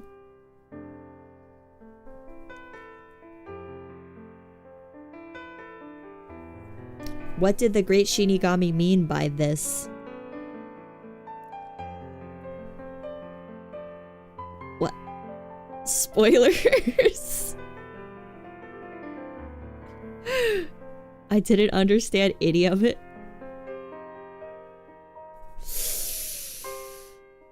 That commenter has their own Harry Potter fanfic. Yeah, maybe they're a rival crack writer. A rival crack taken seriously writer. Maybe that's like their domain. What is crack? Crack can't mean crack. It has to mean something else. What is crack in fan fiction? Crack in fanfiction refers to stories that are absurd, ridiculous, or implausible, often written for humor or entertainment. These stories typically feature bizarre premises or unexpected character pairings, making them intentionally silly or nonsensical. Okay, so like crack is goofy. Source crack pipe. So yeah, I don't think crack means crack. I think it just means whatever this is. Like goofy. Battlefield Earth watch party? Oh god. I don't got that dog in me. The onions is the crack. Yeah, maybe there's crack in the soup. They mean cracked. I thought cracked means like you're fucking really good at FPS games. You're cracked. There's a Dianetics tag. Excuse me?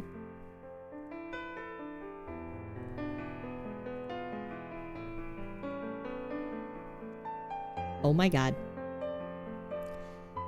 Jurassic Park: The Mesozoic Mystery. Sarah Harding, Jurassic Park. Alan Grant, Jurassic Park. Sheldon Cooper, Littlefoot: The Land Before Time. David Miscavige, Satire, Climate Change, Mild Languages, Mild Dinosaur-Induced Violence. Jurassic Park Parody. Sheldon Cooper dies. Sheldon Cooper gets eaten by dinosaur. Freaking spoilers. What the fuck? Okay. Alright. What is the 2023? This one's written recently. Here's the summary. I'm not reading this, I'm just reading the summary. What is this? It's been nearly 8 years since the infamous InGen incident, and needless to say, things have gotten pretty wacky. Join Mr. Crichton's classic crew as they navigate a new island with new companions, including a climate scientist of all things. Ian Malcolm reevaluates his wardrobe. Sarah Harding undergoes massive psychophysiological alterations. What does that mean? Inflation? What does massive physiological alterations mean? I love that this is fair use tag. Alan Grant enjoys his retirement, a clone learns the meaning of friendship, and Richard Levine begins a rapid descent into madness. A sinister cult takes an island west of Costa Rica, and a familiar villain has appeared, apparently returned from the dead. Okay, that must be... the familiar villain must be... Elron, right? And what's this? An unlikely ally found in a character from an iconic CBS hit comedy series? Only one thing is certain. It's sure to be one heck of a ride. Can we write a sequel to this?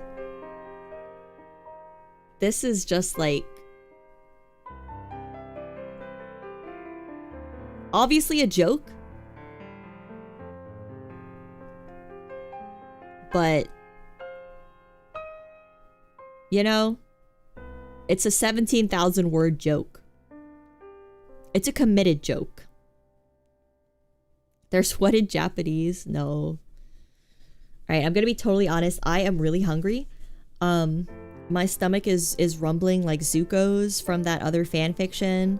I'm getting nauseous and I no longer know if the nausea is because I'm hungry or if I'm hungry because I'm nauseous or whatever that kid was trying to say. Bazelga. Yeah, put me in a Bazinga shirt, please. That's what I want for my, my new model. It was the onion soup. Yeah, they made it sound so good. Alright, we're gonna speed run this tier list. We gotta commit. Alright, and then I have to go eat. I'm so hungry. Once again, I only ate a smoothie today. I'm not gonna make it. Alright, guys. District 9. I forgot about the tier list. Alright, remember. District 9. It's pretty good. Borderline Keto. It's a very good movie. Love District 9. Love District 9. Great little tale. It's good. It's good stuff. Sphere. This is Sphere. It's Michael Crichton adaptation. Love Michael Crichton. I love this movie. I've seen it a bunch of times. I've seen Sphere a lot, and in my book, that means it's Kino cinema. Yes, yes, yes. Bookmarking the fanfics to derail a future stream. Look, we'll have a fanfic only reading stream. Okay, will that satisfy the itch? We'll just read fanfics, and at the end we'll write our own. We'll read fanfics for 2 hours and then we'll write one. Bye, Bran. Have a good day. You're gonna post your minis in the Discord. Yeah, do that. I'd like to see them. You said they're cats, huh? You would like a fanfiction reading and writing stream? You're the only one that said yes, MFW, so it's just gonna be you and me there. We're gonna make the greatest Doctor Who meets Avatar The Last Airbender meets L. Rod Hubbard fanfiction ever, and we'll even throw a little bit of Tom Cruise in there. Alright, Dune, Denis Villeneuve. We could try to find the most unhinged. The thing about unhinged is also it has like graphic shit in it. Like all the unhinged ones were like bad things. Do I plan to create a fanfic on Renpai? That could be good coding practice. That could be good coding practice. We write it in Notepad. We expand upon it in Renpai. Pompurin Legati Yaoi Vor. Like Pompurin, the Sanrio character, dates Thomas Legati and eats him. I could write it. I could write it. I could do it. I could definitely do it. I believe. I believe in the power of creativity.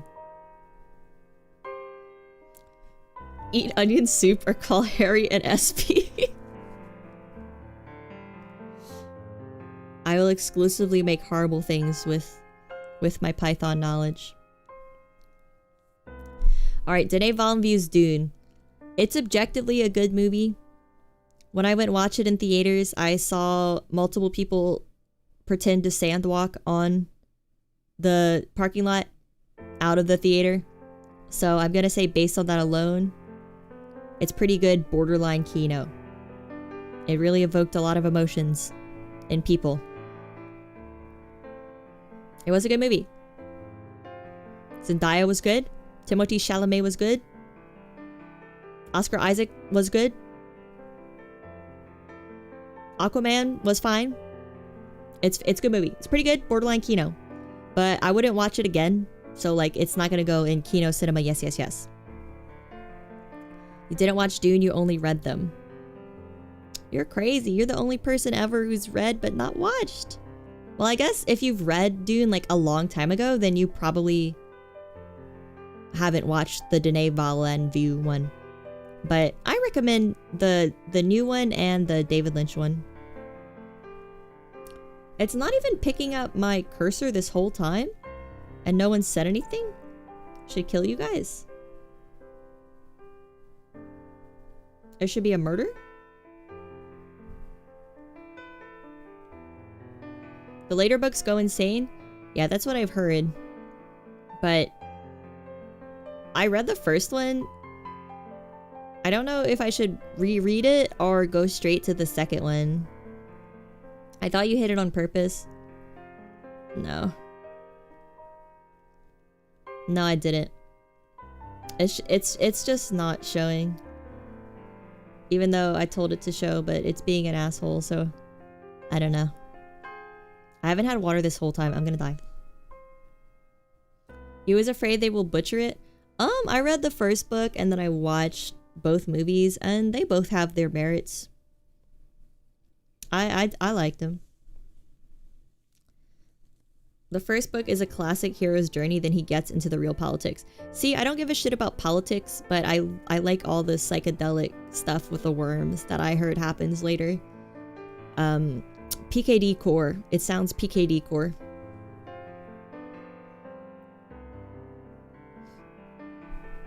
All right. Island of Dr. Moreau with Marlon Brando. This is a fucking horrible movie, but it makes me laugh. So I'm gonna say pretty good, borderline Kino. I would recommend it. And it has the woman, the lady from The Craft. She plays like a sexy Catwoman. Yeah. It's not good, but it's entertaining.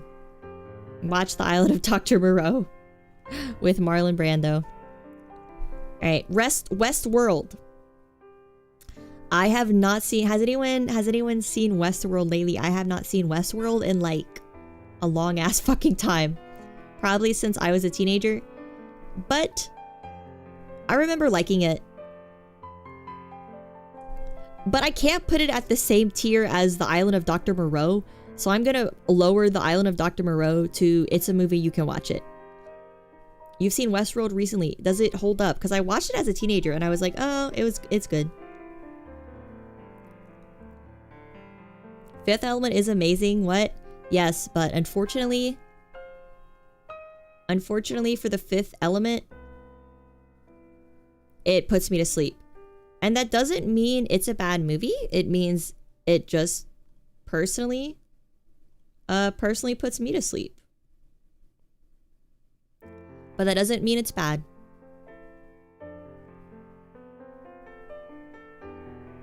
Alright, I'm getting really bad deja vu, and that always happens when I don't eat. So we gotta go, or I'm about to slip into another universe. I'm about to slip into the parallel universe, which is what happens with deja vu.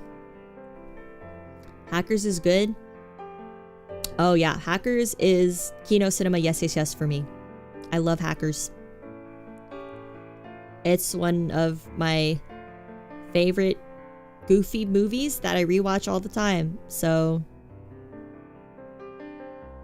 Kino Cinema yes yes yes. You can't beat characters called what is her name? Fucking Acid Burn and Slow Roll or something. I don't even remember their hacker names.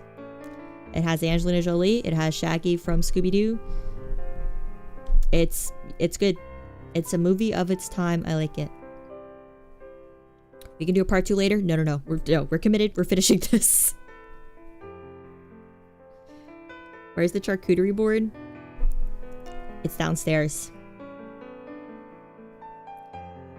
I'm fading fast. The side tangents killed her. If I start saying words out of order, I'm not dying. This just happens when I don't eat. Alright, Cube. I wasn't crazy about it. It's a movie, you can watch it. I wasn't crazy about Cube. I saw it a while ago. I kind of forgot I did until I looked at the screenshots of it. I'm dipping into the collective consciousness. Yeah, please don't make me be inside a brain with you guys. I really don't want it. To stop distracting me, please. I like to retain my individuality, please. Cube is cool. I remember it being cool.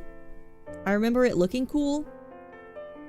But I don't know. I wouldn't recommend it, and I haven't ever rewatched it. So I would say it's a movie you can watch it. It's good. You made a reference to that movie the other day. Yeah, you did. And I forgot I had watched it. Acid Burn and Zero Cool. Yes. How did I forget the name Zero Cool? You know, it sounds stupid as fuck, but then I was looking at actual names of hackers from like the 90s, like real hackers, and they did use stupid usernames like that. So they did their research, the movie Hackers.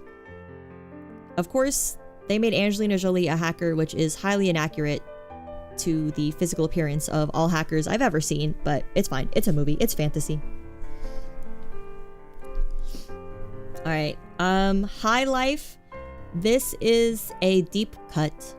High Life is a movie about a space prison, I think, or they are doing like an alien style delivery mission. They're like space Amazon workers or something. I don't really remember, but it has Robert Pattinson and it has really good, I remember it being a really good looking movie, a slow movie, but it was a good watch.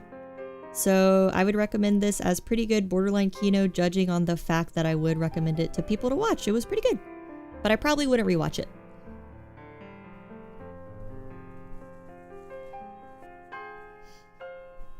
A hacker known as Anonymous Jolie. See, the jokes are gone. Back when it was called Phone Freak. Oh yeah, freaking. I've watched a bunch of stuff about hacking and that old hacking convention a while back. For no reason really, except it was interesting. I need to add the electric state and just put it at the bottom. No more adding. You missed that part, Woob. You missed the adding. Alright, Contact. I like Contact with Jodie Foster. It's based on the Carl Sagan book. I've never read the Carl Sagan book, but I liked the movie. And some people would say it's Kino cinema, yes, yes, yes. But I'm gonna put it in borderline Kino because these are my opinions. And I've only watched the movie once. And maybe it was more impactful if you had watched it when it came out, but I watched it like 3 years ago. So I feel like a lot of concepts being explored in that movie, I had seen them explored in other movies before. I think rating a movie is like really dependent on if you watched it right when it came out or if you watched it later. You watched Contact in theaters. I agree with where it is. Okay, well, as someone who watched it when it came out and you agree with where it is, I think that means we made a good rating. Because I really like the end the most. I love the ending sequences. It's like reminiscent of Stalker. Even though Stalker always puts me to sleep, it reminds me of Stalker. Like the scenes on the beach. Yeah, I don't know. I like it. It's good. But I probably wouldn't rewatch it unless I was showing it to someone. I didn't add Mario 93 and I never will. I've never seen it. I can't add movies I haven't seen. Alright, Solaris. You guys aren't gonna like this, but Solaris would have to go in Made Me Fall Asleep, but it's not a bad movie. And I'm gonna say every movie that I am putting in the category of Made Me Fall Asleep, but not a bad movie, I will rewatch it. I will give it another chance. Because I'm sure they're not bad, but I tend to watch movies at night when I'm already sleepy. So like, it's not a great time to watch a movie. Tarkovsky's movies really require a specific mood to enjoy them. Yeah. Tired but awake, right? Like exhausted but not sleepy. Maybe. Maybe exhausted but not sleepy.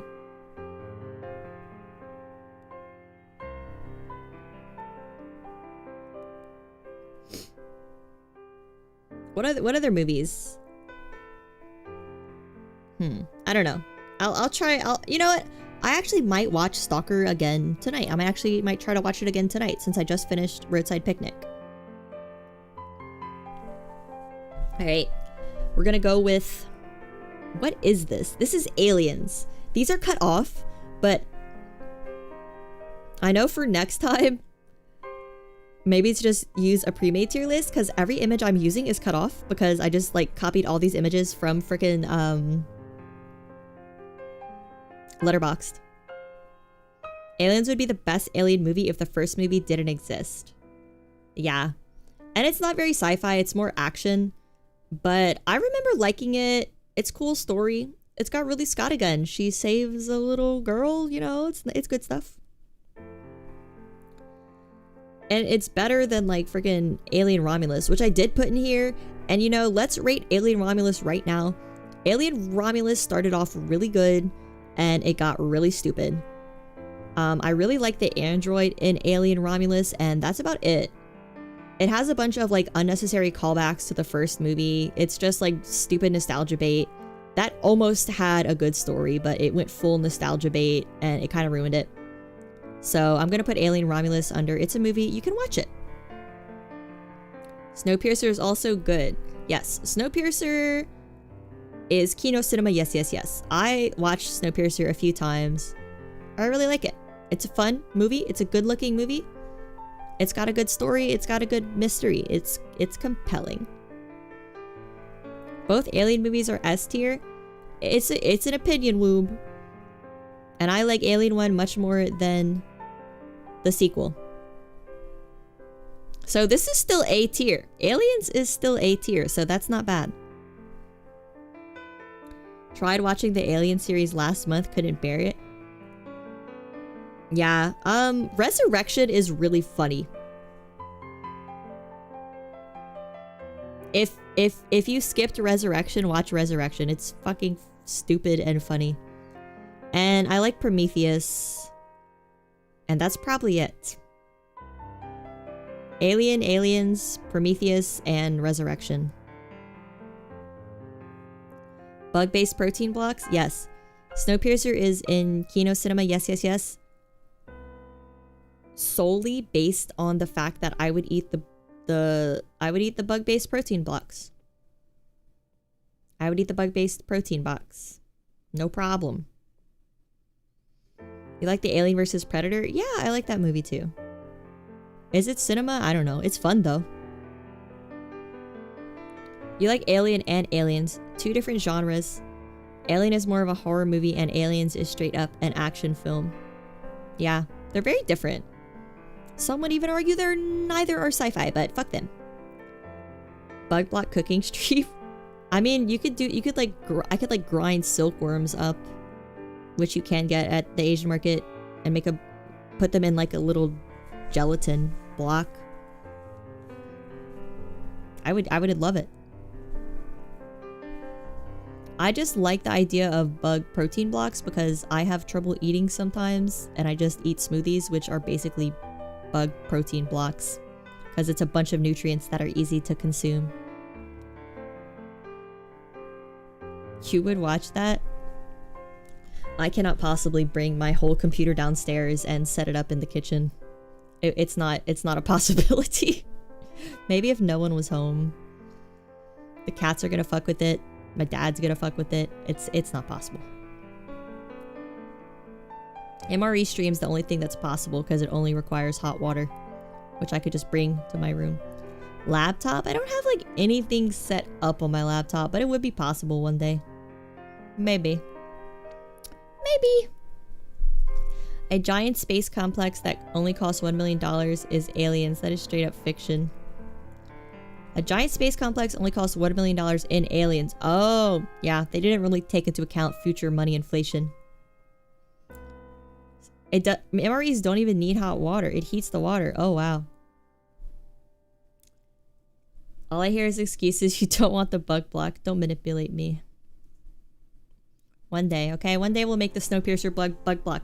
Why doesn't... Binging with Babish does, like... fiction food.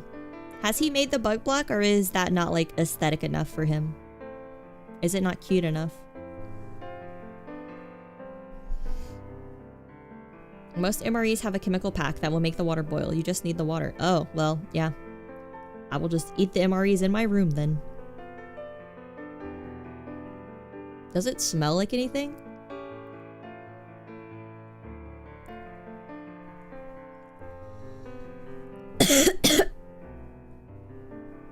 Oh god. Alright, Blade Runner. This is the new one. This is Blade Runner 2049 with Ryan Gosling and Ana de Armas as the robot. I know a lot of people like this one a lot, but I thought it was just okay. So I'm gonna put it in pretty good, borderline Kino. There's a gas that comes out of the MREs.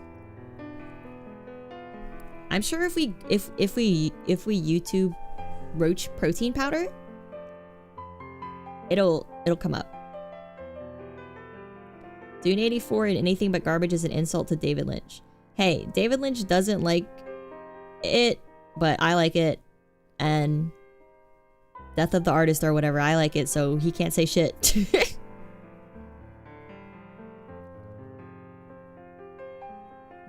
Blade Runner 249 is cool, but slow and long.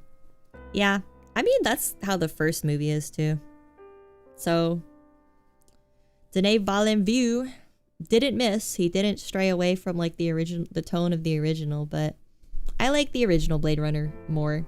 I've seen the original Blade Runner a few times, and it's on here somewhere. I don't know where, because all this shit is cropped.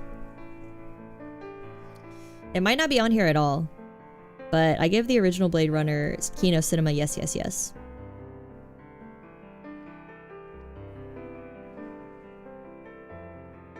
Watching movies at 2 times speed, that is evil Zoomer behavior. Don't you do that. Don't you do that. It's hydrogen comes out of the packet. Alright. Well, that's probably safe, huh? The only MRE advice I can tell you, do not get the vegetarian omelet unless you want to try the one considered the worst tasting one. Well, I have to go. I keep forgetting every time I go to my grandma's. I keep forgetting to steal some from my sister's boyfriend, but I'll remember next time.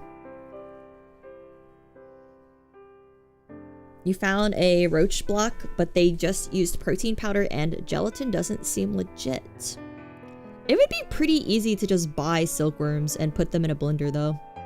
It would literally blend up to like a sand, a powder, right? There'd be like no bug left in it, so it'd probably look just like the movie. And silkworms are cheap, too. And they're pretty good. I followed like a recipe and fried some up. They're pretty good. They did Alita dirty. Yeah. I liked it. I thought it was fun. I liked the rollerblading shit. I like Christopher Walken a lot. Alita's design was pretty ugly. So I think I'm gonna put it under It's a Movie You Can Watch It. I liked it in theaters. I feel like a lot of my opinions of whether I enjoy a movie or not is based on whether I saw it in the theaters or not, because theaters always make a movie seem better than it actually is. You would enjoy Blade Runner more if Ridley Scott didn't insist on Deckard being a replicant. Yeah. I mean, it's based on Do Androids Dream of Electric Sheep, which I read a while ago. Do not remember it. I'm like slowly losing all of my memories. Ask me my name, I don't remember it. I'm so hungry. Silkworm and locust are actually tasty. Yeah, I really like the silkworm. It doesn't taste like anything really. Just like a very plain taste. Alright, we gotta go to Hellraiser. The Hellraiser movie. This is like such a bad image. It's the Hellraiser movie where Pinhead puts people in the pain pleasure paradise through a computer. Hellraiser cyber something, I don't know. I literally just forgot. I think I put this one on here as a joke. Hellraiser Cyber World, right? Was it like Cyber World? Hellraiser Hell World, right?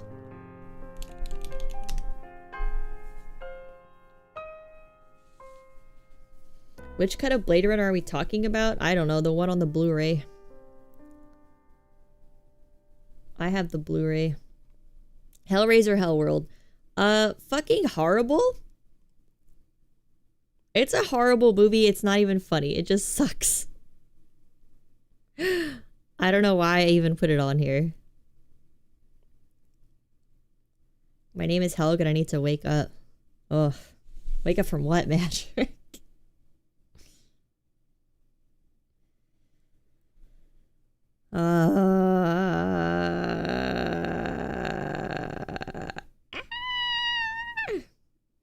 Dude looks ridiculous. Yeah, you fucking idiot. Pinhead, dummy.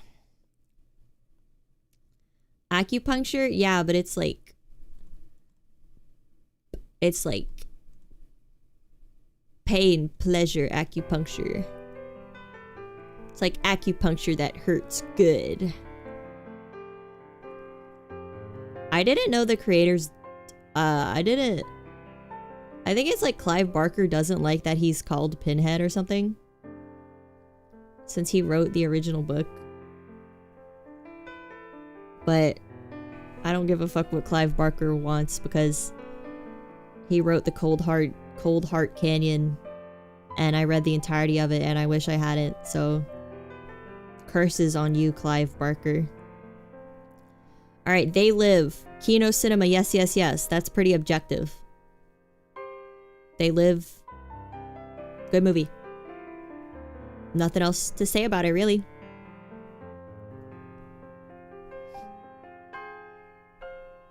This is the cinematic cut of Blade Runner is garbage. It got an F-tier narration that the studio insisted was needed because the audience would be too stupid to understand what was going on. Maybe. Maybe they're not wrong. Audiences, I think the average IQ in the United States is like 90, so they might not be wrong. Curses because you like him? Yeah, I mean, I do like Clive Barker, but it's like 50 pages of porn, 10 pages of really, really cool descriptions, 10 pages of really good ideas, 50 more pages of porn. I'm like, he tortures me. He tortures me. I'm here to kick ass and chew bubblegum, and I'm all out of bubblegum. Can't forget that iconic line. I'm here to rate movies and eat food, and I'm all out of food. Prime intellect. Yeah. Yeah. You know, the metamorphosis of prime intellect is very similar to Clive Barker's writing. Oh my god.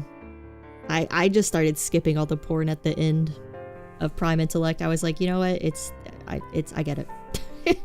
I'm done. Sometimes I wonder who the hell they get in these early screenings. 90 IQ people, I guess. I didn't prep the McDonald's. No. Should I go get some? What time does McDonald's close? Wait.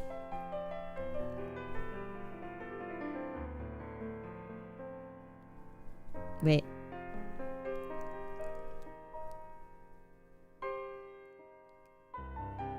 Oh my god, I have no time. That's okay. It's okay, I'll just get some tomorrow. 30 more minutes? Yeah. I think they're usually closed at like 10. Shit. I would have to like close stream and drive really fast. And I can't torture the poor McDonald's workers. I can't make them cook me the double cheeseburger meal with a Dr. Pepper right before they're trying to close. I can't do it. Bye, Mr. Blue. Have a good day at work. I shall see you Sunday. We're gonna play Heroes of Might and Magic. Stream from car. I don't know how you would do that.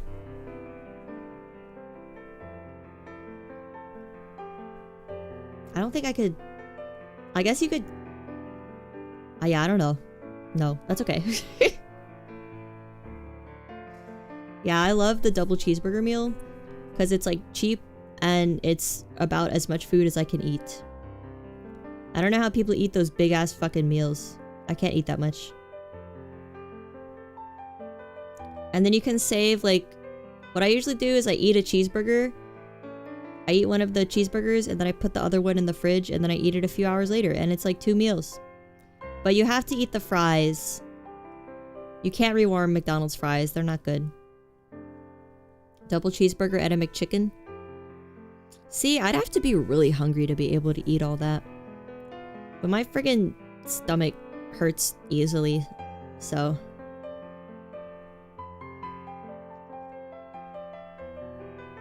There's this one streamer that ran a bunch of red lights on stream right in the middle of downtown.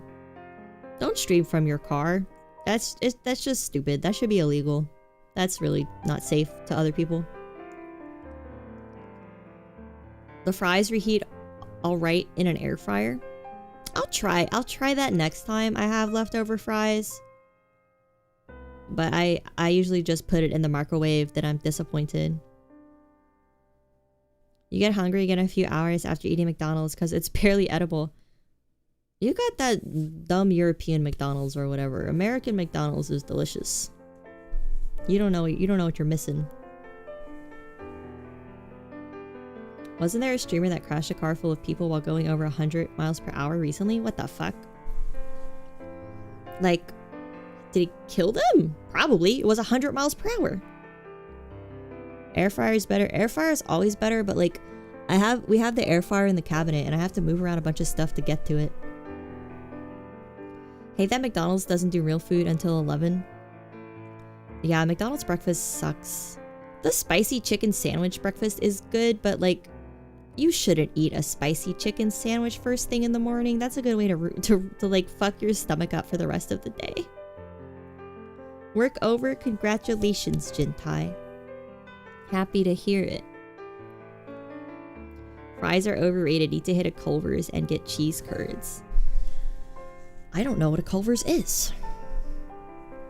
I've never heard of that. Okay. You guys are making me so hungry.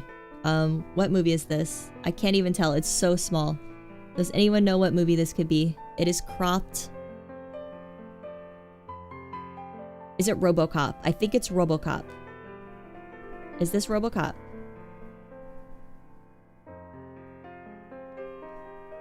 Yeah, I'm gonna die. I'm gonna die.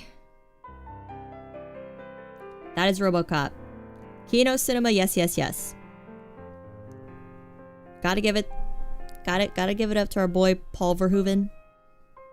No need to argue about that. Alright. This is... What is this? What is this movie? What could this movie possibly be?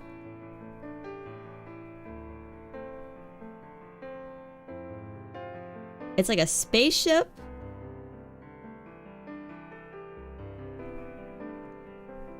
Let me open up my image collection.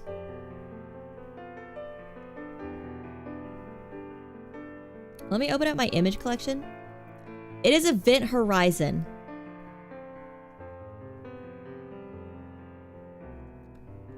This is the poster for Event Horizon.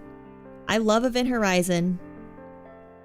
I know a lot of people don't and wouldn't consider it Kino Cinema, yes, yes, yes. But I will, because I love Event Horizon. I've seen it a bunch of times. It's a good movie. It's a good movie. What is salted cardboard?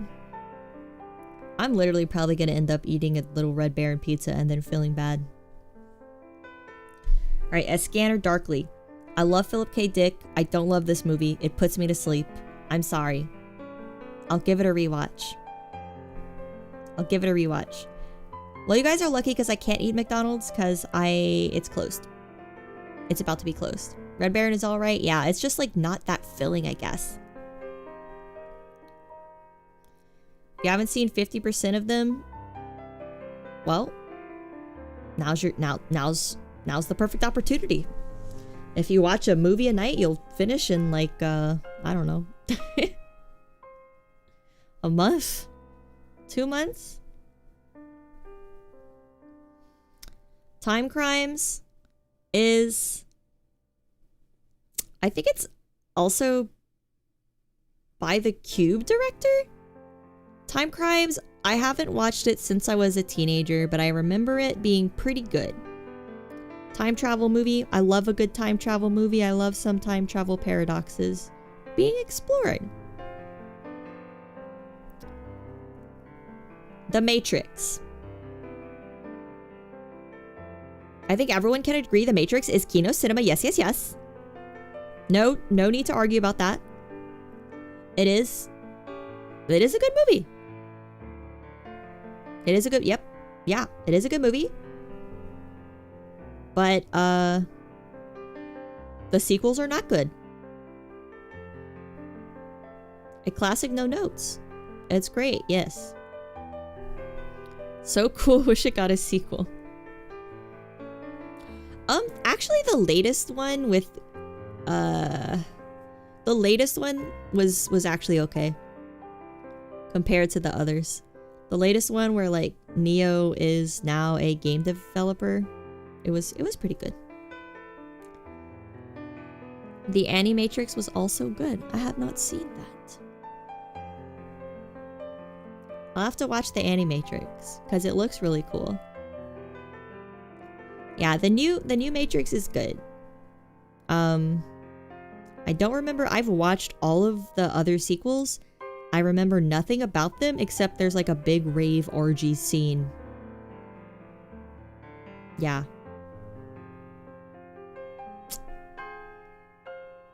They miss. The Wachowskis miss and they miss and they miss and then they hit 2 times. I don't think I've ever. Jupiter Ascending is another movie they put out. Real fucking stinker. Mila Kunis, Channing Tatum, I think. I saw it in theaters. I've only slept in the theaters 3 times, and that was one of them. The RG Rave was the second movie? Okay, well. It sucked. The Animatrix is an animated anthology. I do love anthologies. Yeah.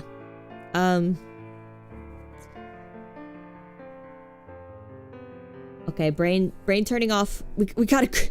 What is this one? This is Tetsuo the Iron Man. I love Tetsuo the Iron Man. I've only watched it 2 times without the subtitles on. So I had a vague idea of what was happening. But regardless of that, it is Kino cinema, yes, yes, yes. Tetsuo the Iron Man's great. It's a great movie. Reanimator? Kino cinema, yes, yes, yes. I've seen Reanimator a few times. It's Cronenberg, right? Is it a Cronenberg movie? I do hate what happens to that cat. But besides that, it's a good movie. Not as good as The Steel Man. Not as good as The Bye-Bye Man, but that's not sci-fi. Okay.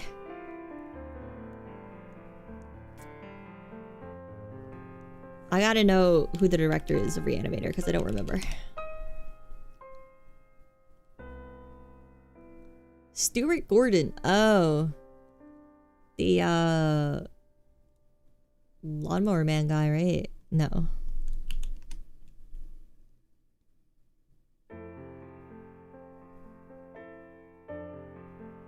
Reanimator, From Beyond, and Dagon.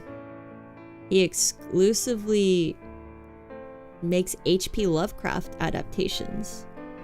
What a freak. Alright, well. You know. He's a theater guy? Oh. Inception? I don't like Chris Nolan, as we know. Inception, it's a movie, you can watch it. I remembered going watch Inception in high school with my friends. And we were all talking about it, walking back to the cars in the parking lot.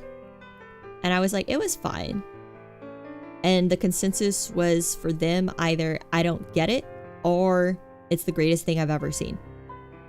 So... it's a movie, you can watch it. I didn't like it. Did it change your life? Yeah. Now I don't know whether I'm living in a dream or reality. Oh my god. There's no point to theorize about that kind of shit, because the only thing that leads to is schizophrenia. Okay? Alright. Predestination. It's pretty good. Borderline Kino. Based on Robert Heinlein's All You Zombies. It's got a twist. It's a stupid twist, but it's a memorable twist. Speak your truth. You're a sucker for Nolan, but his audio is bad half the time. His movies are so loud. Like, they're so fucking loud. It, like, blows out my ear holes in the theater. Like who? Like fuck off. Oh god. Granted, I did used to listen to the Inception soundtrack while driving a lot. It's good driving music.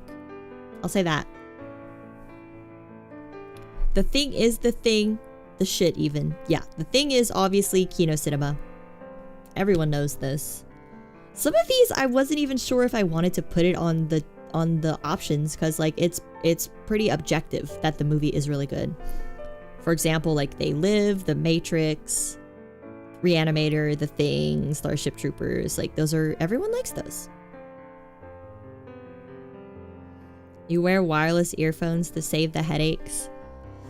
Oh man. Yeah. I guess you could wear earplugs if it's like really fucking loud. You watched Interstellar in the theaters and your ears were hurting. It's loud. Oh, excuse me. I do not remember Tenet at all. Like, at all. At all. Nothing. Nothing about Tenet. Yeah, I don't know. I'm thinking, I can't remember. Alright, this is the original Blade Runner. It's Kino Cinema. I'm gonna rate the original Blade Runner above Blade Runner 2049. I like the original more. Ridley Scott can't go wrong. I think we got all of Ridley Scott's movies in Kino Cinema. Yes, yes, yes. Right? We have Blade Runner. I can't even tell what these are anymore. They're so small. Hello, no username. The Thing is in the highest tier. All is right with the world. Yeah, a lot of the classics, like I said, I'm not sure if they should even be like on the list because they're pretty objective, but it's fine. All right. Brazil. You guys aren't gonna like this nor believe it, but Brazil always puts me to sleep. Something about that woman's face getting stretched out makes me sleepy. Something about a bunch of pipes makes me sleepy. I don't know. I've tried to watch it like 2 times and I fall asleep. I fell asleep both times. I have no explanation for why. Some movies just make me fall asleep. Because I think it's like a pretty loud movie. But I don't know. Brazil guy looks like Joe Biden. It does. That's an odder thing than the film itself. I don't know. Certain movies put me to sleep. Like, despite how gross Videodrome is, it puts me to sleep every single time. Every single time. It like has a hypnotic effect. I feel like it must be the TV droning sounds. I don't know. I need to get more hours in a night. That category keeps growing.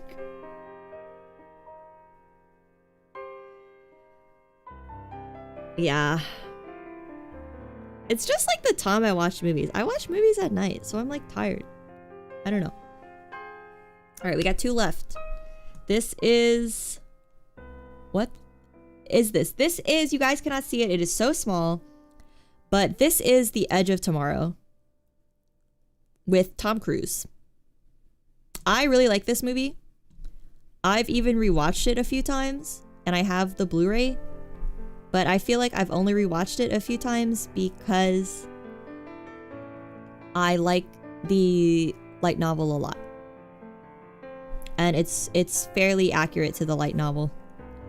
I wouldn't put Edge of Tomorrow in Kino Cinema. Yes, yes, yes. It's like probably not going to be remembered in like 30 years or so, but yeah. Edge of Tomorrow and Oblivion are mixed in my brain. I've never seen Oblivion, so I guess I'm spared on that. Videodrome has a dude put a VHS tape into his stomach. That's literally the part I've woken up on a few times. I was like, oh, what the fuck? And then I just turned it off because I want to take my nap now. Like a memory of trying to watch it. in when I was like 17 after school, and it just kept putting me to sleep. And I said, you know what? I gotta take a nap. I'm tired. Hello, 7 Scales. Where you put 2001? It's the last movie. And if I was doing this tier list a year ago, 2001 would unfortunately be put in Made Me Fall Asleep, but not a bad movie. But since it's not a year ago, and I've rewatched 2001 this year, and I was able to stay awake throughout the whole thing, even the monkey part, it's going in Kino Cinema yes, yes, yes. Mostly because I really like the lore around it. I love that Arthur C. Clarke and Kubrick wrote it in tandem. I like that they called each other and discussed the science and asked for advice. And yeah, I like that when Arthur C. Clarke was writing the novel, Mr. Kubrick was also writing the screenplay, and they talked to each other all the time and became buds. And I would still recommend it also to fall asleep to. It's also a great movie to sleep to.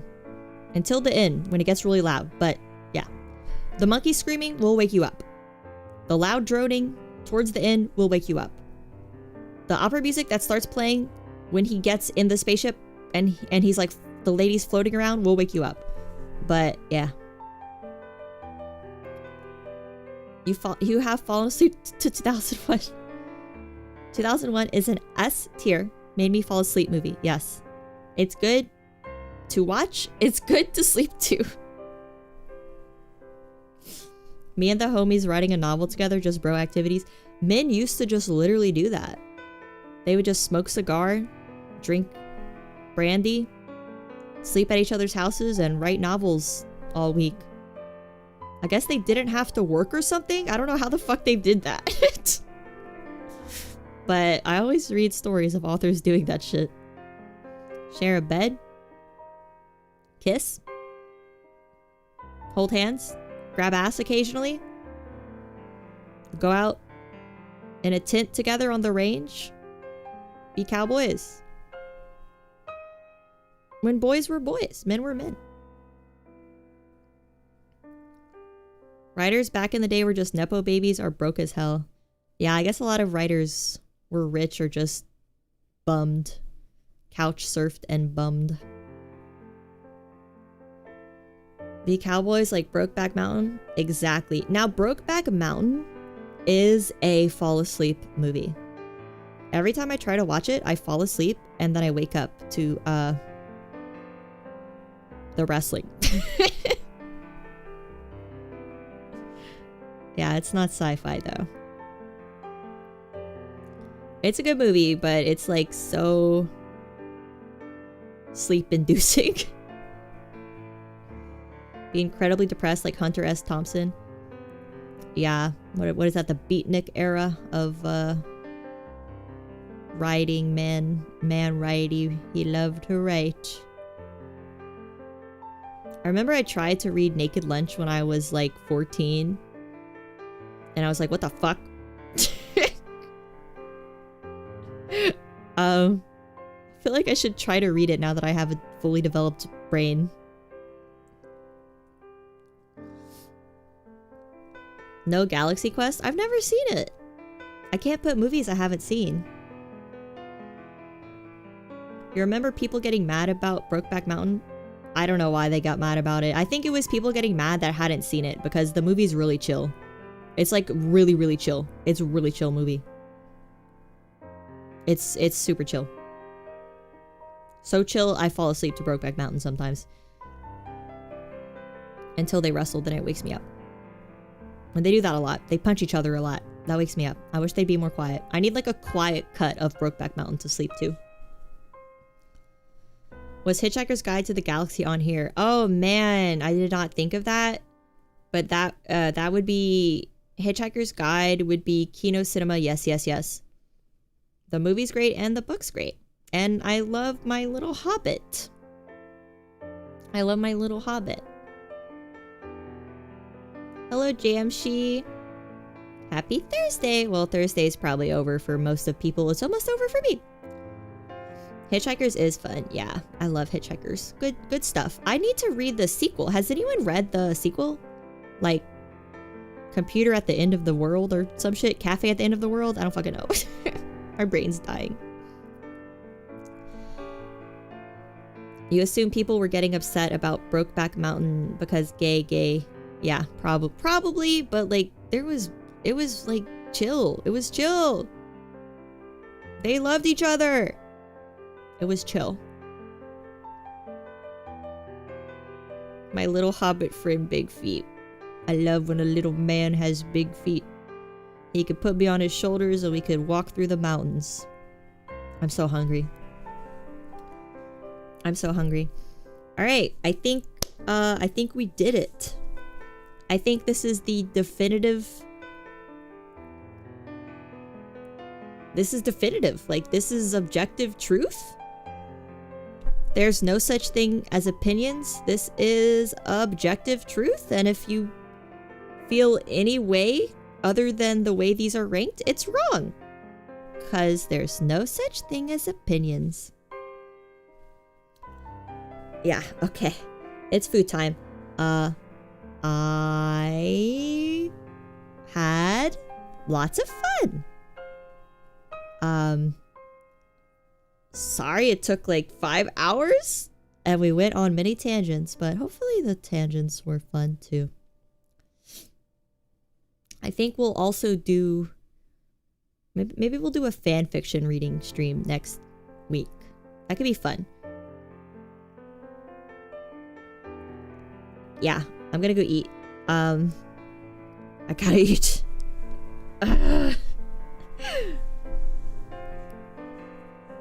Yeah, I'm glad everyone had fun. It's nice to hear. Alright.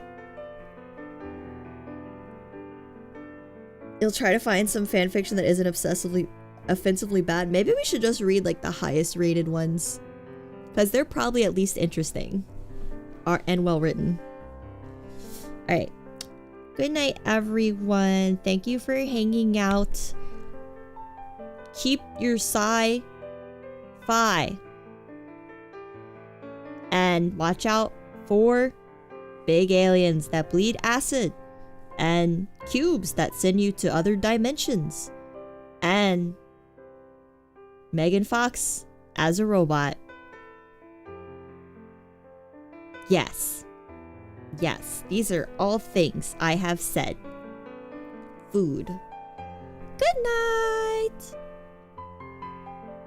My lower half. Good night. Bye-bye. Bye-bye-bye.